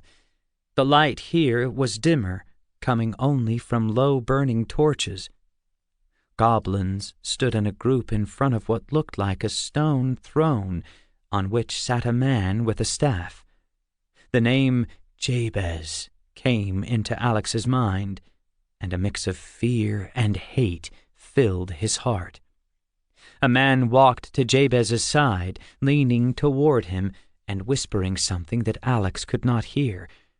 Jabez seemed pleased by whatever was said, and, getting to his feet, he lifted his staff and said, "Let it begin." Alex was suddenly outside, wind and rain hitting his face. Armies of goblins and men stood before him, and as horns sounded behind him, they began to cheer. The war they had long been waiting for was beginning, and they were happy in the evil they would bring. A massive figure nearby suddenly spread its wings, and Alex recognized it and the others like it as gargoyles that took to the skies and flew over the armies. The snippets he was seeing began to shift more quickly, and many were harder to see or understand. A ship on a distant sea, an ancient-looking city in the mountains, the drawbridge of a castle, a face he did not recognize, Wayland's face pale and streaked with blood, a white light reflecting from the sharp edge of an axe. Alex sensed that the vision was moving into the future, a future that may or may not be. The future was never certain, and the visions were less clear the further away from the present they were. Finally, Alex was left in a gray darkness, stunned and confused by the dozens and dozens of images he had only partly seen. Out of the darkness, a single face appeared. Salanor, the great and ancient dragon, was there, but Alex could only see his head. The dragon looked at Alex for a long time, not speaking or giving any sign that he even acknowledged Alex was there. Finally, after what felt like days of silence, the dragon spoke, but his words were no more than a whisper. Of course, there is a way. With magic, there is always a way. Alex woke with a start. The sun was rising in the east and shining into the cave. Alex took a few minutes to organize his thoughts and clear his mind. He had seen a great many things in the night, and now he had to sort through them and decide which were most important to his current adventure. He got up, stretched, and made his way out of the cave. As he looked down the hill in the morning light, the words he had read in the magic book in the graveyard came to his mind once more. "Darlock est miser," he said softly. He still had no idea exactly what it meant, and nothing he had seen in his vision seemed related to those words. He wondered why they had come back to him now, and what they could possibly have to do with the story of a nameless dragon. He scratched his cheek, ran his hand through his hair, and then went down the path to where Lupo was waiting for him. "Did it work?" Lupo asked as soon as Alex came into view. "Will you be coming with me to visit the Oracle when we travel south again? Or should I not ask?" "You should not ask," Alex answered with a smile. "Though I do have more answers today than I had yesterday. As for the Oracle, only time will tell." Lupo returned Alex's smile, but did not question him about what he had seen. He seemed happy enough to know that Alex had found some answers, even if he had no idea what Alex's true questions had been. Lupo still dreamed of visiting the Oracle and becoming an adventurer, and even though Alex wanted to say something about his dreams, he did not. Waylon had made him promise not to reveal anything about himself, and even though he hated keeping secrets from his friend, Alex kept his word. They rejoined the caravan just before it got under way. Waylon gave Alex a quick look, asking without words if he had learned anything, and Alex nodded. It was troublesome to have to wait before sharing what he had learned with Waylon, but the time gave Alex a chance to think about things and get them clear in his own mind. "Jabez is about to start his war," Alex said when he and Waylon were finally alone. "He's built a vast army, and he's ready to set them loose on Westland." "You know this?" Waylon asked. "Yes, it was part of the dreams I had," Alex answered. "That will make things difficult for us, and prevent any help from Midland reaching Westland for some time. I'm sure that is why Jabez is starting now, hoping to control all of Westland before anyone can interfere." "I don't understand. Why would help from Midland not be able to reach Westland?" "It's the wrong time of year. In the winter months, strong cold winds blow mainly from the west to the east. Most ships that sail between Midland and Westland are not as well equipped for such winds. Most are smaller ships, and not made for heavy weather. Even the larger ships would find it difficult to sail to Westland before spring." "Then how are you planning to get us there?" "We'll manage one way or another. Now, what else did you see? Anything at all might help us." "I don't know if any of it will help, but I did see a lot," Alex answered, and then told Waylon all about his dream. Wayland sat in silence for a long time after Alex finished talking. There was much to think about, and many questions that Alex didn't know the answers to. When Wayland finally spoke, his questions were not what Alex expected. "The stones you saw in the iron chest, did you get any feeling that they were magical?" Wayland asked. "No, I don't think so," Alex answered. "You say they were like pearls, but more grey and brown," Wayland went on. "Was there perhaps a hint of green? Just a hint of green, like pale jade?" Alex thought for a moment, trying to recall in his mind exactly what the stones had looked like. He had no idea why Wayland was so interested, but he realized the stones must be important if they had been in his dreams and Wayland was asking about them. "Yes," Alex said after a pause. "There was just a hint of green in them, now that I think about it." Wayland frowned. "And you say you saw 2 of them in the iron box?" he asked softly. "Yes, there were 2. What are they?" Alex asked, confused. "Do you know what Orion stones are?" Wayland finally asked. "No, I've never heard of them before." "I'm not surprised. For many years I've believed, or at least hoped, that they were all destroyed. It appears that they were not." "What are Orion stones? Why do they concern you so much?" "Orion stones are ancient weapons used by magical people. They were created and used by evil people and their servants." "What do they do?" Wayland rubbed his forehead. "Let me see how best to explain. Do you remember what I told you about magic? How it can be thought of as a bowl collecting raindrops?" "And every time I use magic, it's like pouring some of the gathered water out of the bowl," Alex said. "Yes, exactly," Wayland said, nodding. "Well, Orion stones are like magical sponges, or perhaps leeches would be a better way to describe them.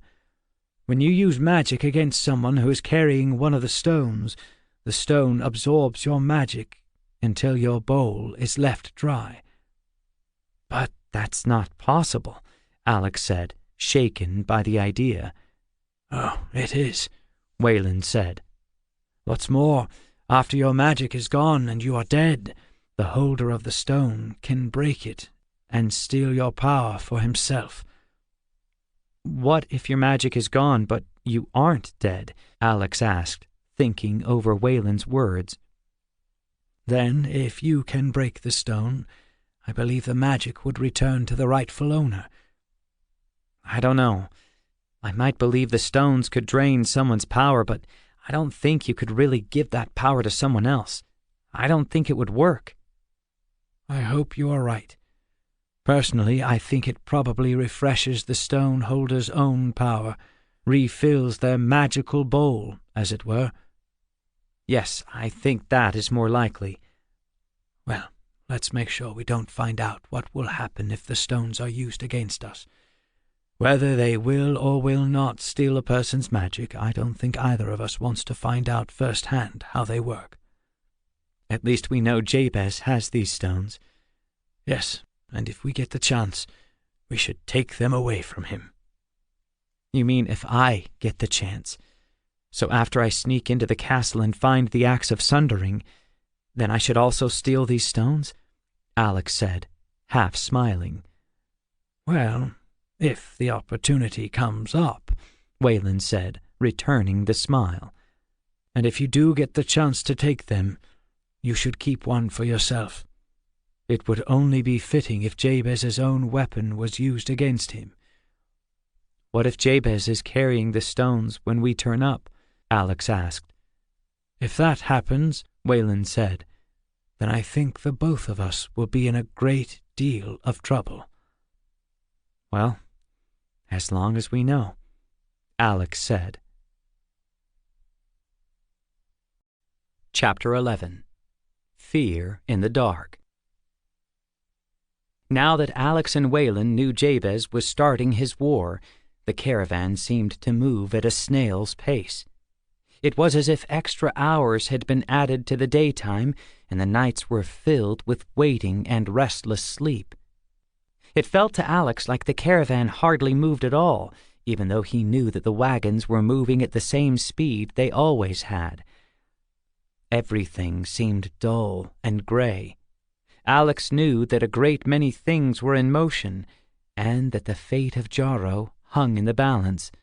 None of that had any effect on the caravan. The days went on, the routines remained the same, the towns and cities they visited looked like towns and cities they had already seen.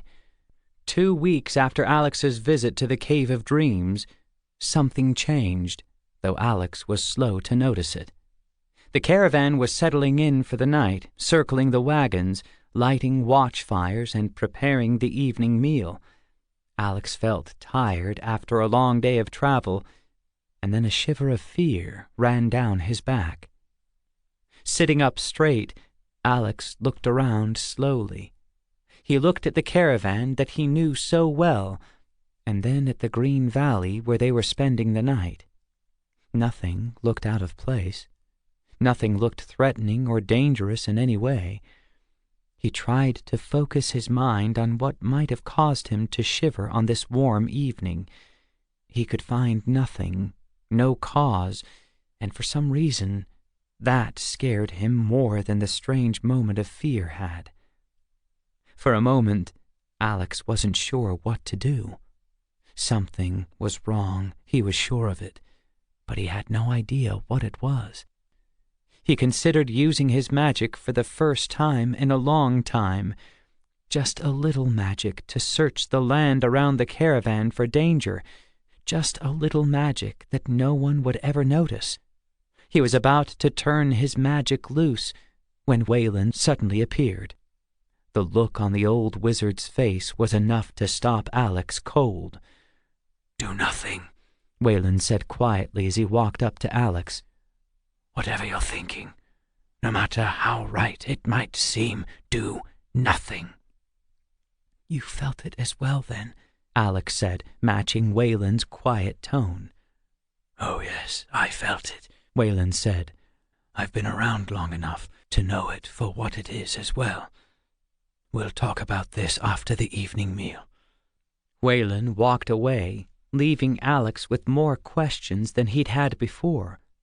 He watched his friend go, wanting more than anything to find out what Waylon knew, but instead he slowly turned and walked to the center of the caravan where the evening meal would be served.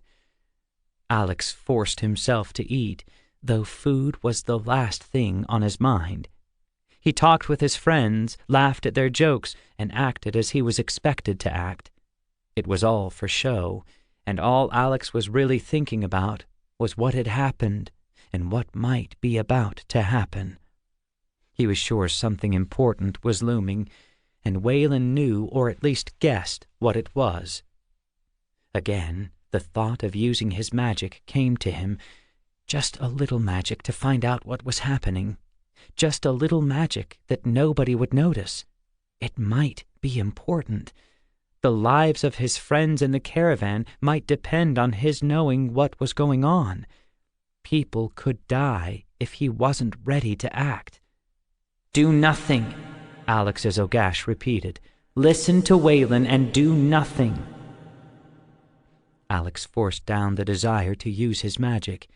He tried to focus on his food, on the people around him, anything but the strange sense of fear he'd felt. Waylon said that he knew what it was. If anything dangerous was going to happen, Waylon would be ready to deal with it.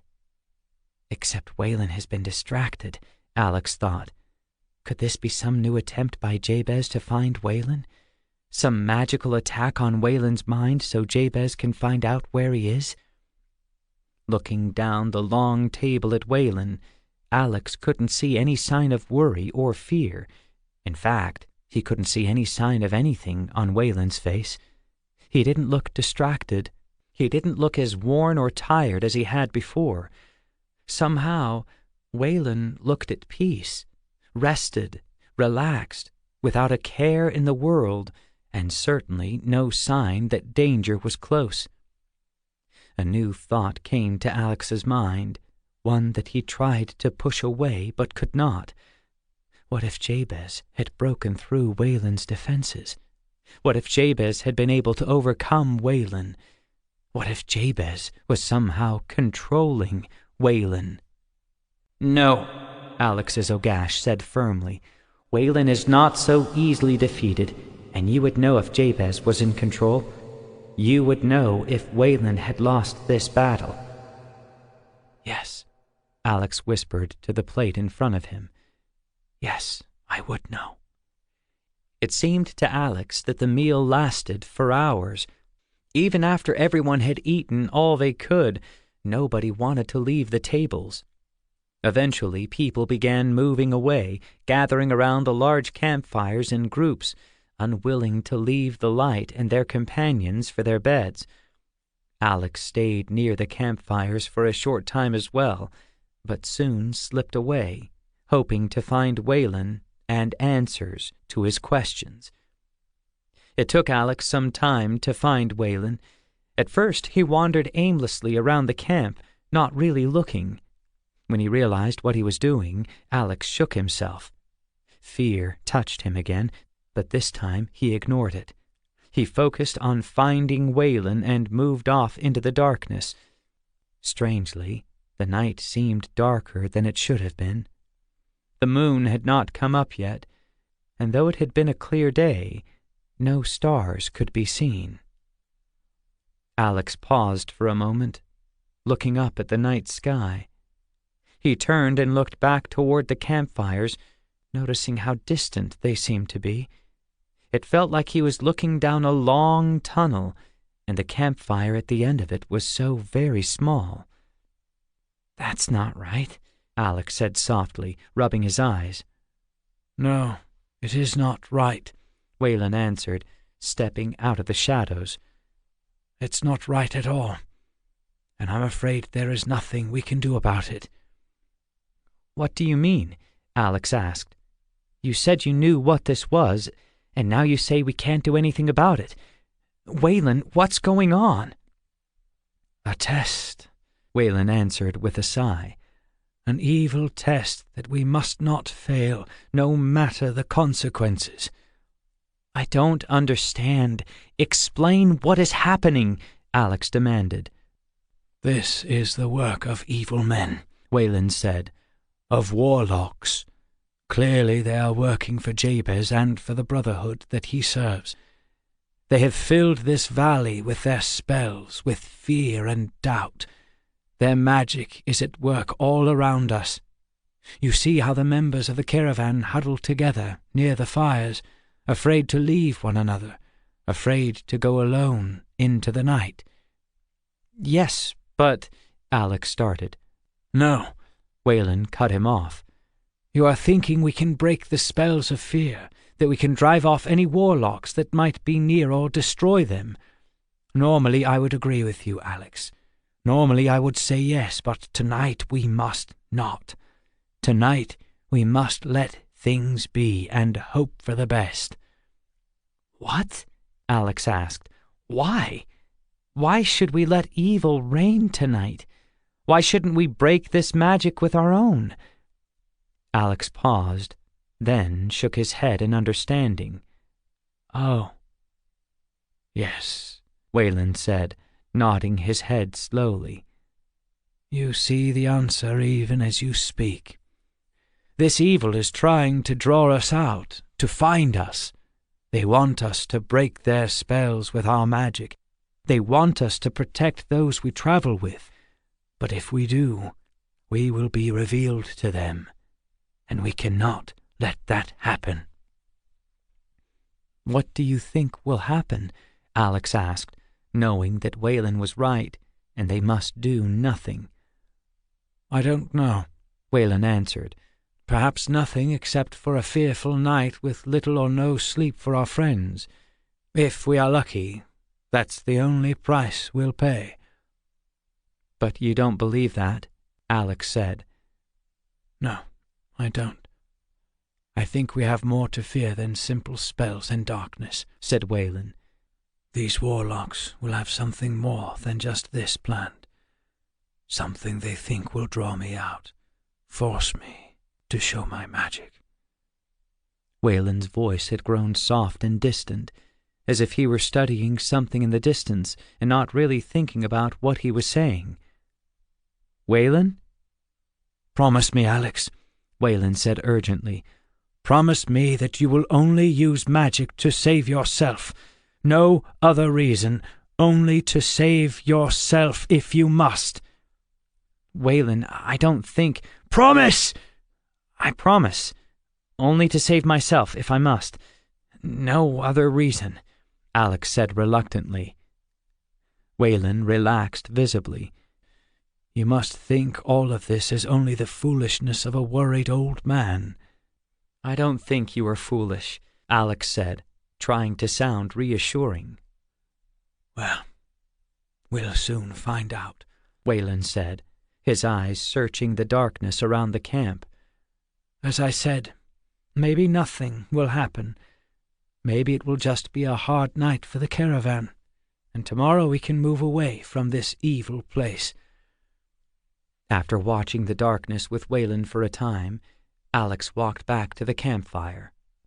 Most of the members of the caravan had gone to bed, but a few remained, sitting up late with the assigned watchers. He could see that they were troubled, but they did not know why. As the moon finally began to rise, Alex left the fire and went to find his bed. Something was coming. Something was going to happen. He was sure of that. But sitting by the fire and waiting for it was difficult. Looking into the worried faces of his friends tore at him, and knowing that he had promised not to use his magic to help made him angry.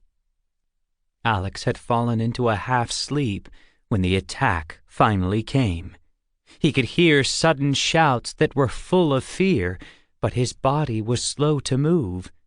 His mind was in some other place, but he didn't know where, and he didn't remember what he had been thinking. With great effort, Alex got to his feet. He shook his head to clear the darkness that had filled his mind. He looked around the camp, but what he saw only confused him. The watch fires that were kept burning all night had gone out. The only light came from the moon, and even that light seemed reluctant to fall on the camp. Alex could hear people running, shouting for fire and light, screaming in fear. He started forward, going in the direction where most of the yelling was coming from. He bumped into several people as he went, unable to see them in the darkness. It sounded like the entire camp was running around in the dark, afraid of something they could not see. "Get the fires going again!" Alex heard Lycan yell. "Whatever you need to do it! We need light!"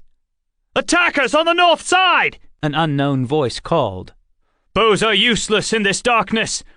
We have wounded men on the north. Can anyone get some light?" Confusion was all around him. Shouting voices, screams of rage, cries for help.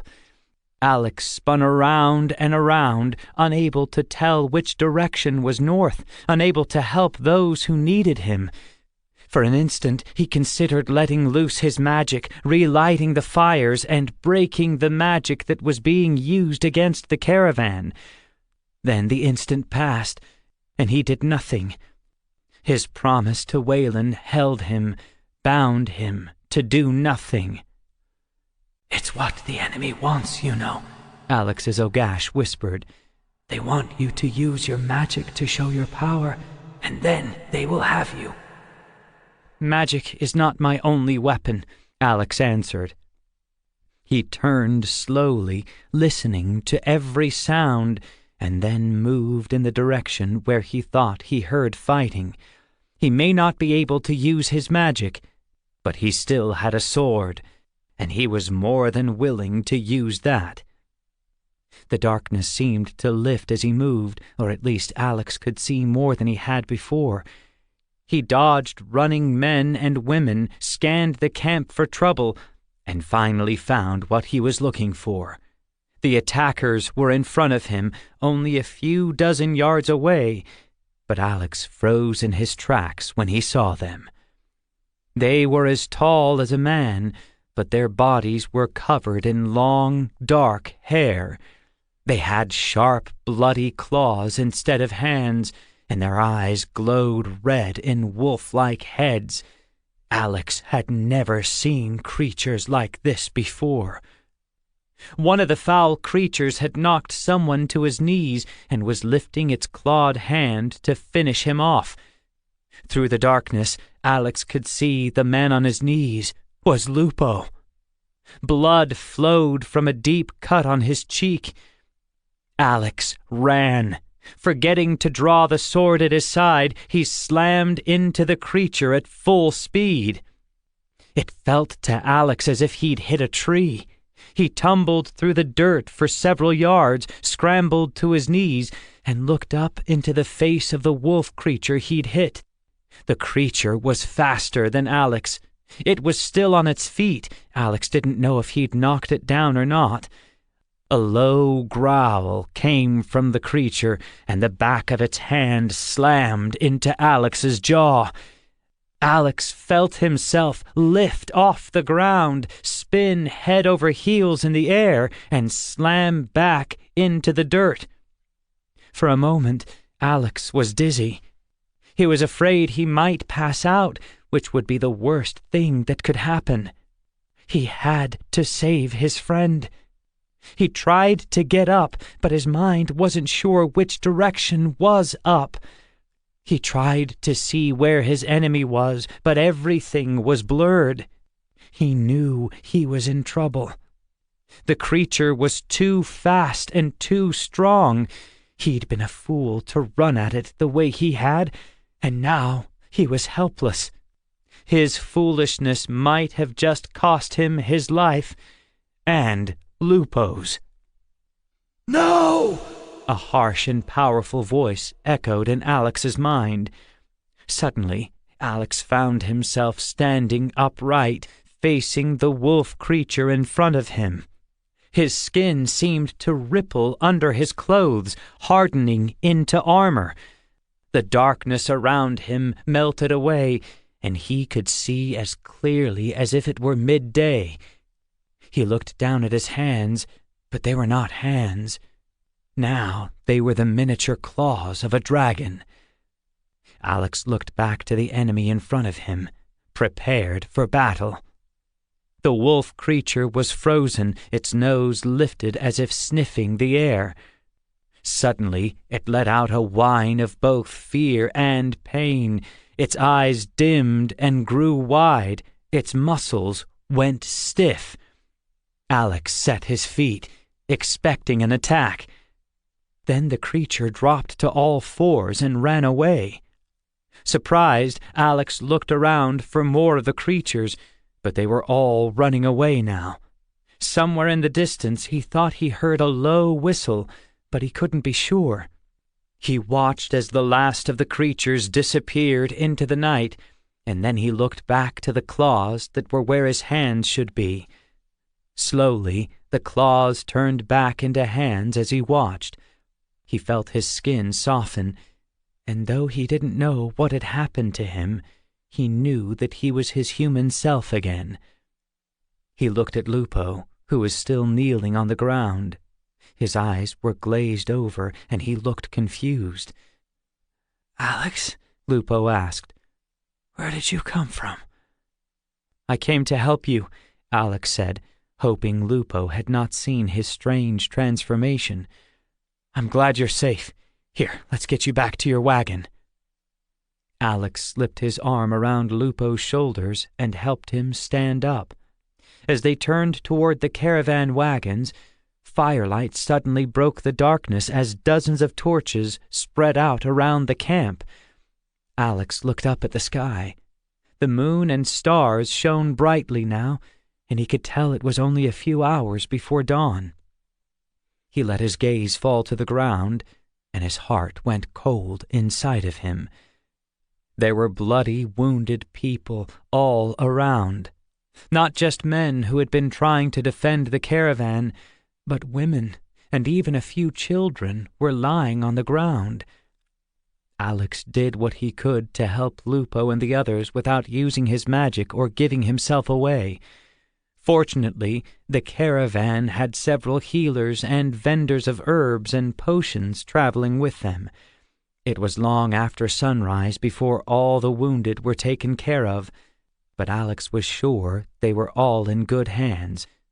What troubled him most was the fact that 7 people were missing. There was no sign of them anywhere in the camp.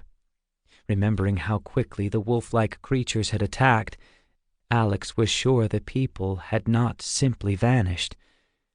A fire of rage began to burn inside Alex. He felt hate, raw and hard. He hated the creatures that had attacked the caravan. He hated the warlocks that had used their magic to spread fear and darkness. He hated the brotherhood that was the root of all this evil. But more than anything, he hated Jabez. Jabez, the would-be ruler of Jarro and powerful dark wizard of the Brotherhood. Alex walked away from the camp in the late morning. Lycan had decided they would remain where they were for another day, at least until the wounded, including Lupo, were a little stronger. Some of the caravan members looked doubtful when he said this, and it was clear they feared another attack. No one complained, however, and they went about the daily business as well as they could.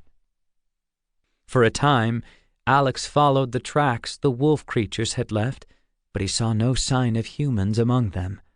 He already knew in his heart that the 7 missing people were dead. He also knew that 3 or 4 more of the wounded would be joining them before the caravan started moving once more. Lost in his troubled thoughts, he hardly noticed when Waylon walked up beside him. "You are angry with me," Waylon said. It was not a question. "Yes," was Alex's only reply. "You have a great deal of hate in you at the moment. You should let it go." Alex didn't say anything. He refused to look at Waylon, letting his eyes follow the trail his enemies had left behind instead. "Go ahead and say it," Waylon said after a long time. "Tell me what you're thinking. Tell me how this is all my fault. Tell me how you could have saved your friends if I had not made you promise to hide your magic." "I could have saved them all!" Alex almost shouted in a tone that was angrier than he would have liked. "I could have broken the spell of darkness and fear. I could have brought light and fire to the camp. I could have destroyed those creatures and their warlock masters before they could have hurt anyone." "Yes, I imagine that you could have done all that and more. But then, where would you be?" Waylon asked. "My friends would be alive," Alex answered, looking at Waylon for the first time. He looked tired and pale, almost fragile. This wasn't the Waylon Vankin Alex knew. This wasn't the powerful wizard of story and song. This was a tired, sad old man who only went on because he could not and would not lay down and stop. This was a man who would never, ever give up. "Your friends would be alive, yes, but you would be stuck with the caravan for who knows how long," Waylon said. "Jabez would attack again. You know he would. He'd send more warlocks, more dark creatures, maybe an entire army to destroy you." "That doesn't matter now, does it?" Alex replied, angry with Waylon for being right, and with himself for being foolish. "It's a hard lesson to learn, and it never gets any easier, I'm afraid," Waylon almost whispered. "What lesson can be learned from this madness?"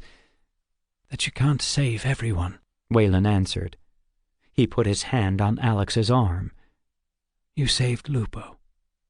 You should be happy about that." Alex stood in silence for a long time. He knew that Waylon was right. He'd learned this lesson before, and he knew that he would have to learn it again.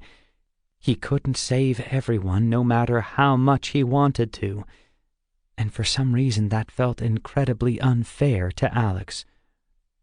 Perhaps, Wayland started after a long pause, perhaps I should not have asked you to come with me on this adventure. Wayland, I don't— Or perhaps I should have sent you alone, Wayland interrupted. I really don't know any more.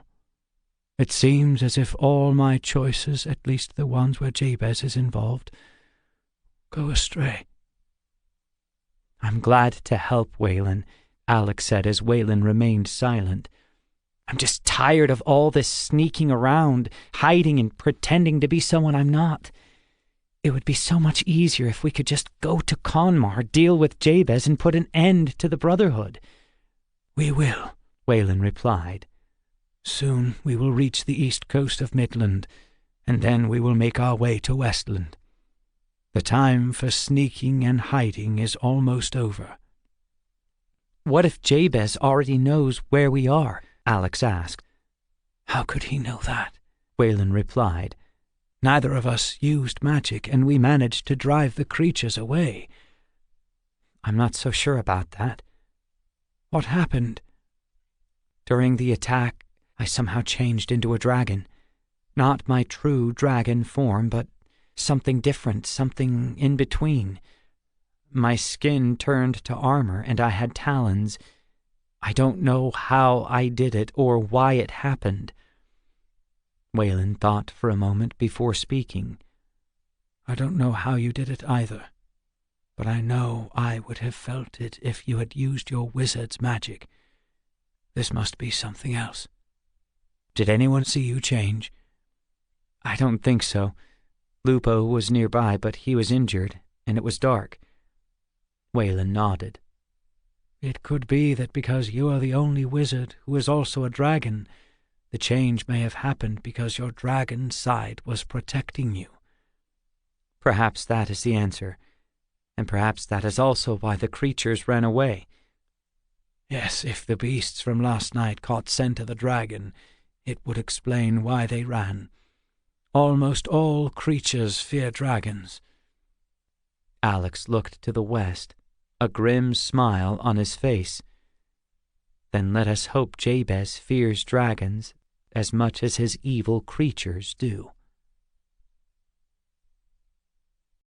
Chapter 12. On to Westland. The caravan ended up staying in the valley for 3 days. There were no more attacks, but they did have to bury 5 members of the caravan who had been wounded by the wolf creatures. Lycan sent a large group with Alex to search for the missing people. They followed the wolf tracks for 10 or 12 miles, but then they simply vanished. Alex remembered hearing a whistle during the attack and suspected it came from one of the warlocks. If so, then perhaps that same warlock had opened a magical gateway for the creatures to escape through. He kept his thoughts to himself. If it had been a warlock, there wasn't anything anyone from the caravan could do about it. When the caravan finally began to move on the 4th day, spirits rose a little. Everyone was glad to be leaving the valley behind and the trouble they had experienced there. Wayland was clearly in better spirits, even though Alex could see he was still troubled. Alex felt sure it had something to do with Jabez. As they moved from the lonely north of Midland to the more populated west, the caravan stopped more frequently. Alex grew more irritated with each delay, but there was nothing to be done. Jabez had started his war, and he was already moving and trying to take control of all of Jarrow. Alex felt a great need to hurry, to stop Jabez before his armies grew too strong, but he had to wait. Alex knew that he and Wayland could not simply race off to Westland now that they were so close, but the delays and waiting were almost too much. 10 days or maybe 2 weeks, and we'll be in sight of the sea, Wayland said one night. How long after that will we leave the caravan? Alex asked. Not long. We'll wait until we reach Denmark. About 3 weeks, I would guess. 3 weeks, Alex said, annoyed. "It could be worse. I had planned to travel down the coast with the caravan for several more weeks. It is the wrong time of year to sail to Westland, at least from this far north. We'll need to go south before we can even think about finding a ship that will take us." "Then why leave the caravan?" "Because, like you, I feel the need to hurry. Jabez is moving much sooner than I thought he would. He must think he will have the advantage because help from Midland cannot easily reach the north of Westland. We need to move faster, that much is clear. I think if we are lucky, we can find a boat to take us down the coast. If not, we will buy a small boat and sail it ourselves." "Jabez will have spies watching the ports." "I'm sure he will. Still, since it's the wrong time of year for easy sailing, they may not be as watchful as they should be." "Somehow I think Jabez's servants are always watchful." "You may be right," Wayland chuckled. "Jabez would not be understanding if any of his servants made a mistake. I'm sure all of his servants have seen his anger, even if he didn't want them to." Alex didn't ask any questions. He had read both Wayland's journals and Jabez's journals multiple times, and felt he knew what kind of person Jabez was. Wayland may not have seen it when he was training his nephew, but he had written enough for Alex to understand. Jabez did not stand for other people making mistakes, and he was quick to point out those mistakes. He could never accept that he had made a mistake, so the blame always fell on someone else. As the days went by, Alex tried to spend as much time as he could with his friends in the caravan.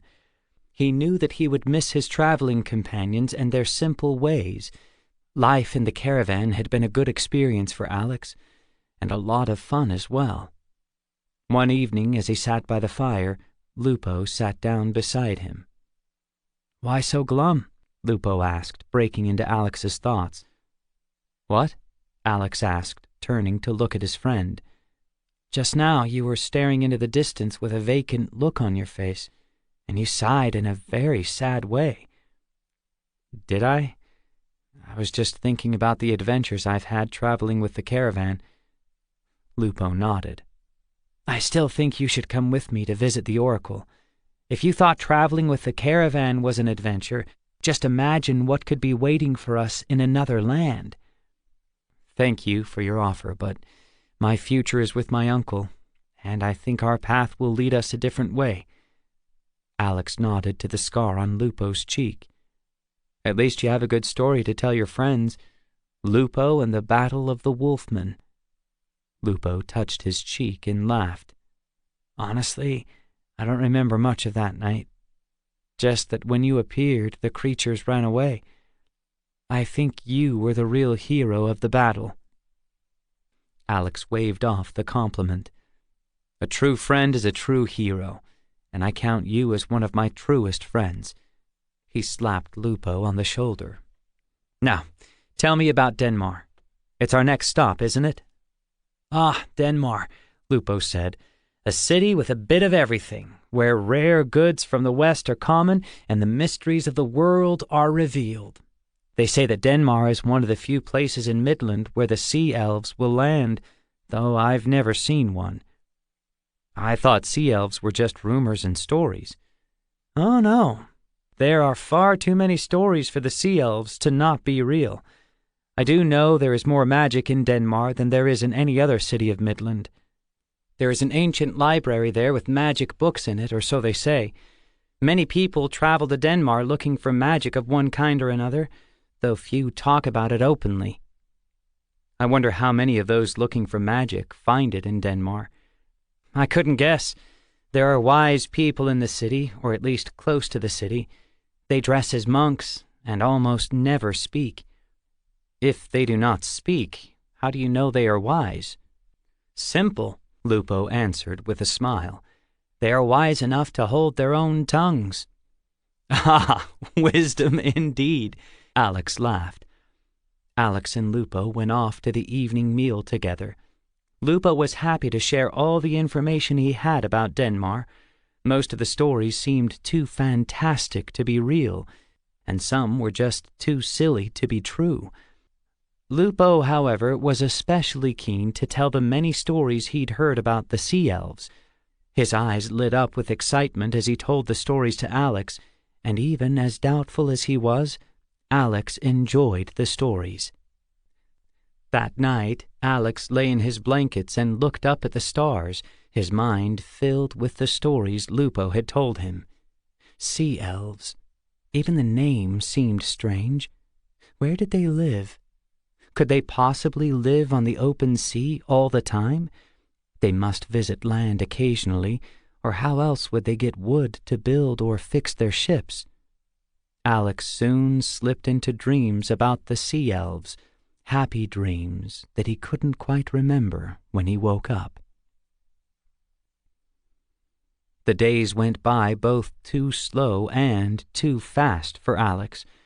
The need to move forward was always in his mind, so each day felt like it was twice as long as it should be. At the same time, Alex was desperately trying to spend as much time with his friends as he could, trying to remember all the people and the fun that he'd had while traveling with the caravan. It was strange, having both too much and not enough time. It wasn't long before the eastern sea was in view, and the caravan turned due south. Waylon, planning for their departure, told Lycan he was expecting a shipment from Westland. If the shipment was waiting at Denmark, they would continue south with the caravan. But if it was delayed, he and Alex would have to wait in Denmark. Alex knew that there was no shipment. It was just a way for Waylon and himself to leave the caravan without questions. It was a good plan, but like the rest of his made-up life, the lie troubled Alex. The night before the caravan opened for business at Denmark, Alex and Lupo sat up late with some of the other young men. They looked at the city and talked about what their futures might hold. "Denmark," Lupo said when he and Alex were finally alone. "A city of hopes and dreams. I wouldn't mind spending some time here." "Your father might mind if you try to get out of work," Alex replied. "I could talk to him. Maybe I could stay with you and your uncle until your shipment arrives. Then we could catch up to the caravan," Lupo suggested. "If the shipment hasn't already arrived, there's no way of knowing how long we'll have to wait," Alex replied. He felt a sudden fear. What if Lupo really did want to stay with them? Lycan might allow it if he believed their shipment would be coming soon. If Lupo remained, it would be almost impossible for Alex and Waylon to move on to Westland. "I know it's not possible," Lupo said after a pause. "Father would never agree now that we're on the final leg of our journey." "Your home is south of here, isn't it?" Alex said, hiding his relief. "Yes, it's 8, maybe 10 more weeks of traveling," Lupo answered. "The caravan will grow smaller as we go south. By the time we reach home, there won't be much of it left. Until next year when you start out again.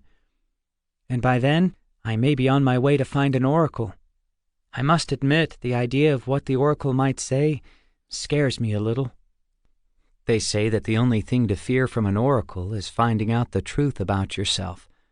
Reason enough to fear, then, as finding out about myself might mean the end of all my hopes and dreams." Alex didn't answer. He understood Lupo's fear because he felt a little of it himself. He was also going on a journey that would teach him about himself. Only it wasn't a kindly oracle he was searching for, but a great evil, a darkness that he had to overcome, or else his own hopes and dreams would come to a sudden and violent end.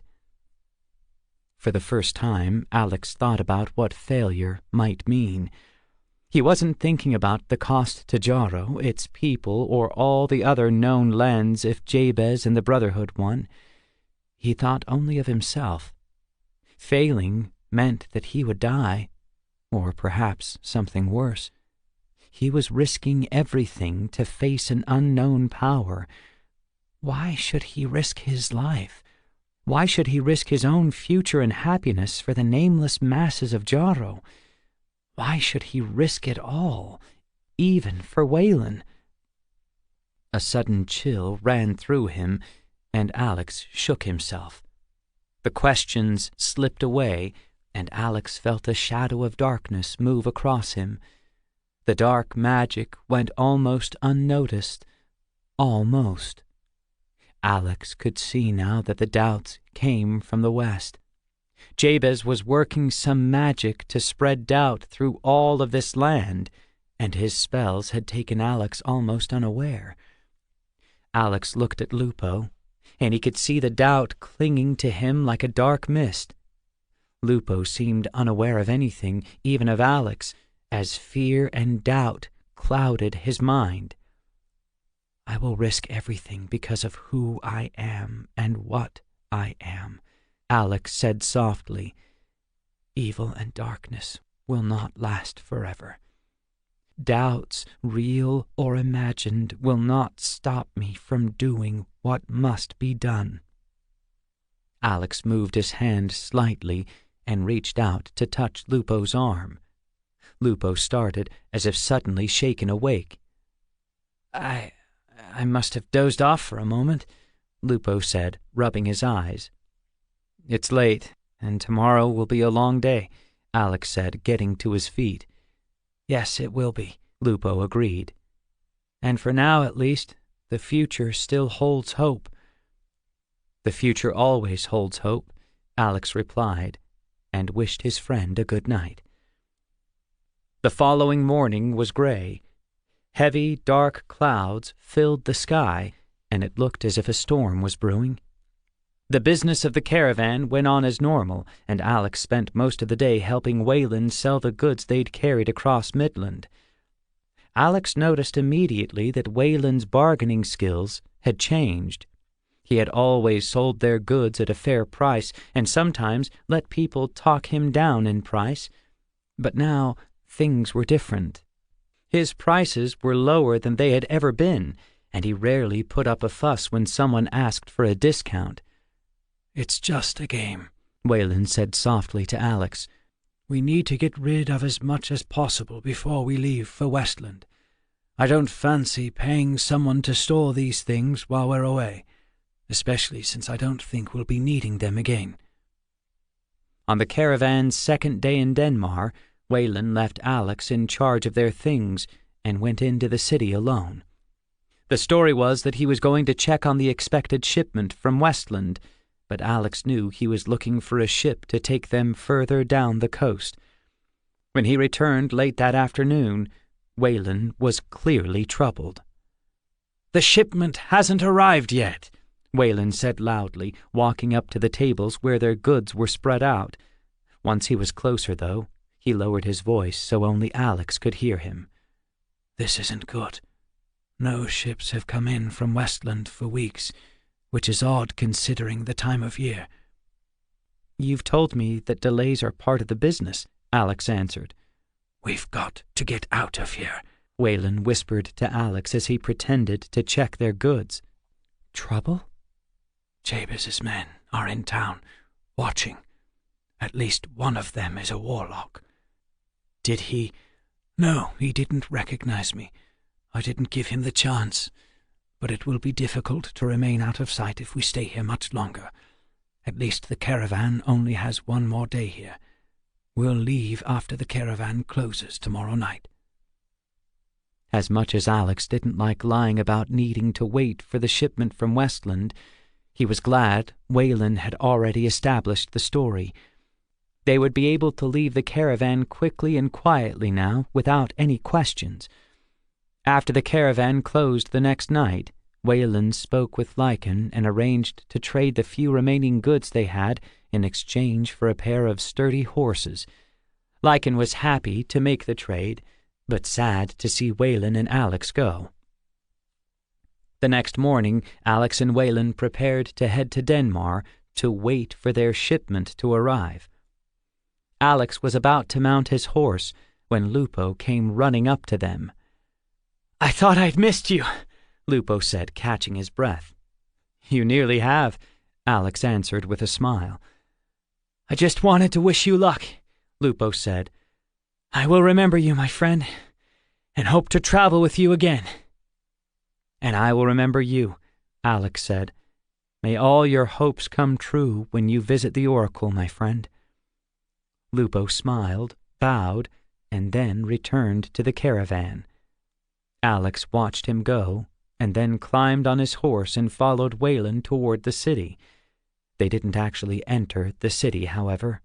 They rode around it, as if heading for the southern gates. Once out of sight of the caravan, they turned due south. They rode for about 2 miles before Wayland reined his horse to a stop and climbed off. Alex stopped as well. "What are you doing?" he asked. "With Jabez's warlocks looking for us, we clearly can't go to Denmark. Besides, I doubt any new ships have arrived in the city in the past few days. We'll have to find a ship elsewhere."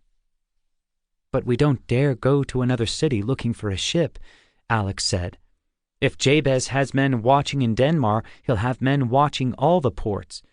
"Yes, I'm sure he will. In fact, he'll probably have more men in the cities further south, as we can't sail west until we first move a good deal south. Still, I think we might find a small boat in one of the fishing villages along the coast." "Small boats aren't made for voyages on the open sea." "We'll be fine. It's not uncommon for fishermen to make the journey between Midland and Westland when the weather is fair." Alex looked up at the sky. "From the look of the clouds, I wouldn't count on fair weather."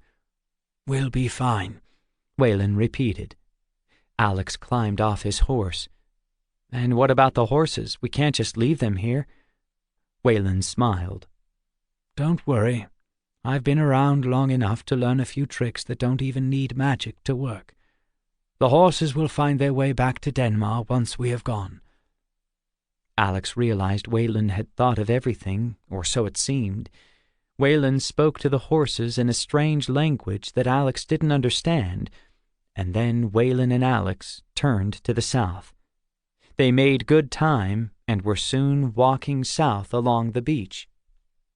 "We'll stick to the shore," said Wayland. "Less chance of meeting anyone than if we were on the road.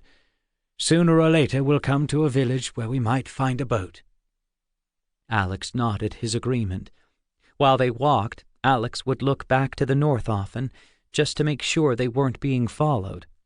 He couldn't help noticing the dark clouds that hung in the sky, and he worried about the storm he knew was coming. On the morning of their 3rd day on the coast, the storm arrived. At first it was only a light rain and a little wind, but by midday it had become something much worse. The rain fell hard and fast, and the wind stirred the sea into a frenzy. It was hard to see very far ahead because of the rain, but that wasn't their biggest problem. The beach they were on had grown narrow, and the landward side was blocked by high cliffs. Waves came crashing onto the narrow strip of land, bowling Alex and Wayland over as they tried to walk, and then trying to drag them back into the sea before the next wave arrived. "We need to get off this beach!" Alex yelled over the wind. "If we stay here, we'll be battered to death against the cliff wall or dragged out to sea with the waves. Maybe both." "We'll be lucky not to drown first," Wayland shouted back. "I can see a rocky point, maybe half a mile ahead. If we can get there, we'll see what our options are." They pressed on, helping each other to stand when the waves hit, and pulling each other back to the land when the waves tried to drag them into the sea. It was hard work, and it felt like hours had passed before they even got close to the rocky point Wayland had seen. It was too high to climb, and the rock was too broken to get a good hold. A large mound of broken rocks had fallen from the cliff, forming a barrier that ran into the sea. Alex and Wayland looked at each other, neither of them willing to say what they both knew had to be done. After resting for a few minutes, they went forward carefully, trying to stay as close to the rocks and as far from the sea as possible. It was an impossible task with the wind-tossed waves crashing into them. They would have to wade and hope that the water wasn't too deep and the waves not too large. Their going was slow. The rocks were slippery and uneven, but the waves were not as bad as Alex had feared. When they reached a place where they could see the beach beyond the rocky point, the sight gave Alex hope. The cliffs were not so high here, and there was a wide stretch of open beach above the waves. The thought that they would soon be out of the waves, even if heavy rain continued to fall, was a relief. Alex managed a tired smile as he pressed forward, and then he heard a roar from behind him. He looked back over his shoulder. What Alex saw confused him at first. It looked as if the sea had tilted sideways, or that the ground under his feet was strangely sloped. Understanding came quickly, and Alex turned to look at Waylon. The old wizard was too far ahead of him. Alex wouldn't be able to grab him and help him through the massive wave that was coming. Alex sucked in his breath, hoping that he could yell loud enough for Waylon to hear him over the wind. He tried to shout, but the wave crashed down on him before he could make a sound. Alex felt himself lifted off the submerged rocks and tumbled until he didn't know which way was up. The icy water clawed at him, pulling him deeper into the sea. He tried to swim, to fight his way to the surface, but it was no good. "Don't panic. Relax," Alex's Ogash whispered. "Save the air you have. Fighting the sea will only make it worse." It wasn't easy, but Alex did as his Ogash said. He let his body go limp. He didn't fight. He let himself float freely in the sea. His lungs were burning for want of air. His brain was screaming at him to breathe. And finally, his head broke the surface of the water. He gulped in as much air as he could, not knowing when the next wave would crash down on him. He looked wildly around, searching for Waylon, looking to see where he was, trying to find the beach that he knew couldn't be far. There was nothing to see but foam and water. Gulping in another breath and getting almost as much water as air, Alex tried to get his bearings. The water was cold, draining his body heat away second by second. Swimming in this stormy sea would be hard, but swimming the wrong direction would be fatal. Alex thought for a moment about changing his shape, becoming a seal or a fish to stop the cold water from killing him and to help him find his way. Before he could work any magic, Alex felt himself being lifted again. He sucked in as much air as he could and tried not to fight the wave that was carrying him. His body was pulled under the water and tumbled around and around. He didn't fight it.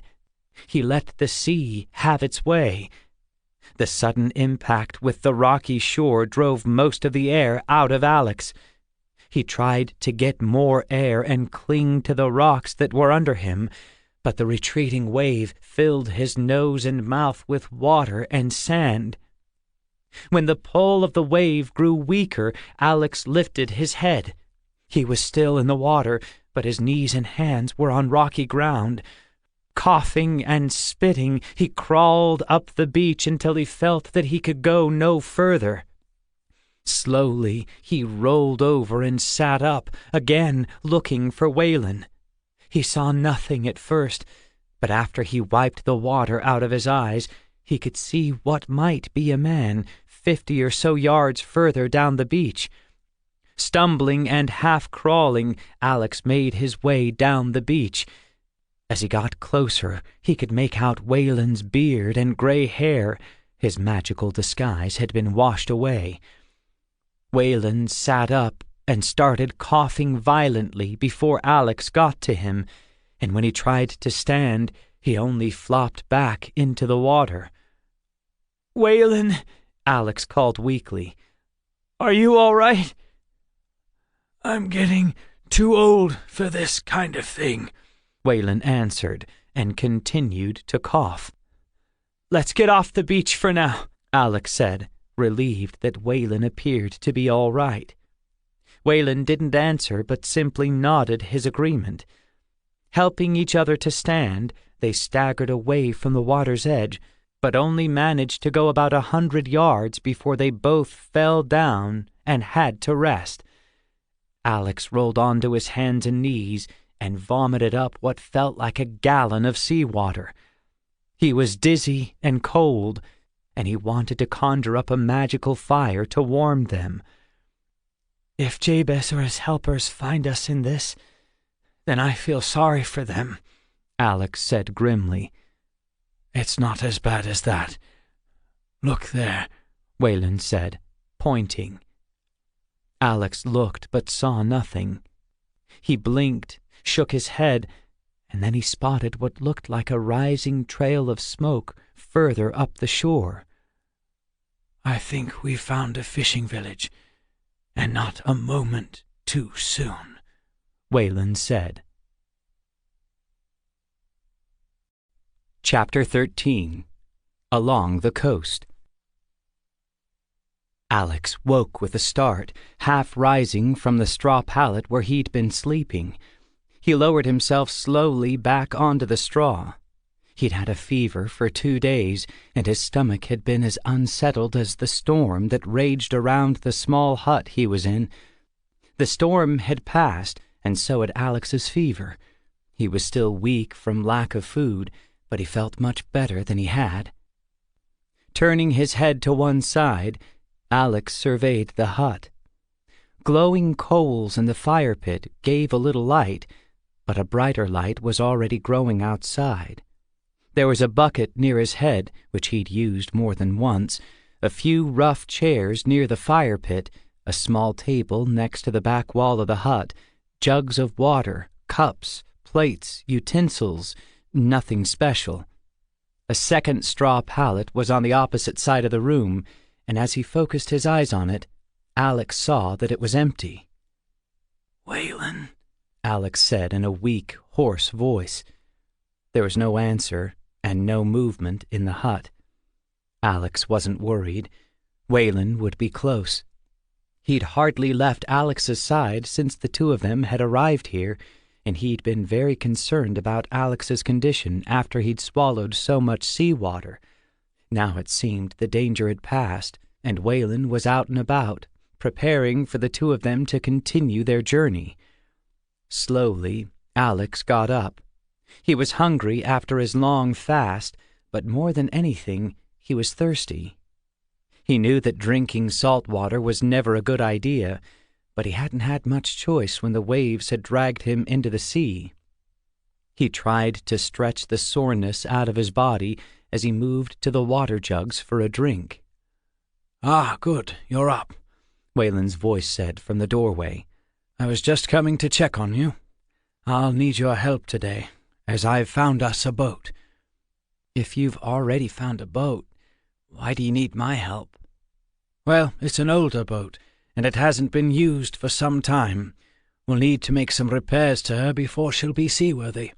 Some of the locals are willing to give us a hand, so it shouldn't be too much trouble. Her? Boats and ships are always called her or she, Waylon said. Well, almost always.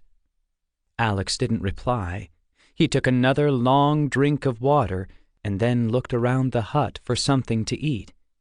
Waylon seemed to read his mind and started to laugh. Good, your appetite has returned. The villagers have already had their morning meal, but I'm sure they'll get you something when they see you're up. They've all been worried about you since we arrived. Really? Why? Mostly because they're good people, Waylon answered, waving toward the door.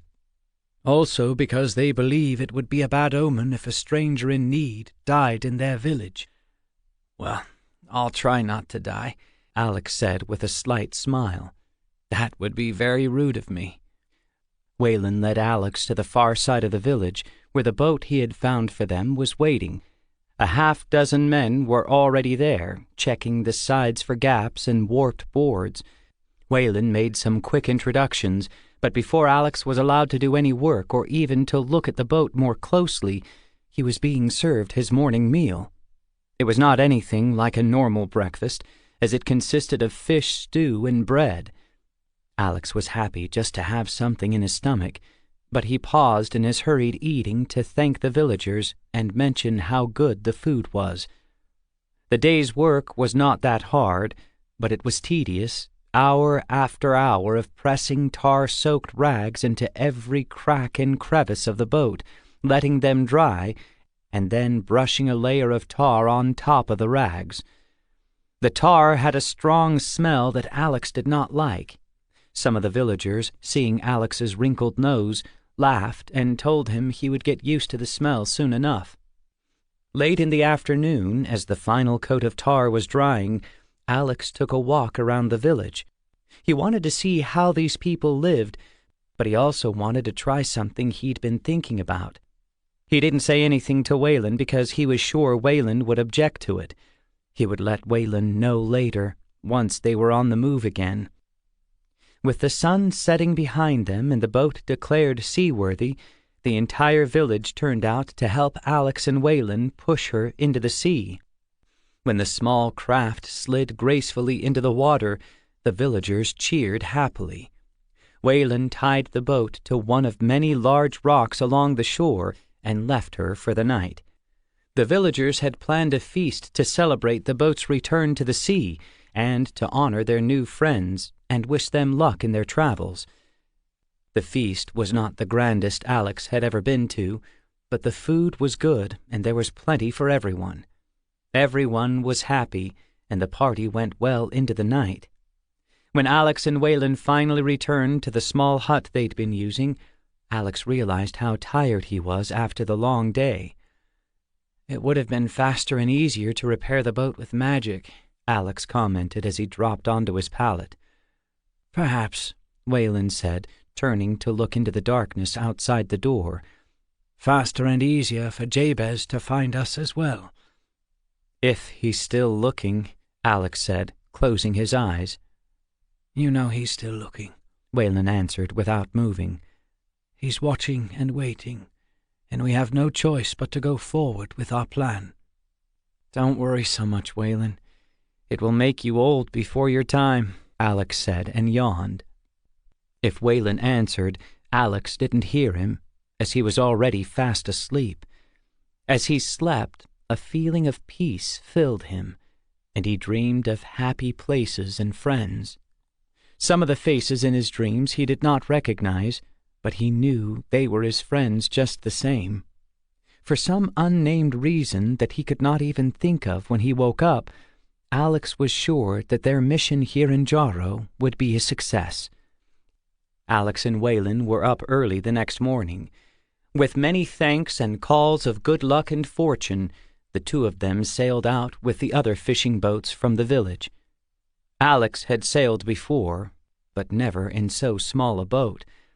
Wayland, however, knew what he was doing and quickly taught Alex what he needed to know. The morning breeze carried them away from the village, and soon they'd left the other boats behind and were headed due south along the coast. Wayland seemed happy to remain silent and sail south, and Alex didn't bother him with questions. He was busy thinking his own thoughts and trying to form a plan for the future. They were getting closer to their goal now, but if Wayland had a plan, he had not shared it with Alex. At midday, Wayland took out some of the provisions he had bought in the fishing village and divided them between Alex and himself. "We may want to change course," Alex commented as he accepted the food. "Change course?" Wayland asked. "To where?" "I think we should sail farther west than we are now. If we remain inside of land, we could be spotted." "One small boat moving south will hardly trouble anyone." "Perhaps not, but I'd like to avoid being seen if we can." "You're worried because I'm not wearing my disguise. After the storm washed it away, I couldn't really conjure it up until we were alone." "Maybe you shouldn't put it back on at all." "What? And travel as myself? I may not have spent much time in Jarro, Alex, but I'm still too well known here. I'd be spotted by Jabez's men at any port we come to, and that would mean trouble. And that is why I think we should sail farther to the west. If we stay away from Midland, we won't be seen, and you won't need your disguise. Do you think Jabez might use this little bit of magic to track us down? No, not exactly. It has been your rule, however, that we not use magic at all here in Jarro. Well, yes, but I had to have a disguise, and— I understand. I'm not saying it was wrong to use a little magic, maybe even more than we have been. I don't know all there is to know about magic, and I don't know how Jabez could find us if we used magic, unless it was something extraordinary or one of his people caught us in the act. There are ways. Yes, I'm sure there are, but that's not my point. What I'm saying is that you shouldn't use magic, and I'll tell you why. You have a magical connection to Jabez. Yes, we've talked about that, Wayland said, looking puzzled.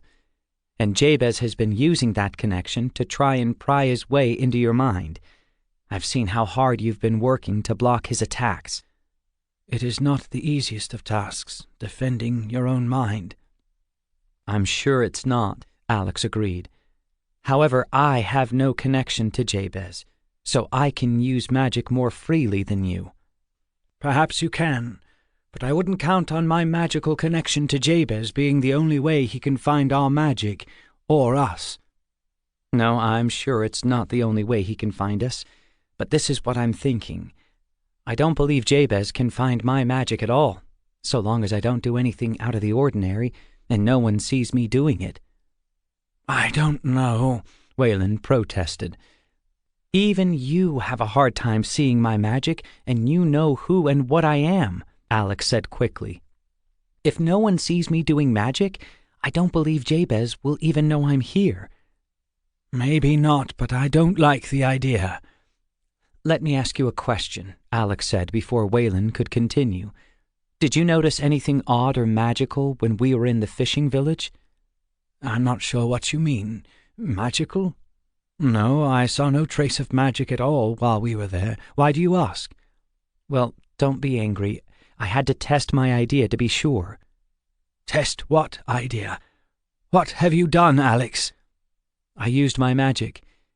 Yesterday, when I took a walk in the afternoon, I used a few spells. Spells? More than one? Well, the villagers were so kind and generous to us, and I saw how they wouldn't accept payment from you, so I did a bit of magic. What exactly did you do? This is important, Alex. Tell me everything. I put spells of increase on their fields and herds. I put a spell of bounty on the sea so they'll have good fishing as long as that lasts, and I put spells of safety on their fishing boats. Wayland sat in silence for a time. Alex wasn't sorry for what he had done, and tried hard not to smile because of the stunned look on Wayland's face. You did all that, and I didn't notice anything, Wayland said finally. I would have thought that— I should have noticed something. I really didn't want you to, Alex said. I was trying to hide the magic as much as possible, and as you know, dragons are very good at hiding things. I'll never doubt that again, Wayland said, shaking his head in disbelief. You're not angry? No, I'm not angry, Wayland said with a grudging laugh. So, you've done all this magic without my noticing, which means there is no way that Jabez would notice either. So what's your plan? Well, first of all, you should not use any magic at all, Alex said. And second? Wayland asked. That's a bit trickier. What is this idea of yours, Alex? Tell me what you're thinking. Yes, well, I've been thinking about this for some time, and I'm almost certain it will work. What will work? Wayland pressed. I believe that I can hide you from Jabez using my dragon magic.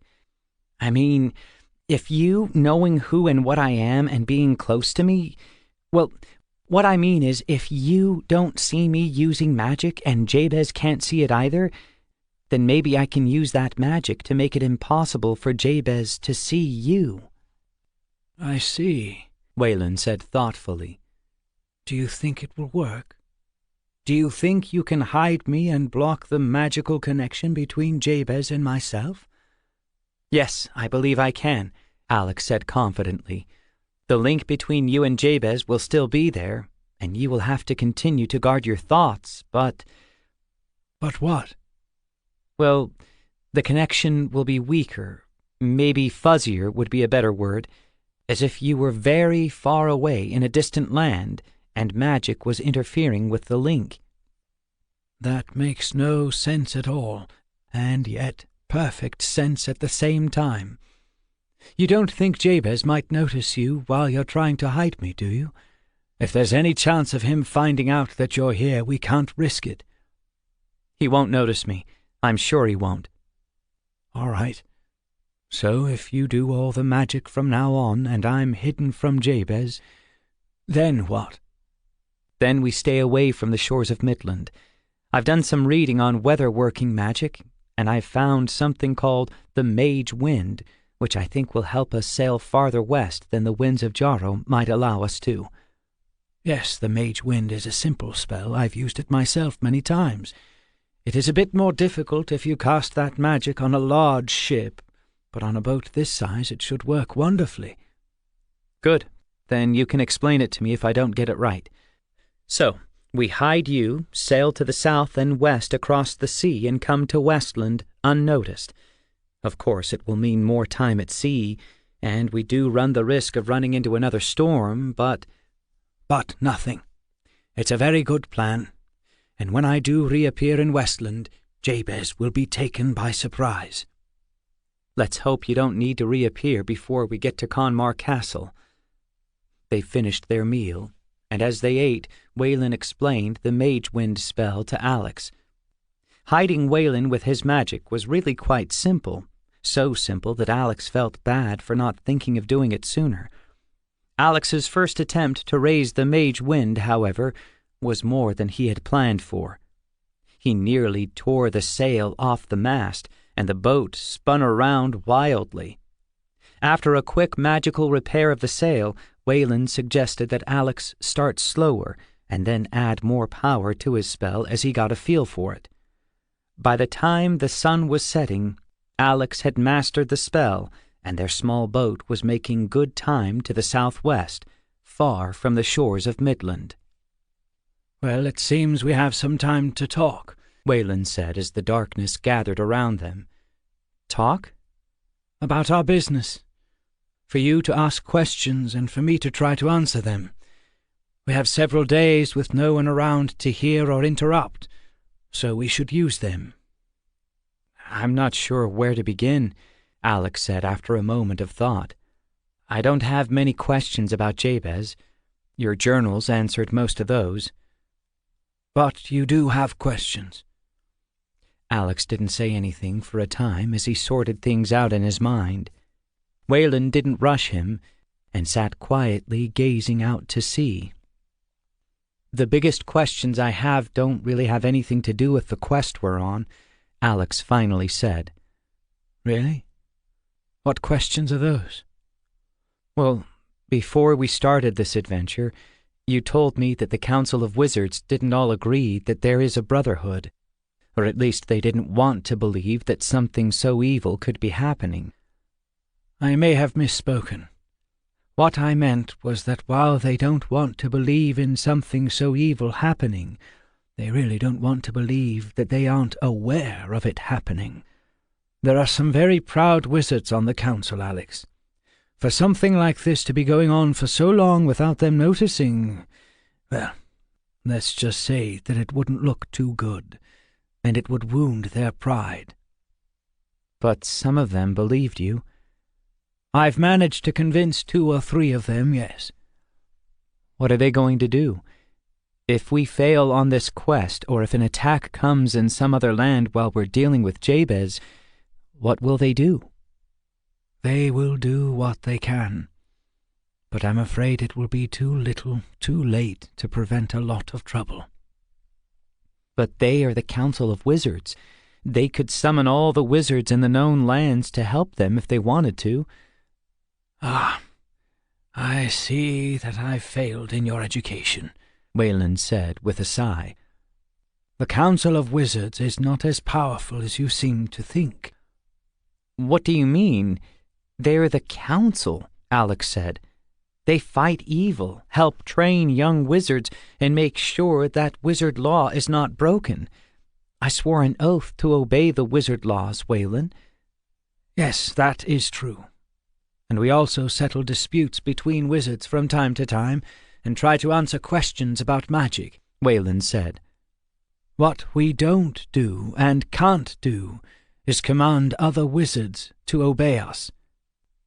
"So the Council has no power to command?" Alex asked in surprise. "We were not elected or appointed to the Council, Alex. The 9 members of the Wizards' Council are simply volunteers who want to help. It has been suggested from time to time that we try to gain some power to command other wizards, but I have always been opposed to that idea." "Why?"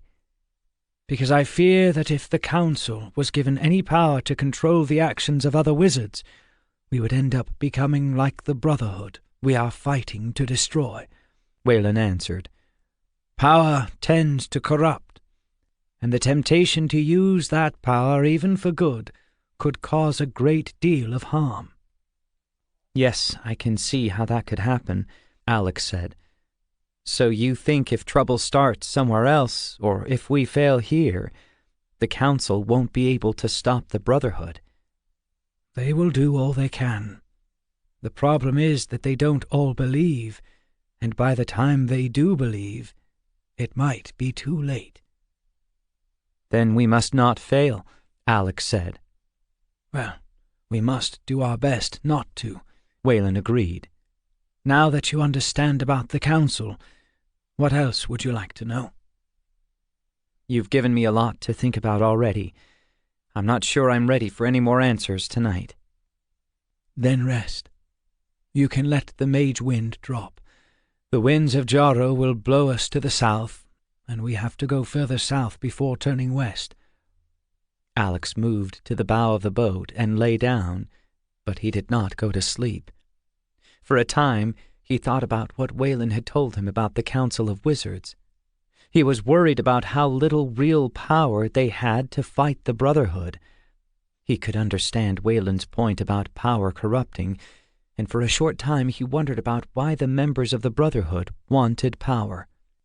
Some of them might believe that they were working for a greater good, but the power they desired turned all their good to evil. As the moon rose in the east, Alex's thoughts turned to Jabez. He had read Wayland's journals, and he felt as if he almost knew Jabez. He had learned a great deal from both Wayland's and Jabez's writings, and he had to wonder how Jabez had gone so wrong. He had not always been evil, but he had always wanted power and the praise of others. That desire had turned him away from Wayland and away from the path of a true wizard. A memory of Wayland's voice echoed in Alex's mind. "A wizard should do his work and then be gone." Alex glanced at Wayland in the moonlight. He was sitting quietly beside the boat's tiller, looking at the stars. Alex smiled to himself and wondered how it was that he had learned so much from his friend in such a short time, and how Jabez had failed to learn the same lessons after so many years. Perhaps it was because Jabez was so familiar with Wayland. Maybe he had failed to take the simple lessons to heart. As Alex considered all of this, he realized he didn't really have any questions about Jabez that he needed to ask. There were things he wanted to discuss with Wayland, a few ideas that he wanted to talk over, but no real questions. He knew Jabez well enough, and while he might understand how Jabez had turned to evil, he could not forgive it. When morning came, Alex was still thinking. The winds of Jarl were hardly blowing, so he raised the mage wind once more to carry them south and a little west. As he and Waylon ate their breakfast, he brought up some of the ideas he'd had during the night. The first thing that came to mind was Jabez's belief that ancient places held magic, and that the magic could be used if you knew how to call it up. "He may have a point," Waylon admitted. "I've often found that magic tends to gather, or perhaps linger, around ancient places. I've never spent a lot of time in such a place, though, so I don't know if such magic could be used by a wizard." It would explain why he chose Conmar for his base. "Yes, it could. We'll have to be careful as we approach. If Jabez has found some way to use the magic of the place, there's no telling what he might do with it." What could he do with it? I doubt he could use it for just anything, but that doesn't mean he couldn't use it for some things. "Perhaps. Don't try to overthink it, at least not now. If Jabez can use the magic, well, we will just have to deal with that when it happens." Alex thought about this ancient magic for a few minutes, and then turned their talk to another topic that had been on his mind. "What are the people of Westland like?" "Like most other people, I suppose," Waylon said after a moment of thought. "They want to live their lives in peace, or at least with as little trouble as possible. They are more like warriors than the people of Midland, and they will not give in to Jabez just because he claims to be Lord of Conmar, or even because he's a wizard. They go their own way, and they don't like to be told what to do, like most people." "Joshua told me that Jabez was taking hostages. How do you think that will affect what the people of Westland do?" "It will keep them from attacking Jabez for a time, though I think that at some point they will realize that Jabez will never return the hostages he has taken, and when that happens, things could go very bad for Jabez." "By the time they see what he is doing, it may be too late for them to fight. He's holding the hostages to buy himself time. I suppose the real question is, will the people of Westland help us? Or will they at least stand aside and let us pass through their lands to Conmar?" "Perhaps," Waylon said, and fell silent. Alex let the silence grow as he thought about what was coming. Jabez was already powerful in Westland, and he had started his war of conquest. He was strong enough to send warlocks and monsters into Midland and soldiers into Eastland. He was growing strong quickly, and Alex and Waylon had been slow, perhaps too slow. "How far south do you plan on going?" Alex finally asked. "We need to hurry, Waylon. Time is running out." "Time is running out, but then it is always running out," said Waylon. "I'm not sure how far south we will have to go. To reach Conmar from the west, we will have to cross the mountains of Westland. The passes over the mountains are high, and if the winter snows have started to fall, we may need to go a long way south before we can go west." "Then we should sail more to the west now," said Alex. "Once we have Westland in sight, we can judge the mountain passes. If there's too much snow, we can sail south quickly enough with the mage wind in our sail." For the next 3 days, Alex pressed the mage wind into their sail. The small boat almost skipped across the sea, but when they came in sight of Westland, things did not look good. "The mountain tops are hidden by clouds, but I can plainly see snow far down on the slopes," Waylon commented. "South then," Alex said. "South as fast as we can. If we must, we could sail around the southern end of Westland and back north to Conmar." "Those coasts will be dangerous. Jabez is sure to have many watchers along the coast," Waylon said. "I would prefer to come to Conmar by land if we can." "We'll find a way," Alex said, turning their boat to the south. They sailed south, staying just in sight of land. For the first few days the weather was fair, and they saw no other boats or ships as they went. On the 4th day of sailing south along the coast, the weather changed. At first it was only a little rain, but slowly the storm grew around them. On the 5th day the rain came harder, and the wind seemed to change direction every few minutes. It was difficult to see the coastline, as great drifts of fog covered the sea around them. "It's going to get worse before it gets better," Wayland said as the grey evening turned to darkness. "We'll find a way," Alex said again, and fell silent. Long before dawn on the 6th day, the storm had come in full force, and it was all they could do to keep their boat afloat.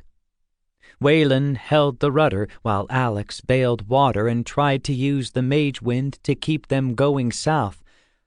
There was no time for rest as waves crashed over them from what seemed like every direction. "We need to find a harbor!" Wayland yelled over the shrieking wind. "This boat wasn't made for such high seas!" "She'll hold together!" Alex shouted back. They sailed in the storm for what felt like hours. Alex added some magic to strengthen the small boat as the winds and waves seemed determined to break it to pieces.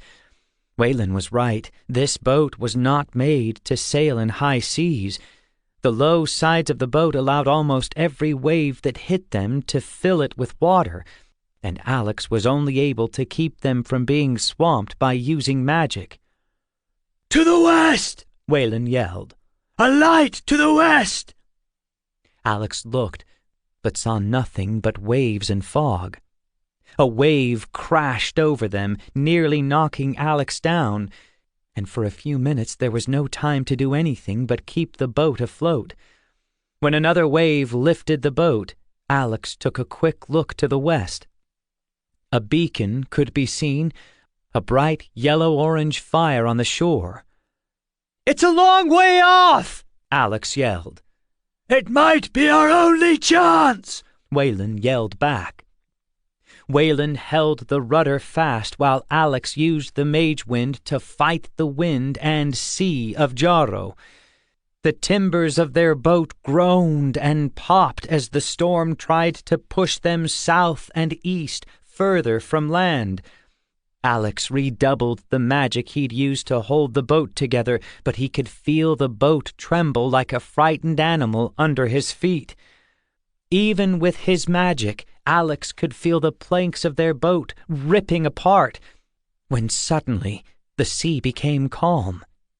Surprised, Alex looked around to see what had happened.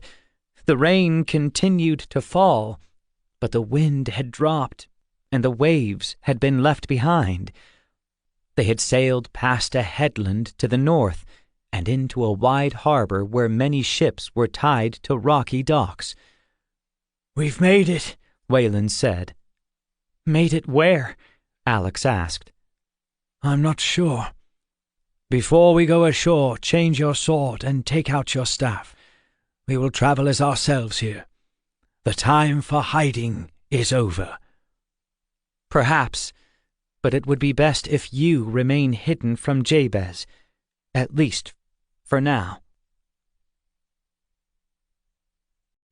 Chapter 14. The Dragon's Trap. It didn't take long for Alex to retrieve his staff and his magic sword from his magic bag. He attached the sword to his belt and immediately felt more like himself. "We will declare ourselves openly," Wayland said, "but do not say more than is needed. Say you are a wizard, but not that you are a dragon lord." "Will that matter to these people?" Alex asked.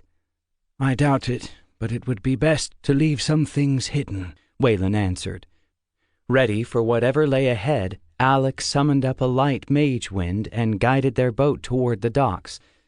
Before they were close enough to call out, Alex could see several men gathering on one of the docks, and Wayland worked the boat's rudder to guide them to the group.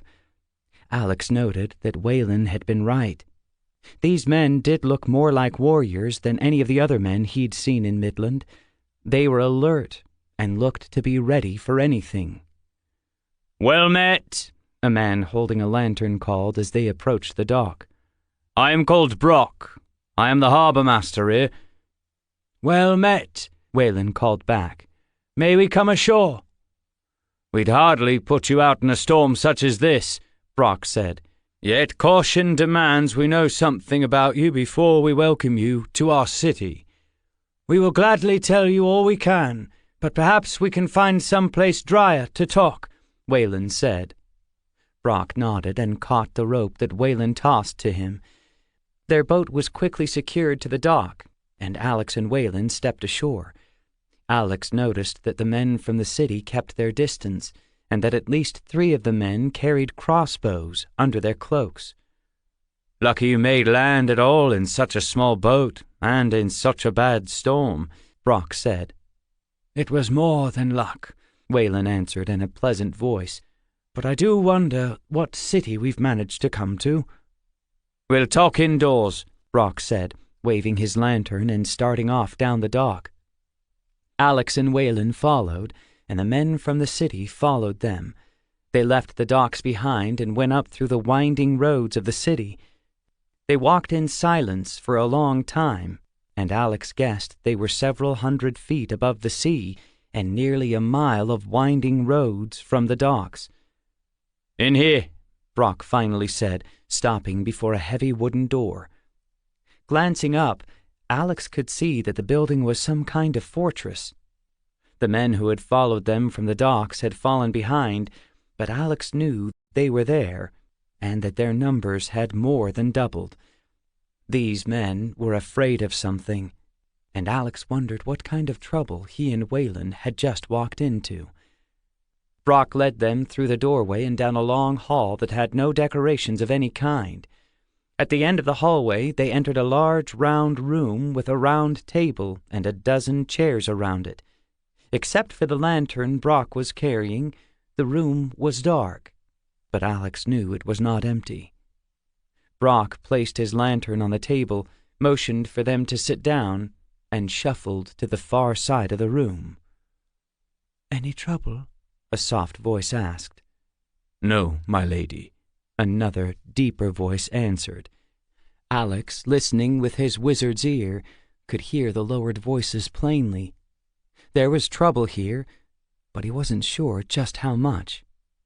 He took a chair next to Wayland, letting his eyes look beyond the lantern light.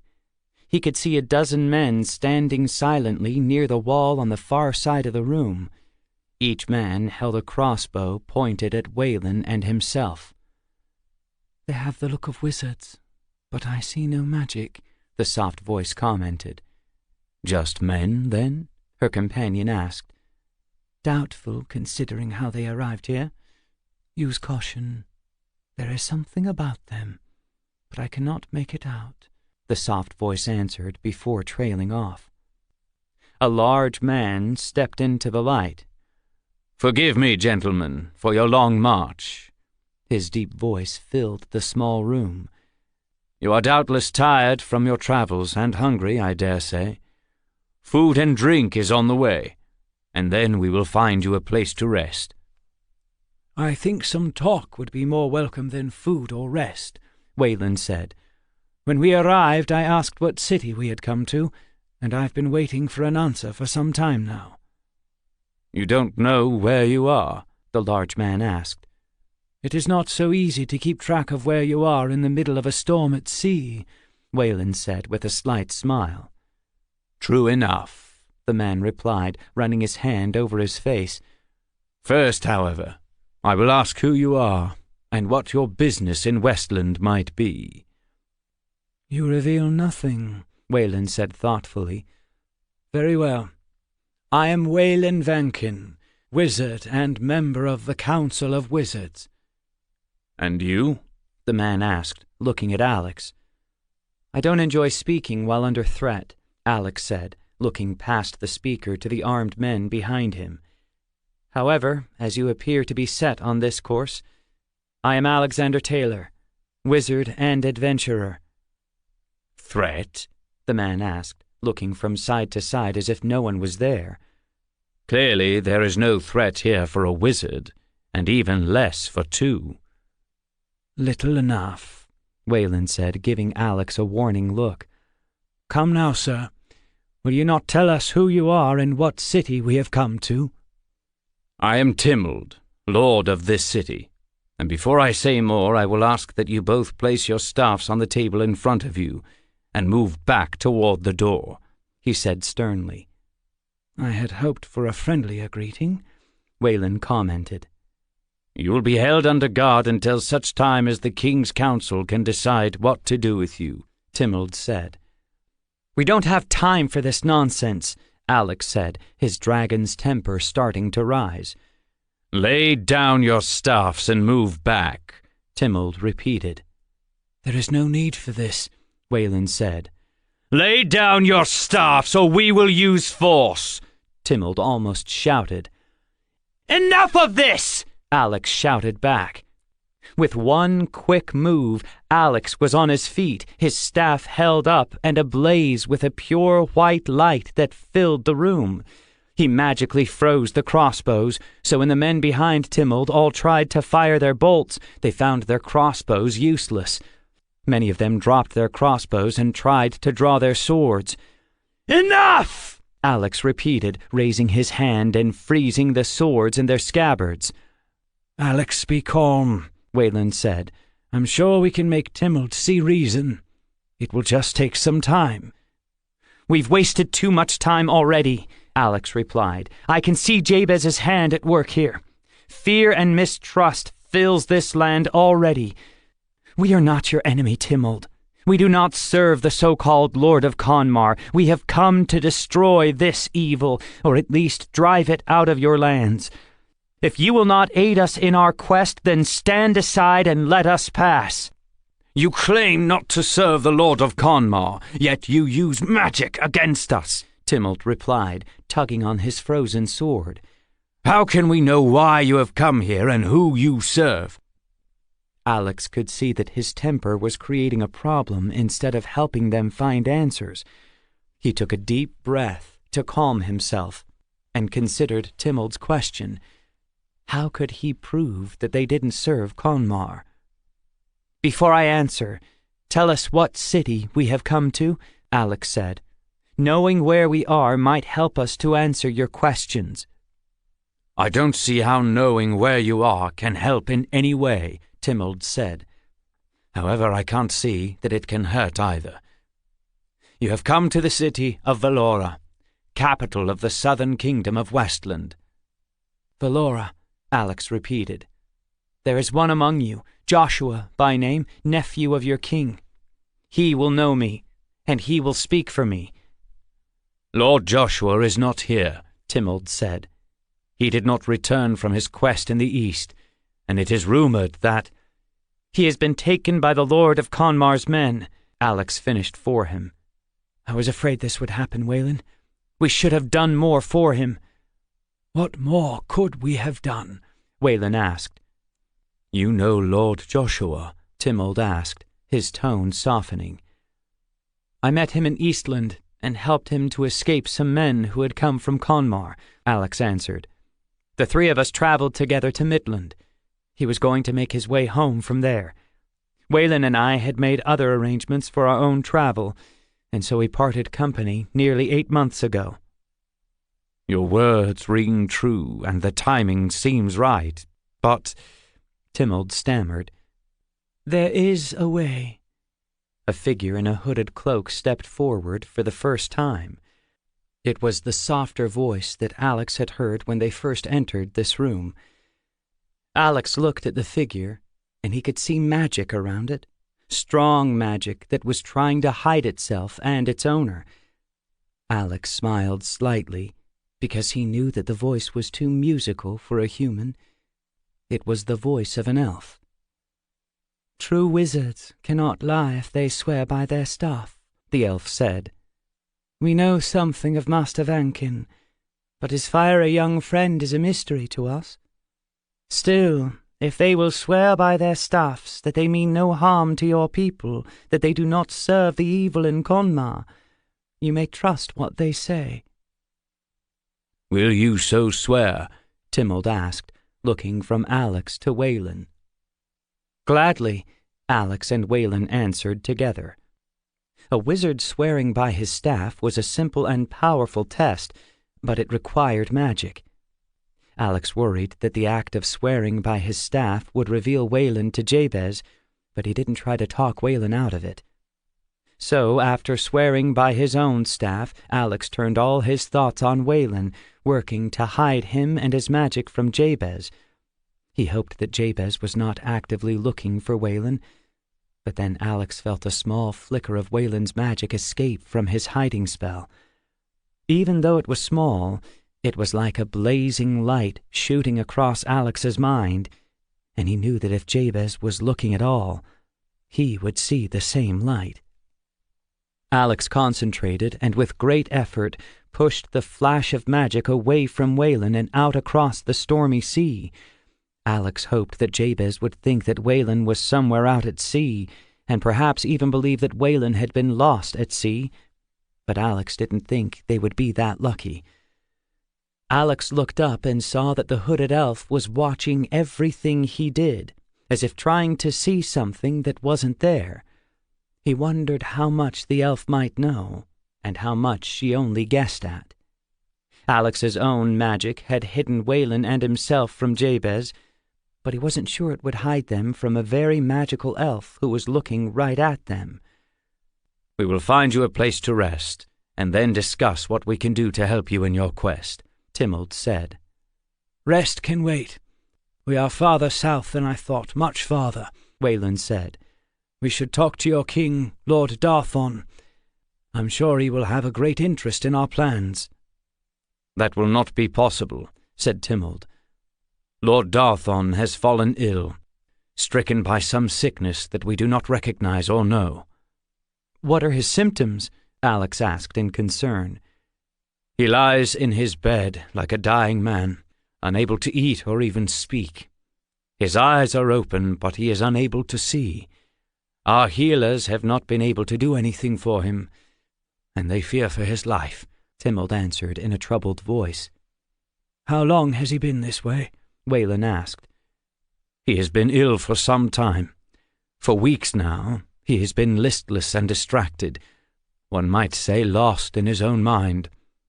His condition worsened about 10 days ago," Timold said. "Take us to him at once," Waylon said, jumping to his feet. "This sounds like some devilry of Jabez is making. Some magical sickness he sends to weaken your people." "Devilry, to be sure, but even our friends," Timold bowed slightly to the elf, "are unable to help him." "We may be able to help where they cannot," Alex said. "Please, you must let us try." "I don't think—" Timold started, but the hooded elf interrupted him. "It is said that wizards see what others cannot. Perhaps they can find what troubles your lord where I cannot." Timold nodded and led the group out of the building and into the streets of Valora. A dozen men and the mysterious elf accompanied them through the light rainfall. The sky was lighter now, though the storm at sea would prevent any real sunshine through the clouds. It seemed that everything in Valora was made of gray stone, which was depressing in the rain. The buildings, while well-made and richly decorated, looked cold and cheerless in the early gray morning light. Even the empty streets were made of crafted stones carefully laid into patterns that Alex couldn't quite make out. Alex noticed that their path led up the side of a mountain, with switchbacks that wove back and forth several times. At each turning they passed through a wide gate. After passing through 5 gates, they came to a level path that led them into a massive open square. On the far side of the square was a castle that might have been white in proper sunlight, but under the storm clouds was as gray as all the other buildings. They paused at the castle gate, where the 12 men who had accompanied Timold fell back, and 4 men in gold and silver armor assumed the role of guards. Timold said a few quick words to the gatekeeper, and then he and the elf led Alex and Waylon into the castle. Alex could see very little of the inside of the castle, as most of its lamps were not lit. His mind was filled with thoughts about Darthon's mystery sickness. Would he and Waylon be able to help? Could they detect whatever dark magic Jabez was using when a magical elf could not? Finally, they entered a chamber high within the castle's main building. The 4 guards who had followed them from the gate remained outside with 2 others who were already stationed there. The lamps were burning low, and Alex felt strangely unsettled. "Wait here a moment," Timold said. Then he and the elf entered another nearby room. "What do you think it is?" Alex asked Waylon. "I don't know," Waylon answered. "There are many dark spells that can make men sick, but they don't last this long usually. Dark magic does its work quickly. It may cause great pain for the sufferer, but it is almost always quick, or at least quicker than this." Something Jabez learned from the Brotherhood, no doubt. "I fear so." Timold returned to the room alone. "Come this way, if you will. The healers fear that Darthon does not have much time left in this world. If you can do anything at all, now would be a good time." Alex and Waylon followed Timold down a short hallway and toward another dimly lit room. Timold entered first, followed by Waylon. Inside the room, 8 or 9 shadowy figures crowded around a bed. On the bed lay a man, about 50 years old. A woman sat beside him, who Alex suspected was his wife. Waylon marched up to the bed and looked down at the man with concern. "We will assist in any way Waylon started to say, and stopped. Alex, still standing in the doorway, froze in place. He took a deep breath and smelled magic in the air. Licking his lips, he could almost taste it, and he knew that this illness was not the work of Jabez or any other wizard. "Waylon, get them out," Alex said in a deep, growling voice. "It is a trap. Get them all out. I will go for Darthon."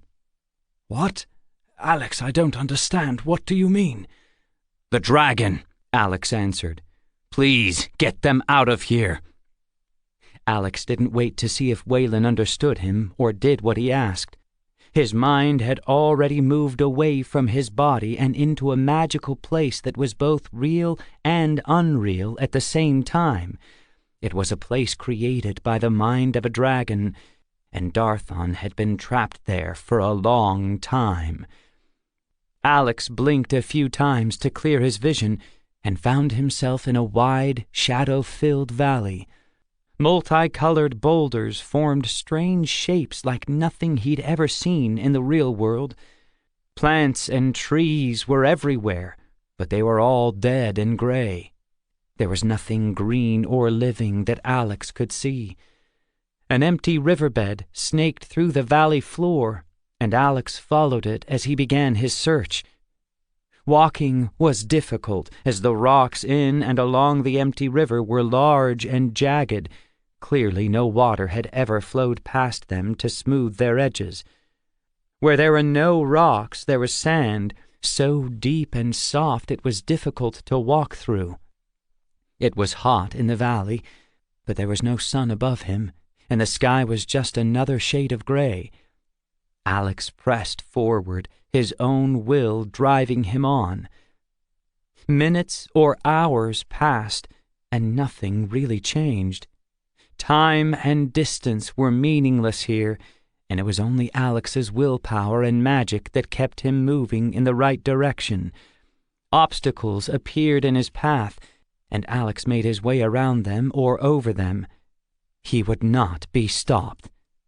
It was a kind of maze, a winding path that always looked the same no matter where you looked or how far you walked. Finally, Alex found what he'd been looking for, but what he saw did not make him feel any better. A golden dragon stood to one side of the dry riverbed, its eyes fixed on the small figure of a man. Alex knew that the figure was Darthon, or at least his mind and spirit, trapped inside the dragon's spell. The figure of Darthon tried to escape, but the beast toyed with him as a cat would a mouse. Every time Darthon darted one way, the dragon blocked his escape.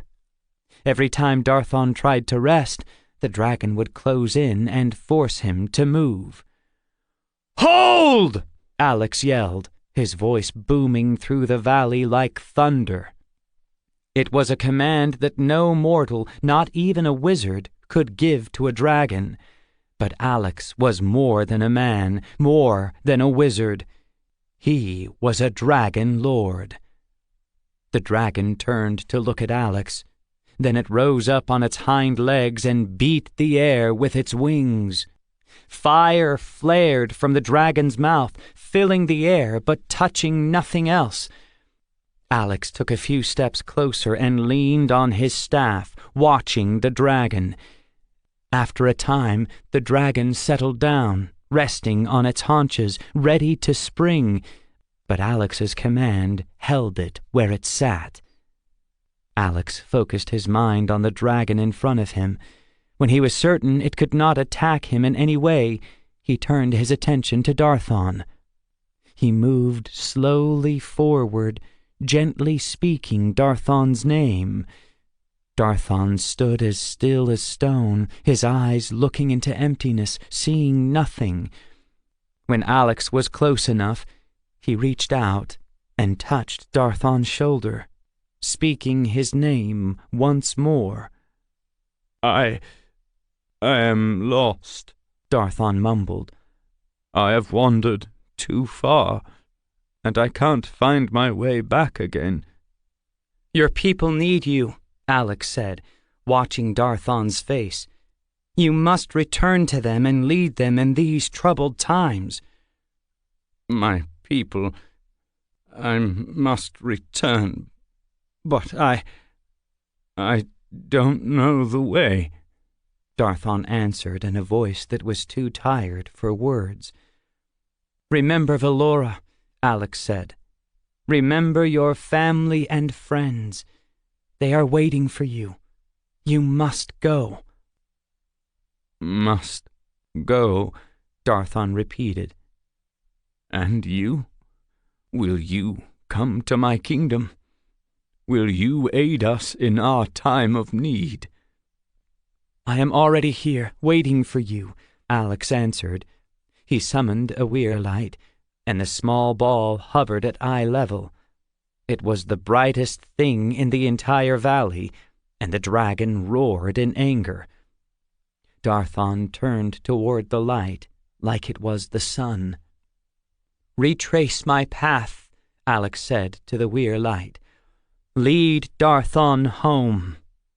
The weir light bobbed and spun, making Alex smile. Go now, Alex said to Darthon. Follow the light. I will be there when you wake. The weir light began slowly floating back along the dry riverbed. Darthon didn't say anything, but he managed a weak smile. He lifted one hand, reaching for the light, and started walking. Alex watched him until Darthon and the weir light vanished into the distance. He knew that Darthon was making his way home. Alex turned to face the dragon. The golden dragon remained ready to attack, but sat motionless. For a moment, Alex considered taking his second true form as a great true silver dragon. In this magical place he could do so easily, and just as easily destroy the enemy in front of him. He looked at the dragon once more, and then moved forward without changing. You know what I am, Alex said. You know what I can do if I choose to. The dragon did not answer. It simply nodded its head, and then looked down at the ground, almost as if ashamed. Alex had not expected this. He thought the dragon would speak to him. At the very least, he thought the dragon would try to bribe him or convince him that it had done nothing wrong. He let the silence grow between them, and with it, his anger began to grow as well. You serve the evil of Conmar, Alex said in a cold voice. You do the bidding of the evil wizard Jabez. Have you nothing to say? Speak for yourself. I command you to speak. The dragon lifted itself on its hind legs once more. Flames and smoke issued from its mouth, and it let out a roar of pure rage mixed with a deep agony. Stamping the ground and flapping its wings, the dragon twisted and twitched as if in great pain, but it said nothing. Finally, the dragon calmed and turned its head away from Alex, unwilling to face him. "You cannot speak," Alex said, suddenly understanding. "Jabez has stolen your voice. You are truly his slave." The dragon turned its head back to Alex, nodding slowly in pain and defeat. As Alex looked at the dragon, he saw something he had never expected to see. It broke his heart and filled him with an inner rage at the same time. The dragon in front of him was crying. "I will free you of this curse," Alex said. "I swear by all that I am, I will free you from Jabez's evil." The dragon might have smiled, but Alex couldn't tell. After swearing his oath to free the dragon, both the valley and the dragon began to vanish like mist under the morning sun. The magic that had trapped Darthon was broken. Alex looked out across the fading emptiness, knowing that the dragon would never reveal to Jabez what had happened. Alex took a deep breath, bowed his head, and spoke one last time before returning to his physical body. "I will free you and all of Jarro from the evil of Jabez." "Alex," Wayland's voice came softly in the darkness. "Alex, are you all right?" "I am fine," Alex answered slowly. "How long?" "You have stood motionless since just after dawn, and the sun has already set," Wayland answered. "The healers are afraid. You mentioned a dragon." "The dragon of Conmar," Alex said. "The dragon that Jabez keeps as a slave. That trial has passed. Jabez will know nothing of it. Let the healers back in, and I will wake Darthon." Alex heard Wayland leave, and he slowly opened his eyes. The room was still dimly lit, and Darthon lay resting on his bed. Nothing looked different, but many things had changed. Slowly, Alex stretched his stiff body, then took a few steps to the side of the bed. His senses were heightened, so the sound of Wayland and the healers returning seemed incredibly loud to Alex. "Darthon," Alex said softly once the healers had taken their places. "Darthon, it is time to wake up." Darthon's eyes fluttered and opened. He tried to sit up, but was too weak to manage it. The healers, including 3 more hooded figures, propped him up on pillows. Another healer gave him something to drink. Darthon took a swallow, coughed, and then finished the drink. Alex watched but did not speak, and Darthon's eyes never left his face. He lifted his hand to Alex, and Alex reached out and took it. "Praise the ancients, you have come," Darthon whispered. "In our darkest hours, you have come." "Rest," said Alex. "You need food and rest. We can speak later." Darthon nodded, and Alex turned to go. Wayland looked at him with an unasked question on his face. He followed Alex out of the room and down the hallway where Timold was waiting for them. "Darthon? He is recovered?" Timold asked. "He is out of danger and will recover fully soon enough," said Alex. Timold breathed a sigh of relief. "You have done our people a great service this day, and your names will always be honored here. Come, I will lead you to a place where you can eat and rest." "Wayland may want food and rest, but I need something else," Alex said. A quiet place, a garden, perhaps. Some place I can be alone for a time." "As you wish," Timold replied, a puzzled look on his face. "After great acts of magic, a wizard often needs to be alone to clear his mind," Wayland said to Timold. "My friend will recover, but solitude will help him recover more quickly." "Then it shall be as he wishes," Timold answered. "There is a garden here in the palace, and I will see that you are not disturbed." Timold led Alex and Wayland through the palace and into the garden. "I will place guards at the 4 entrances to the garden," he said, looking at Alex to make sure that was acceptable. "If you should require anything, one of the guards will get it for you." "Thank you," Alex answered absently, and walked into the garden alone. His mind was too full for anything but the memory of the crying dragon. Alex didn't notice Wayland and Timold leave. He just walked. When he came to a wall, he turned and walked in a new direction. He didn't keep track of how many times he paced through the garden. After a long time, he sat down on a bench near the center of the garden and cupped his head in his hands. The crying dragon filled his mind, a dragon whose voice had been taken.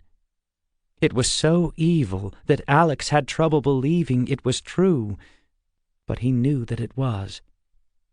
Whatever Jabez had done other than this, whomever he had hurt, no matter how many people he had put in danger, none of it was as evil as stealing the voice of the dragon. It was like stealing a piece of the dragon's soul. Killing a dragon was sometimes necessary. Alex had killed an evil dragon on his very first adventure. Making a bargain with a dragon was possible. He had befriended the ancient dragon Salanor on the Isle of Bones. But to take a dragon's voice away and enslave it was cruel, wicked, and hateful. It was like leaving a wounded